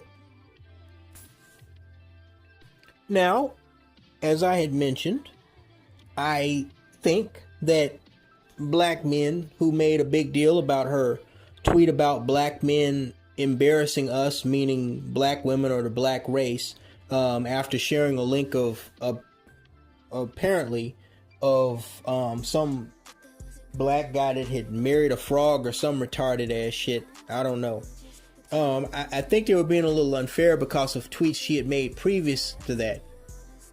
We do have to analyze the tweets.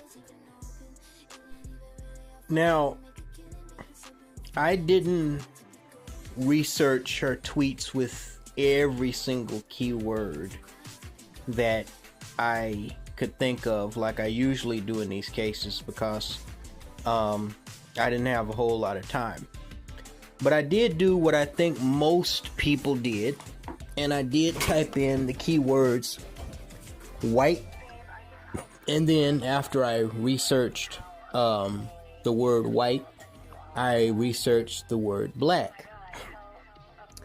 And I did not see really too much revealing there. But I did notice something that seemed a little weird.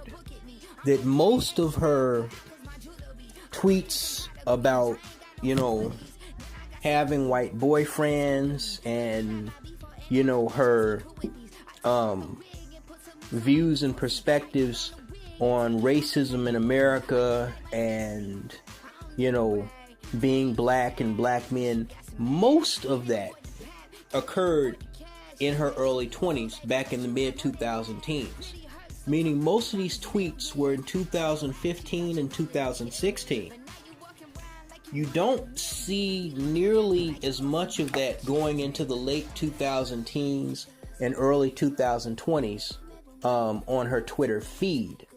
In fact, the post that she made about black men finding new ways to embarrass the black race or embarrass black women, whatever she was referring to, which happened in 2024, was, from what I could see, the first significant post that she made in any kind of reference towards black men in close to 10 years.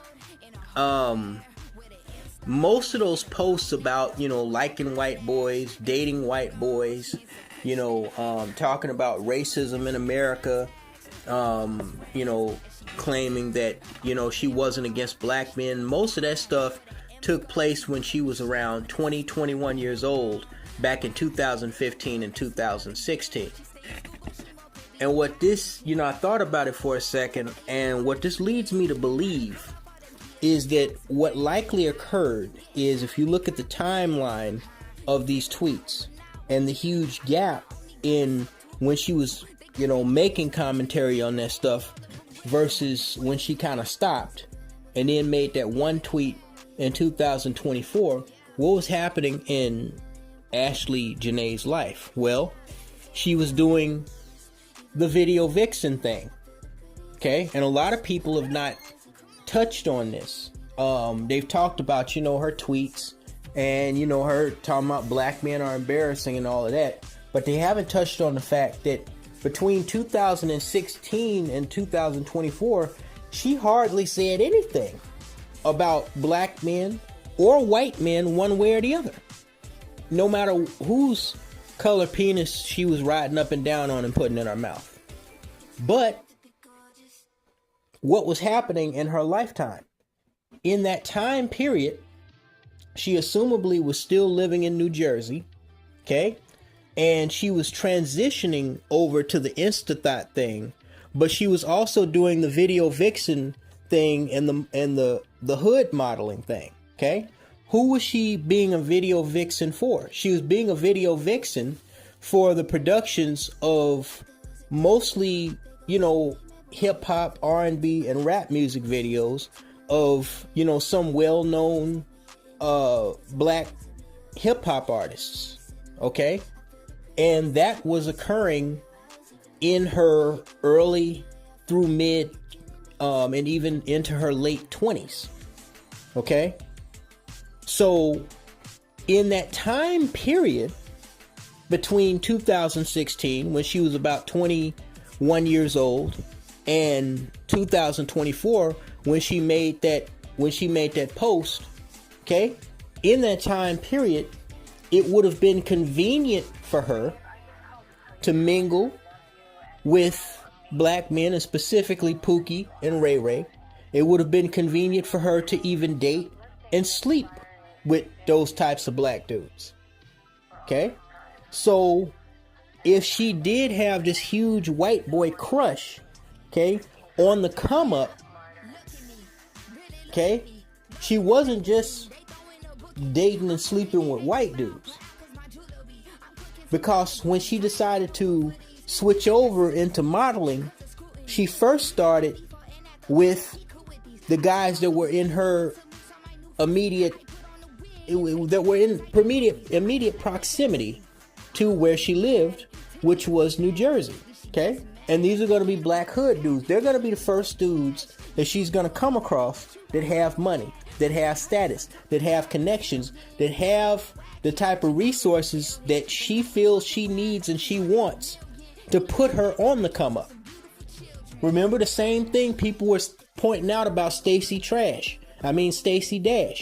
When that mixed breed bitch, when she started bad mouthing black men on Fox News before she got fired, right? You remember, okay? Before that, somebody had pointed out that conveniently, Stacey Dash did not start her career being a white man worshiping bad wench, okay? That married 4 different white dudes, all of which divorced her crazy ass.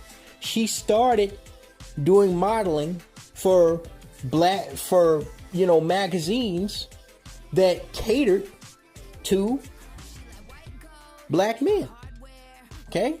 Which means that yes, she probably was getting dicked down by multiple different black men on the down low, behind the scenes.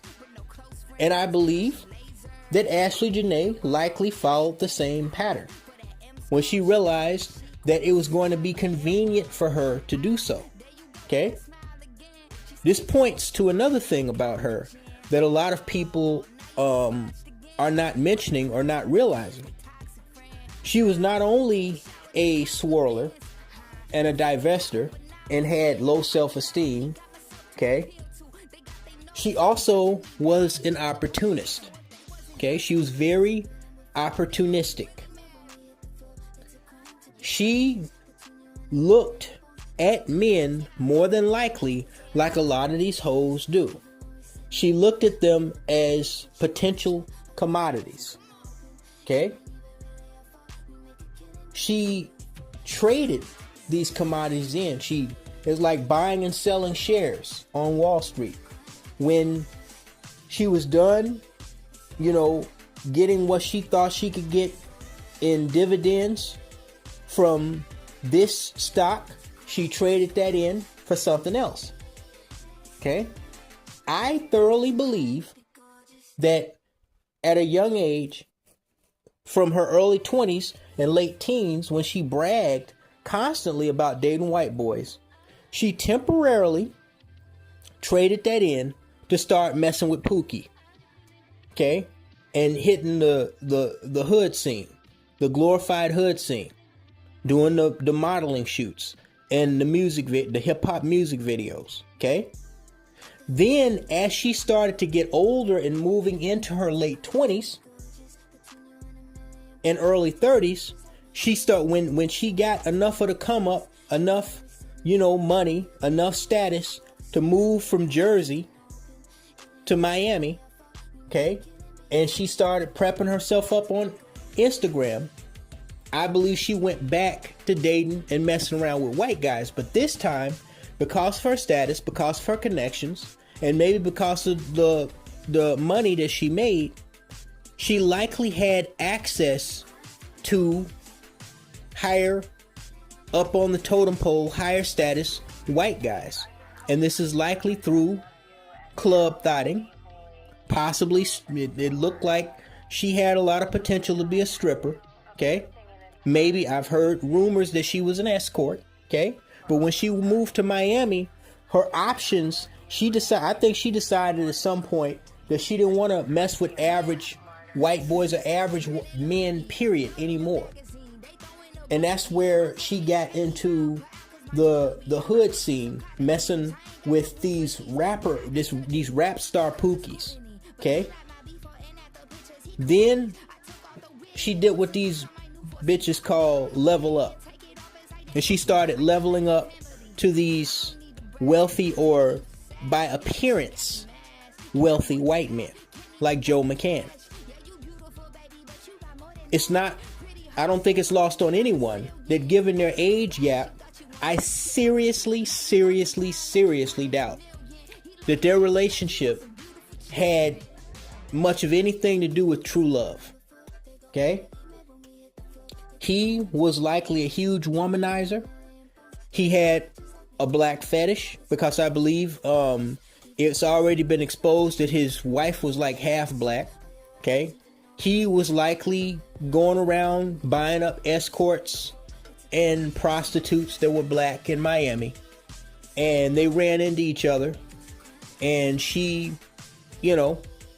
seduced him, and caught his mind. And that's how that story kind of transformed into what it became. Where instead of, just the regular, black bimbo dolled up, for a fling and, a one night stand, she figured out a way to possibly manipulate him into sticking with her longer. And listen, man, you can use your imagination. Ain't no telling what she did and how far she went to get this dude who impresses me as a dude that usually probably only spent one night with a female to spending maybe a few months with her. I forget how long they said they were supposed to be together. I think I'd heard like a year. But if they were together a year or a year and a half, 2 years, whatever, that would be consistent with when she kind of came out of that hood thought phase, doing the video vixen thing, to moving to Miami and, start to date, upper middle class, upwardly mobile white men again. Okay. But just with higher status than the boyfriends she had in high school and in college. Okay? And that was when she started mouthing off about black men again. Why? Just like Cynthia G. When Cynthia G first came online. Right? Cynthia G went through her hood model, thought phase when she was in her early 20s. Everybody saw the photos. Okay? And then she went through her, hate white people phase, likely because she was escorting with white men. I think she even admitted that she did. And then when, they hurt her channel the first time, she stopped going after white men because it was no longer convenient for her to call them evil albinoid devils anymore. So she transitioned from talking shit about white men to talking shit about black men. Why? Because it was easier and she could get away with it. She's opportunistic. A lot of these females are opportunists. Okay? A lot of them are opportunists. You have to understand that. In fact, now that I think about it, it wouldn't surprise me if Ashley Jenae was, because she seems like when you look at her tweets,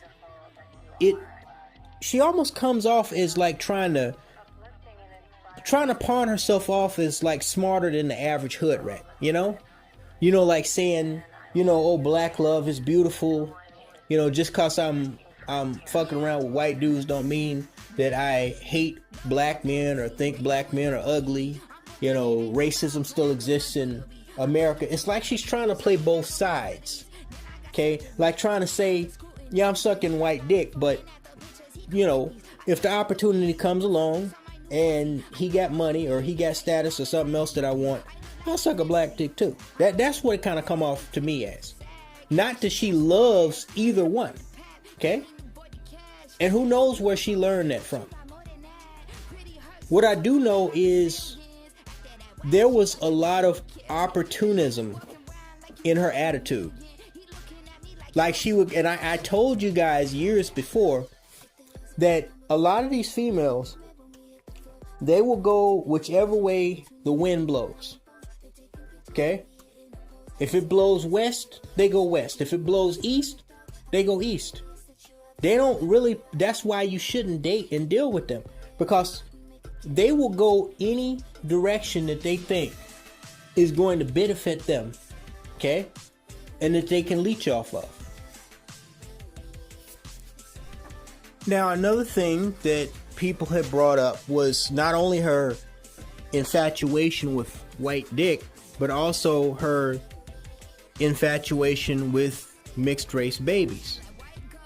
I mean, honestly, I really don't see any big deal here because a black female with a bed wench mentality, same as a black male with a bed buck mentality. If they're infatuated with whiteness, they're gonna be infatuated with mixed race babies because, once again, okay, as I said about, you know, there being a very real possibility that she may have been distraught enough to commit suicide. Okay, she obviously has low self-esteem. Okay, or she had low self-esteem at a young age.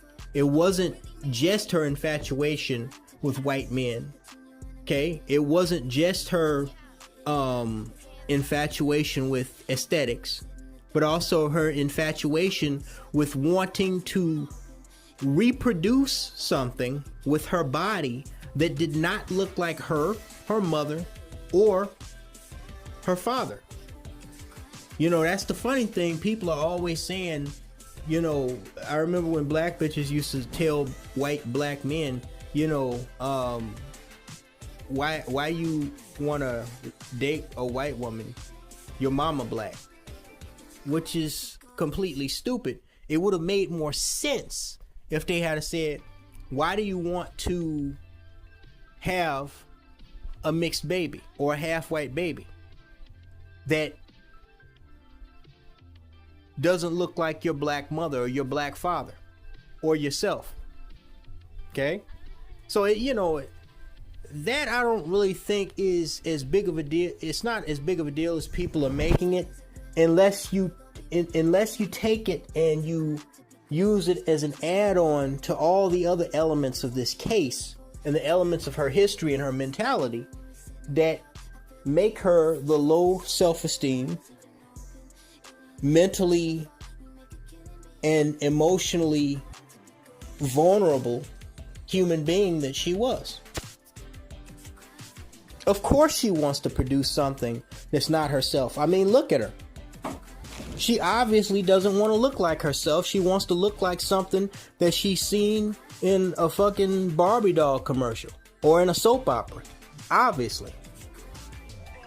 In fact, I think the only reason that chicks like her don't lighten their skin is because they know that there are white men who have a fetish for black skin. So, I mean, what have we really learned about Ashley Jenae? What we've learned and what we've observed is that from her fake up to her sugar daddies that she was trying to pass off as her fiance, all the way up to her death, whether she took her own life or whether somebody took it for her, okay? Her bad bitch with a bag routine on social media was nothing more than a facade. Her looks were fake. Her confidence was fake. Her defense of black men was fake. I'd even go as far to say that her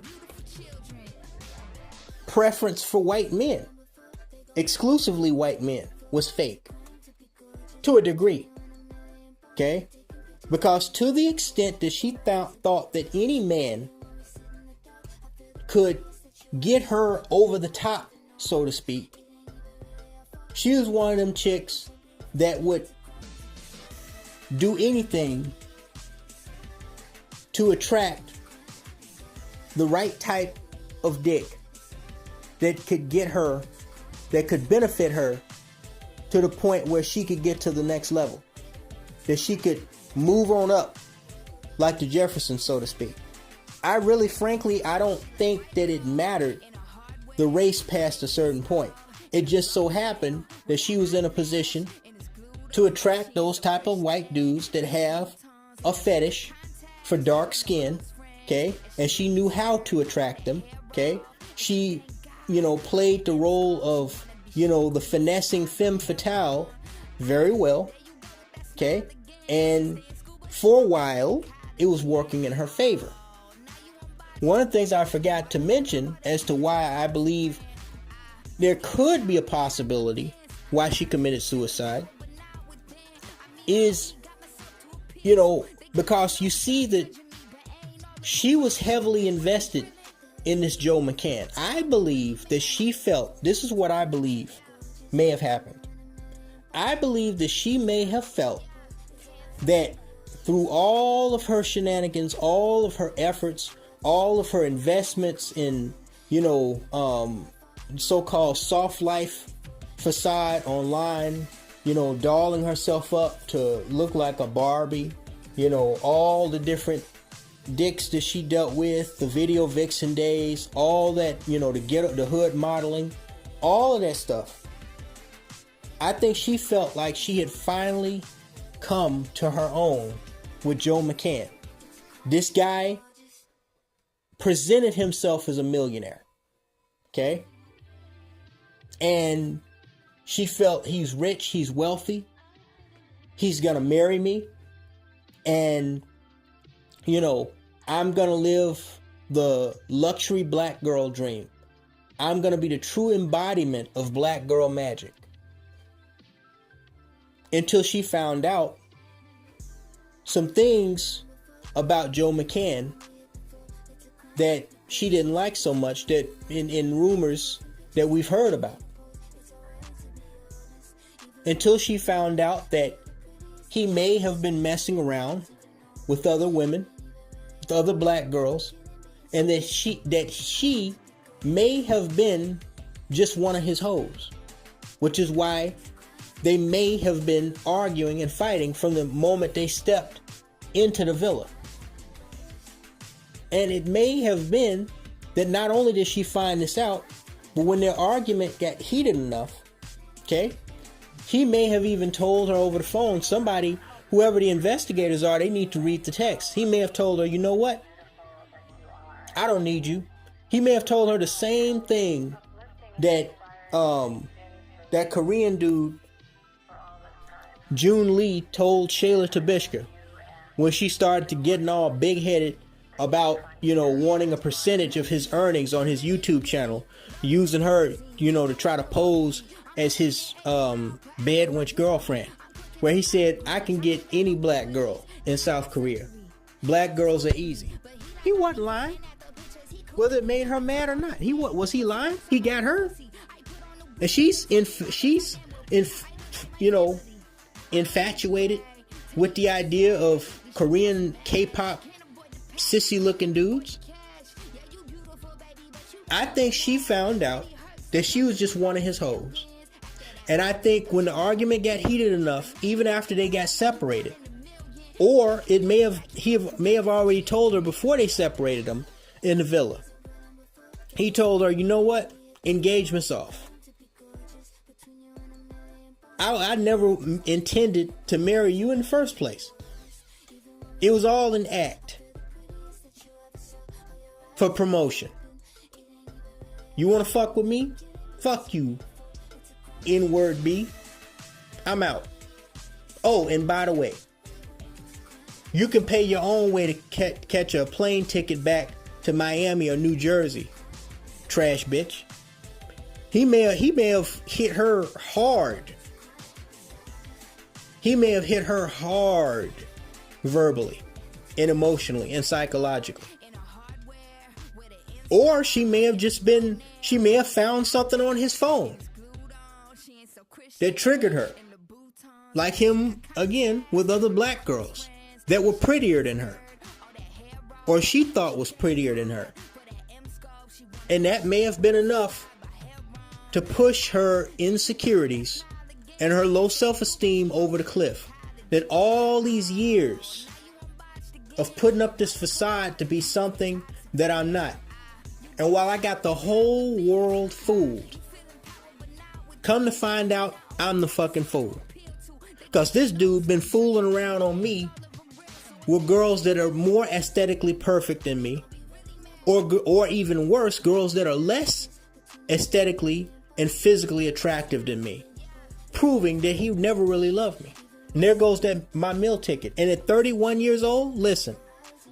By that time, anybody, male or female, should at least know what they want to do in life. Whether they succeeded at it or not. And if she wanted to be this Barbie doll bimbo that's going to live out this fairy tale ending with a guy twice her age, okay? For her to lose him potentially, or find out that he wasn't going to be faithful, to find out that she was just one of his hoes, you have to get inside the mind of a person who thinks like her and understand that this could be emotionally and psychologically devastating. Okay? As someone who has dealt with mental health, okay, for most of my life, I can tell you without a shadow of a doubt that mental health or the lack of mental health, ill mental health, having a mental instability, doesn't even have to be a full-blown mental illness. And a lot of people have mental illness. They just won't accept it. Just because you look normal and you can get up, work a job, or you're attractive, or you're in a relationship does not mean that you're not mentally ill. But mental instability can be both mentally, emotionally, and physically debilitating. Okay? No matter what it stems from. So if she built in her mind, she built this tower of Giza, okay, into a skyscraper. Finding out that he was with other women after proposing to her, telling her the engagement is off, knowing that he's going fucking other chicks after engaging her. This could be like somebody just knocking a giant stack of cards to the ground. Just crushing her in every way imaginable.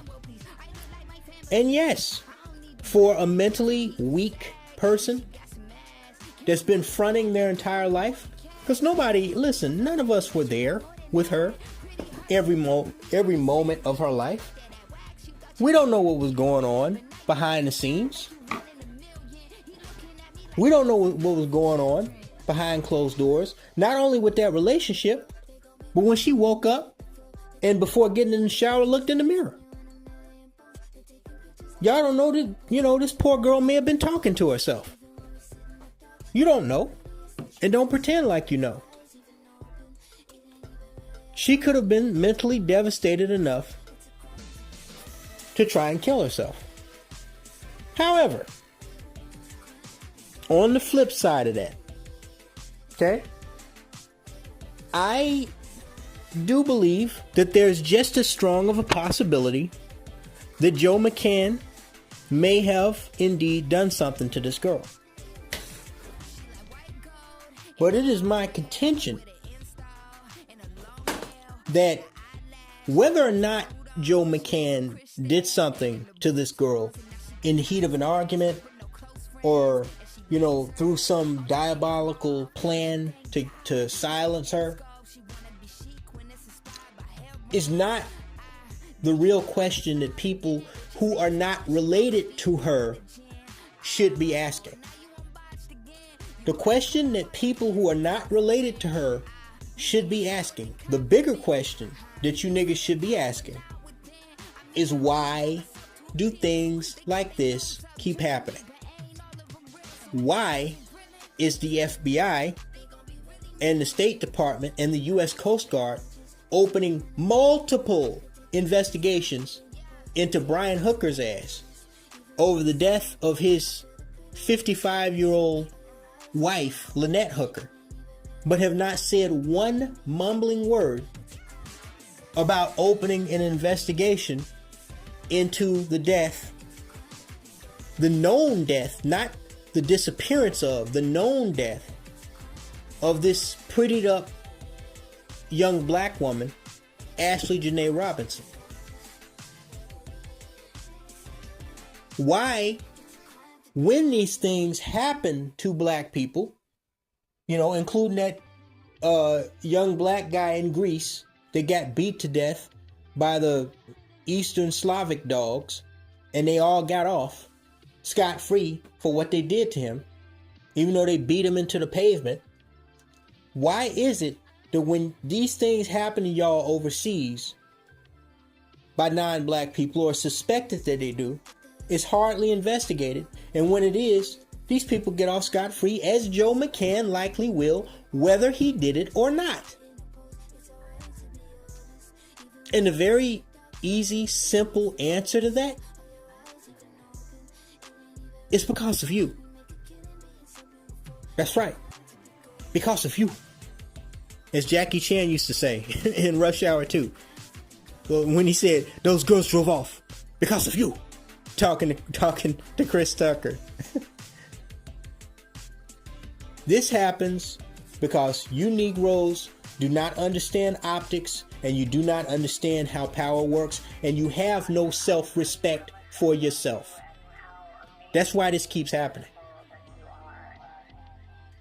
You look at just Africa, not even the entire African diaspora. You look at Africa and how pitiful and pathetic that place is. In spite of it having some of the richest resources, including the material needed to make nuclear weapons. Did you know that the majority of uranium comes from Africa? That's one of the main parts, besides plutonium, that's needed to be enriched to make a thermonuclear bomb. Yet, there's not a single nuclear warhead on the entire continent of Africa. What kind of sense does that make? They're giving their rich resources to everyone else. Why has not a single African country developed a nuclear weapon? Why? When the white man needs that resource. And it's not just that, it's multiple diamonds and gems. There's so many natural resources that have been unearthed in Africa. And yet Africans, by and large, are not benefiting off of them. First, it was the English. Then it was the Dutch. Followed by the French. Now it's the Chinese and the Russians. Everybody's milking Africa, but Africans. And so it comes as no surprise that these white tourists can go into these underdeveloped countries that are run by these CIA puppets and these corrupt dictators like Mugabe, and pretty much just take what they want. So confident are they can go there and get rid of a body if they want.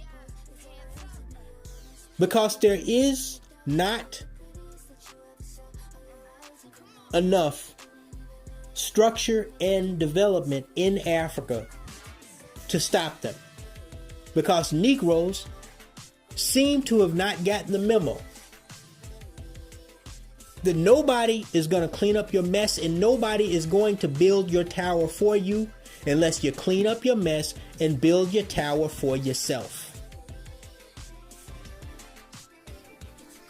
Many of you may recall that some years ago, I did a video on the child sex trade in Africa, which is just pitiful, primarily in Kenya, but also in Nigeria and other African countries, and how there was a BBC journalist, this older white dude. He went into a village in Kenya, a rural village in Kenya, to talk with underage girls that had been going into town and prostituting with mainly white tourists, older male white tourists. And sometimes this shit would take place right on the beachfront in front of everybody. Nobody would give a shit. And the elders in this interview, they were acknowledging, along with the Kenyan government, that this is a problem that they claimed to be cracking down on. But I noticed something that caught the eye of no one else but me in that interview. In the interview, when the white BBC journalist, he went into the village and brought his camera crew, the village people, they brought all the children and themselves, and they surrounded these white people that were part of this film crew. Like, you know, they were some star attraction or something. Or maybe because they was planning to jump on them and kill them. And at first you get a little concerned for the BBC journalists, because it's like, oh shit, it's about to go down. But then it's like, it's almost like they're standing in line, like at a food pantry or something, waiting to get a handout. And I'm like, wait a minute. If you got women talking about they beg their daughters not to go to the beach to trick with these older white dudes, why do they have these children out here around this white dude and his film crew? And that's when it occurred to me. These motherfuckers are lying. They're not trying to stop these girls from going out. They're encouraging them, even prepping them and putting them up to going out and tricking with these white sex tourists. They want underage poon. And the money and the proceeds that they make from that are going back, and I guarantee you the village elders, including their mothers and fathers, are taking a cut of that money. Those children were brought out and they surrounded that white BBC reporter because the adults of that village were like, what you want? Which one you want? That's what that was. When I realized that, when that hit me like a ton of bricks, that's when I realized something that I had not previously realized about Africa. Africans are worse than African Americans in their mental inferiority complex. They're bigger coons and bigger buffoons than these niggas over here. And the sad and scary thing is, they don't come ancestrally from slaves like we do. Because see, that's the excuse that they use for so-called African Americans that we're a byproduct of slavery. But what excuse do those niggas have over there? where they're the majority. I just showed y'all in the intro of this video another video that I have right now that's available on Patreon if you want to see it. Maybe later on it might become public, it might not, who knows. And it's called Rodney King 2.0. Where you see a group of these white South African police officers in South Africa in modern times in the year 2026. This video, it went viral over there on Instagram. They're beating up and kicking and attacking this black dude right there on the streets of Cape Town, South Africa, in broad daylight in front of everybody, just repeatedly beating this dude. Yet Africa is no longer apartheid. It's no longer run by Boer Dutch. It's run by black folks. And yet they still allow this type of abuse from their own kind. Do you think a group of niggas could go to Korea, even if they were hired as police officers, and just start beating a Korean's ass? Or beating some Chinaman in China? No. This happens because y'all allow it. People like Joe McCann, if he did come up with this elaborate scheme to delete Ashley Jenae and then bribe the police, bribe the staff, this happens because he knew that Tanzania in East Africa was a place where he could do that and get away with it almost scot-free, just so long as the price was right. And if he did bribe somebody, it wouldn't surprise me. It wouldn't surprise me if he didn't pay no more than $500 combined for all them niggas. You Negroes, I said this before as well.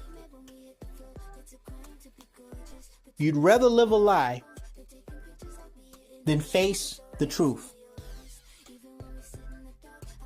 And the truth of the matter is, all these niggas out here playing detective about, who said what at the hotel, and, Joe McCann's history, and what they think happened, and, there should be DNA evidence at the crime scene, all this bullshit. The truth of the matter is, y'all don't have your fucking act together. You don't have your fucking act together. And as long as you don't have your fucking act together, people are going to continue to act a fool toward you and with you and around you. They're going to continue to expose you as a fool because you allow it. With your weak, inferior mindset.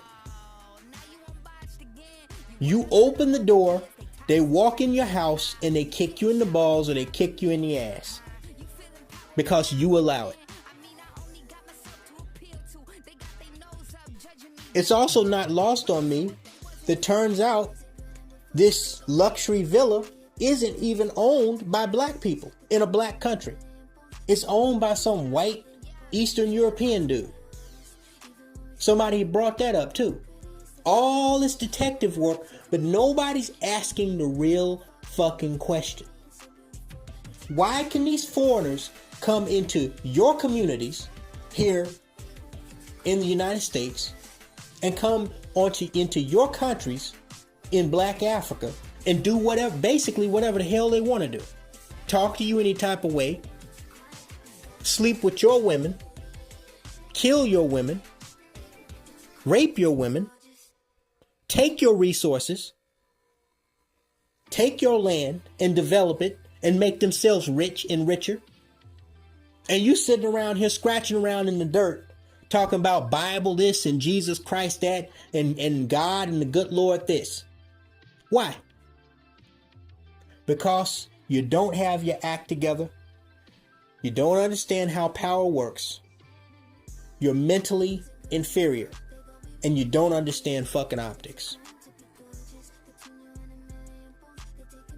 Would Joe McCann, if he did plan to kill her, here's the sad part. He wouldn't go to Sydney, Australia. He wouldn't go to London, England.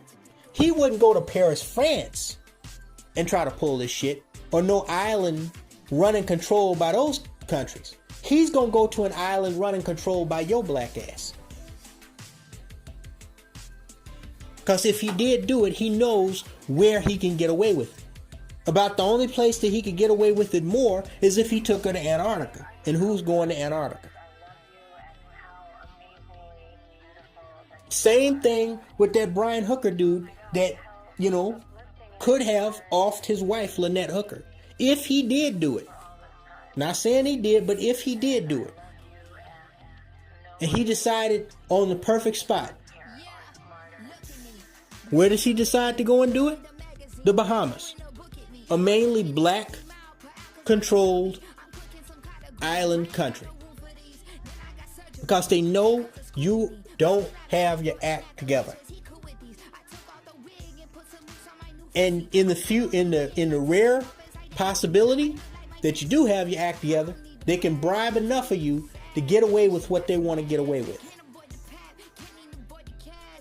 And on that note, it's not lost on me the hypocrisy of all these black bitches.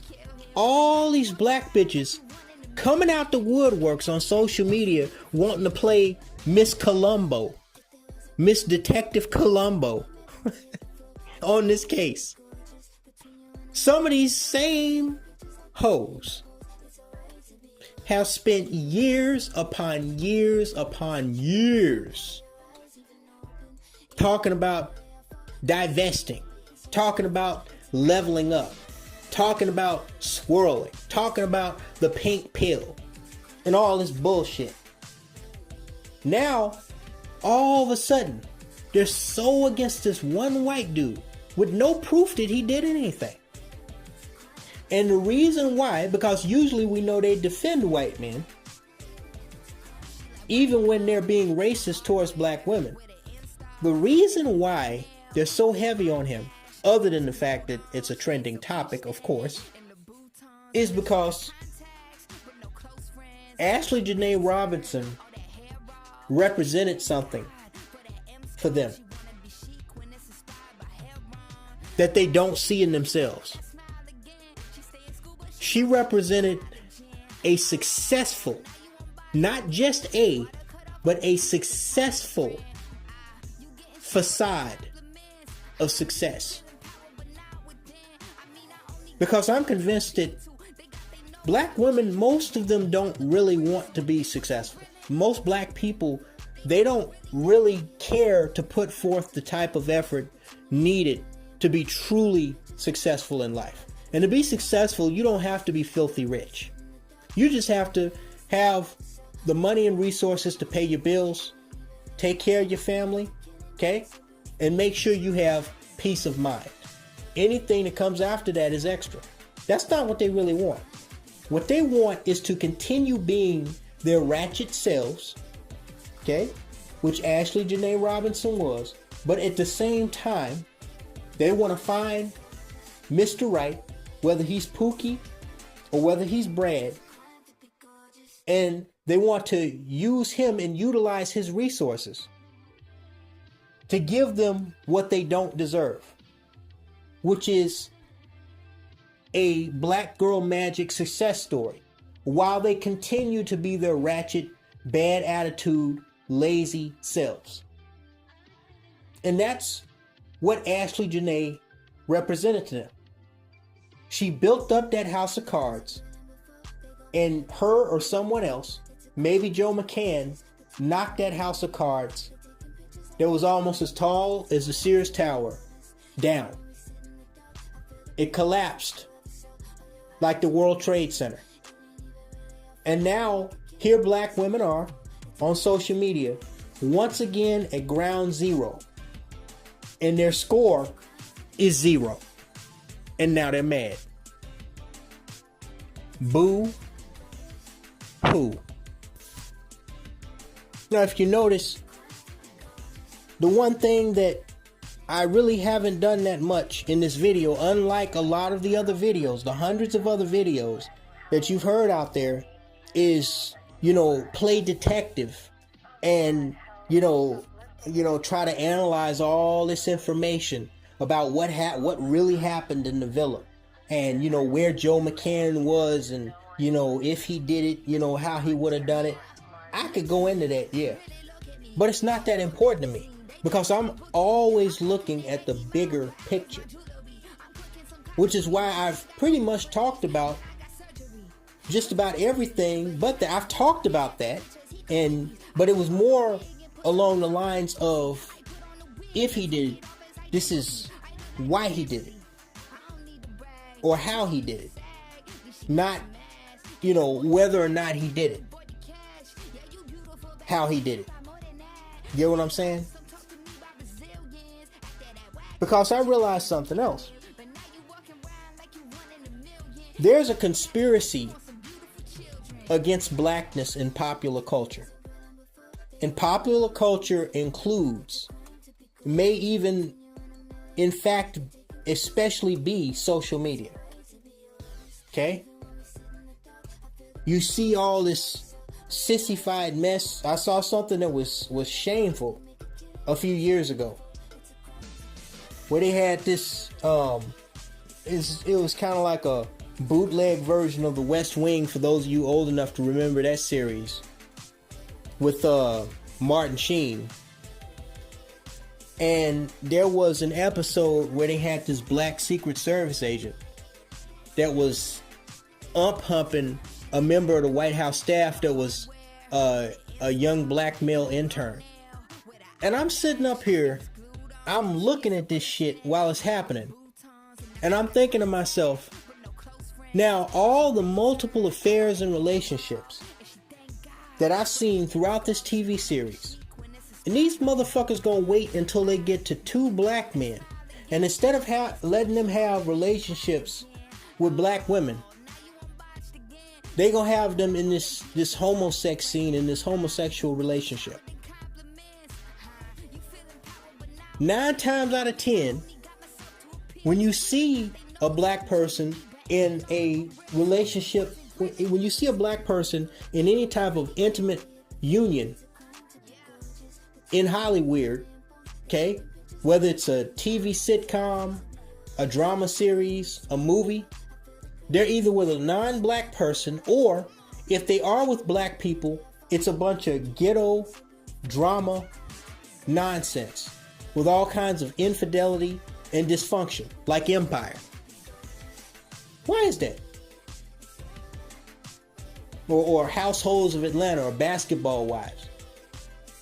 Why is it illegal to show a black family just being a black family, like Family Matters, or The Cosby Show, or The Jeffersons?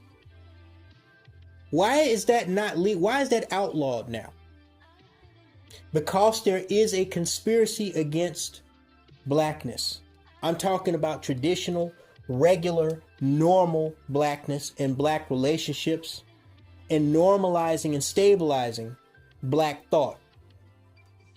So they do and allow anything, including the uplifting and the highlighting and the promoting of these hood rats, these hood scum trash whores like Sexy Red, who even with the 2 brain cells that she has in her peanut head, acknowledged that she felt like all they did was take a black girl from the hood and make her famous. She said that out of her own mouth. She knows she ain't shit.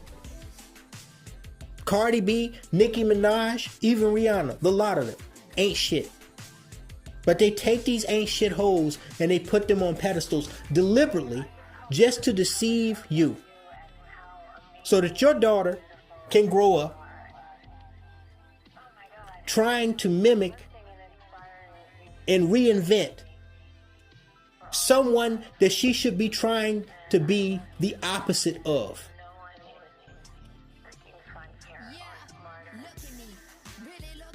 They make black men that are homosexuals or transsexuals, they make them out to be of higher value than black men that are not only heterosexuals, that are working class males that take care of their families, take care of their children, are married to black women.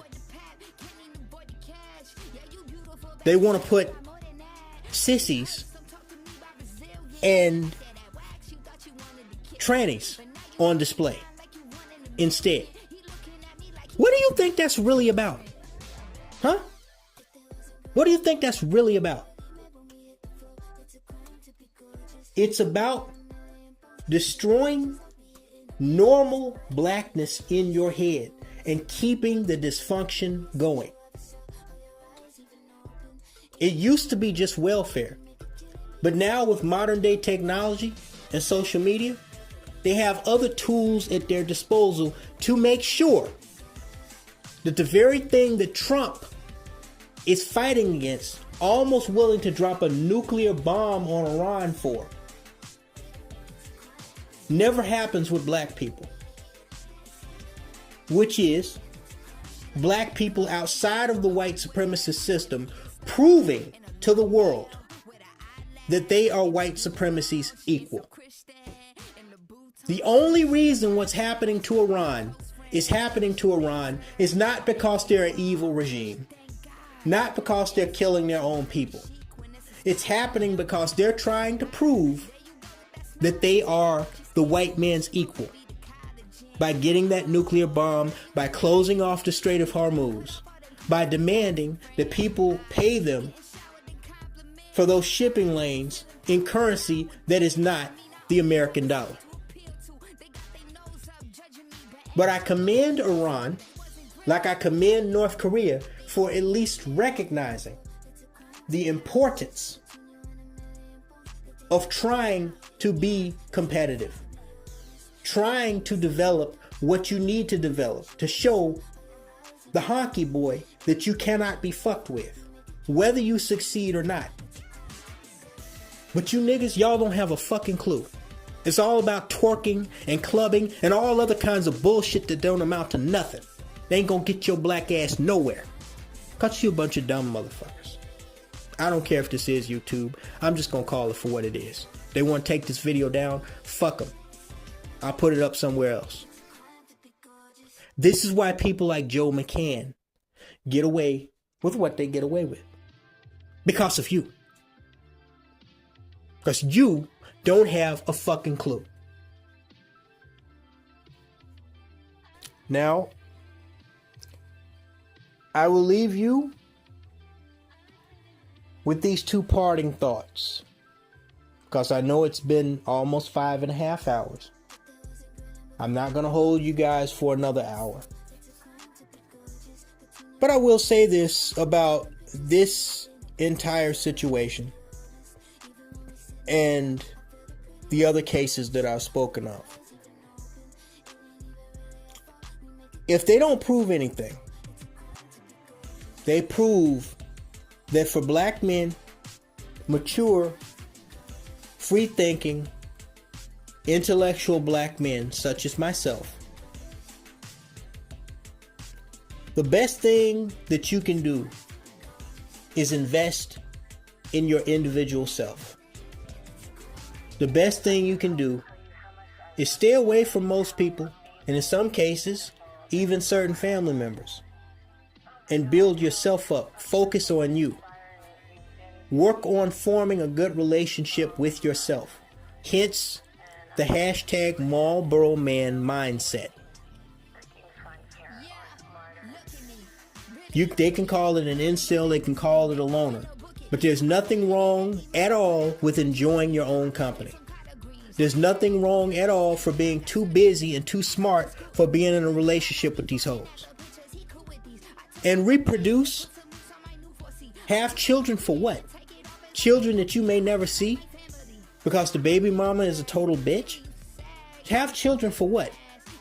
Have to pay out the ass for 18 years for children that you may never get a chance to spend time with, assuming that you do want to spend time with your children? It's time for this facade to end.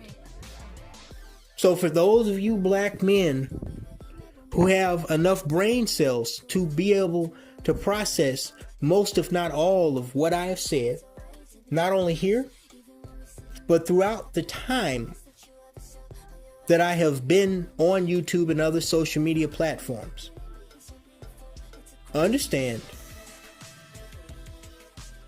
that there is no more important goal that should be in your life than to take care of yourself, to focus on yourself, to have a good relationship with yourself. To hell with these hoes. Because while you might think that you got a pretty young dime on your arm, she's gonna come with a price. And that price these days is likely gonna be more than you're willing to pay. The other thing, and this is perhaps the biggest lesson to be learned out of all of this, and I had made some reference to it earlier, is that black people, y'all, both male and female, need to understand this one thing. Whether you're talking about the Denisha Delancey case, whether you're talking about the Qualeisha Barnes case, whether you're talking about the Amanda Makor case, whether you're talking about the Ashley Jenae case, you need to understand this one thing. Nobody, and I do mean nobody, is coming to save your ignorant black ass. Nobody is coming to clean up your mess. No one is coming to clean up for you. No one is coming to save you. No matter who you vote for, Republican or Democrat, no matter who you date, no matter who you sleep with, no matter who you procreate with, no matter who you work for, no matter what university you go to, nobody is coming to clean up your mess, and nobody is coming to save you.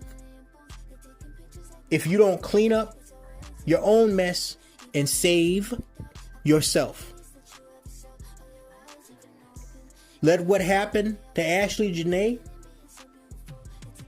and every male and female like her be a lasting reminder of this fact. No one is going to clean up your mess, and no one is going to save you unless you clean up and save your goddamn self. Thanks so much for listening. Thank you for being patient with me while I got through all of that. And I will talk to you guys again later. Toodaloo. Yeah, look at me, really look at me. Loaded the magazine, they throwing a book at me. I'm booking at 80 miles per hour cause my jewelry. I'm cooking some collard greens, I ain't got no room for these. Then I got surgery, cause of scrutiny. But he like my before and after pictures, he cool with these. I took off the wig and put some moves on my new 4C. I put on the wig and take it off as I damn well please. I look like my family, I don't need to brag.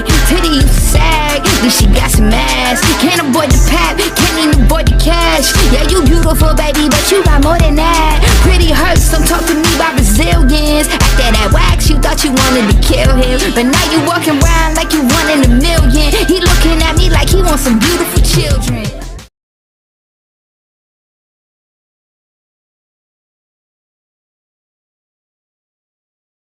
An update tonight on convicted killer Scott Peterson's bid to get out of prison. Today, a judge rejecting his request. CBS LA assignment editor Mike Rogers is here at the desk with the judge's decision and reaction from Peterson's attorneys. Mike. Yeah, you know, first of all, Rudabeh, his attorneys vowed to appeal this. So they say the Superior Court judge just doesn't understand the law surrounding habeas corpus, which is the petition that Scott Peterson's attorneys are using to try to get him out of prison. Now, as you know, the convicted killer has been behind bars since at least 2005. When he was found guilty of killing his wife, Laci Peterson, and their unborn child. Now, the Innocence Project, the Los Angeles Innocence Project, has taken up this case, claiming that there is evidence and new evidence that disproves prosecutors' theories and says that expert witnesses used by the prosecution was wrong about many of the claims that they made in the trial. Now, the Innocence Project has filed that habeas petition to try to get him out of prison. The judge, though, today, the Superior Court judge, refused to even hear any of the evidence, saying that it is not proper in a habeas petition. That is why the Innocence Project says they want to appeal this to the next level, take it to an appellate court who they believe may better understand the habeas process. Though the judge in this case says, look, these are not the merits for me to hear this new evidence for. He is not admissible to give new evidence to try to get a new trial or to get his case thrown out. But again, the Innocence Project says, Rudabeh, they will appeal the case. Thank you, Mike.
It's been more than a month since Lynette Hooker vanished in the Bahamas. This morning, the U.S. Coast Guard seizing the sailboat she was traveling on with her husband, Brian Hooker. The Coast Guard also announcing they hope to speak to the owners of this other sailboat, which they say was moored next to Hooker's boat the night she disappeared. The 55-year-old American went missing on the evening of April 4th. Brian telling authorities the couple encountered bad weather while riding their dinghy to their sailboat off Elbow Cay. He claims Lynette fell overboard. Brian washing up on Marsh Harbor, where he then reported his wife missing. He was taken into custody but then released without charges. Brian telling our Victor Okendo he planned to stay in the Bahamas to look for Lynette. I'm not leaving until I'm told to leave or convinced that it's fruitless. Lynette's daughter, Carly Aylesworth, skeptical of her stepfather's account. It just made me be more, why didn't he do this? Why didn't he do that? Why did that happen? Brian Hooker's attorney says he is not commenting on the seizure of the couple's boat, but there are still so many questions about what really happened the night Lynette went missing.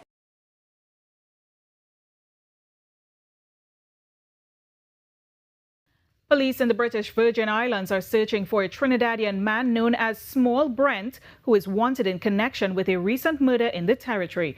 The Royal Virgin Islands Police Force, the RVIPF, considers Small Brent extremely dangerous and associated with serious crimes, including kidnapping and extortion in Trinidad and Tobago.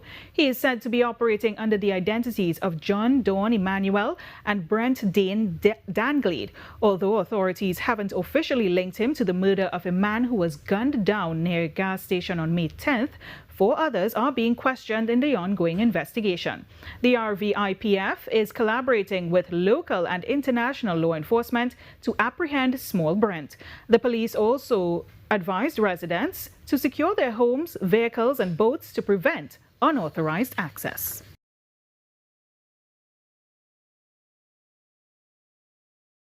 Ashley Jenae's fiance, Joe McCann, authorized to return home after weeks without passport in Tanzania following tragic investigation. Yo, Joe McCann just got back to America after Ashley Jenae's death in Zanzibar, and now he suddenly wants to talk. Yeah, the same Joe McCann who stayed publicly silent for weeks while investigators held his passport overseas. The second he lands back on U.S. soil. Boom. Lawyer statement. Public message. More to say soon. And the internet immediately noticed something weird. Because while Ashley's family was preparing her funeral in New Jersey, Joe chose that exact same day to post about his incomprehensible tragedy. People online are asking one question. Why now? Then the receipts started stacking up. Police in Zanzibar reportedly confirmed the couple had multiple arguments before Ashley's death. According to reports, hotel staff even separated them into different rooms after one fight became too heated. But in Joe's statement, he described their relationship as perfect love and friendship. That contradiction alone has social media in detective mode. And then came the line that really exploded online. Joe publicly claimed Ashley wanted to be cremated. Internet users immediately connected that to reports about a U.S. autopsy allegedly mentioning cerebral hypoxia consistent with strangulation. Suddenly everybody started asking why cremation was even being discussed publicly before the family finished grieving. Then his lawyer added another controversial line, saying Joe reached out to Ashley's family and was met with silence. Bad move. Because online, that sounded less like grief and more like PR damage control. Now people believe Joe's upcoming interview won't just be a statement. It'll be a full internet interrogation. Every pause, every word, every body language clip is about to get analyzed frame by frame. And honestly, whether he speaks or stays silent now, the internet already decided this story is far from over.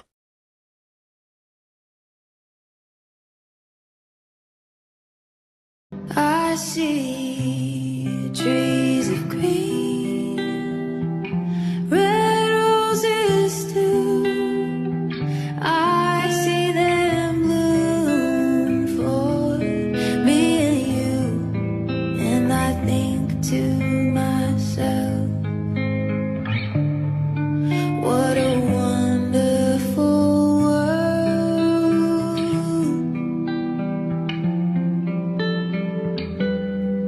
I see skies of blue, clouds of white, bright, blessed day, dark, sacred night, and I think to myself, what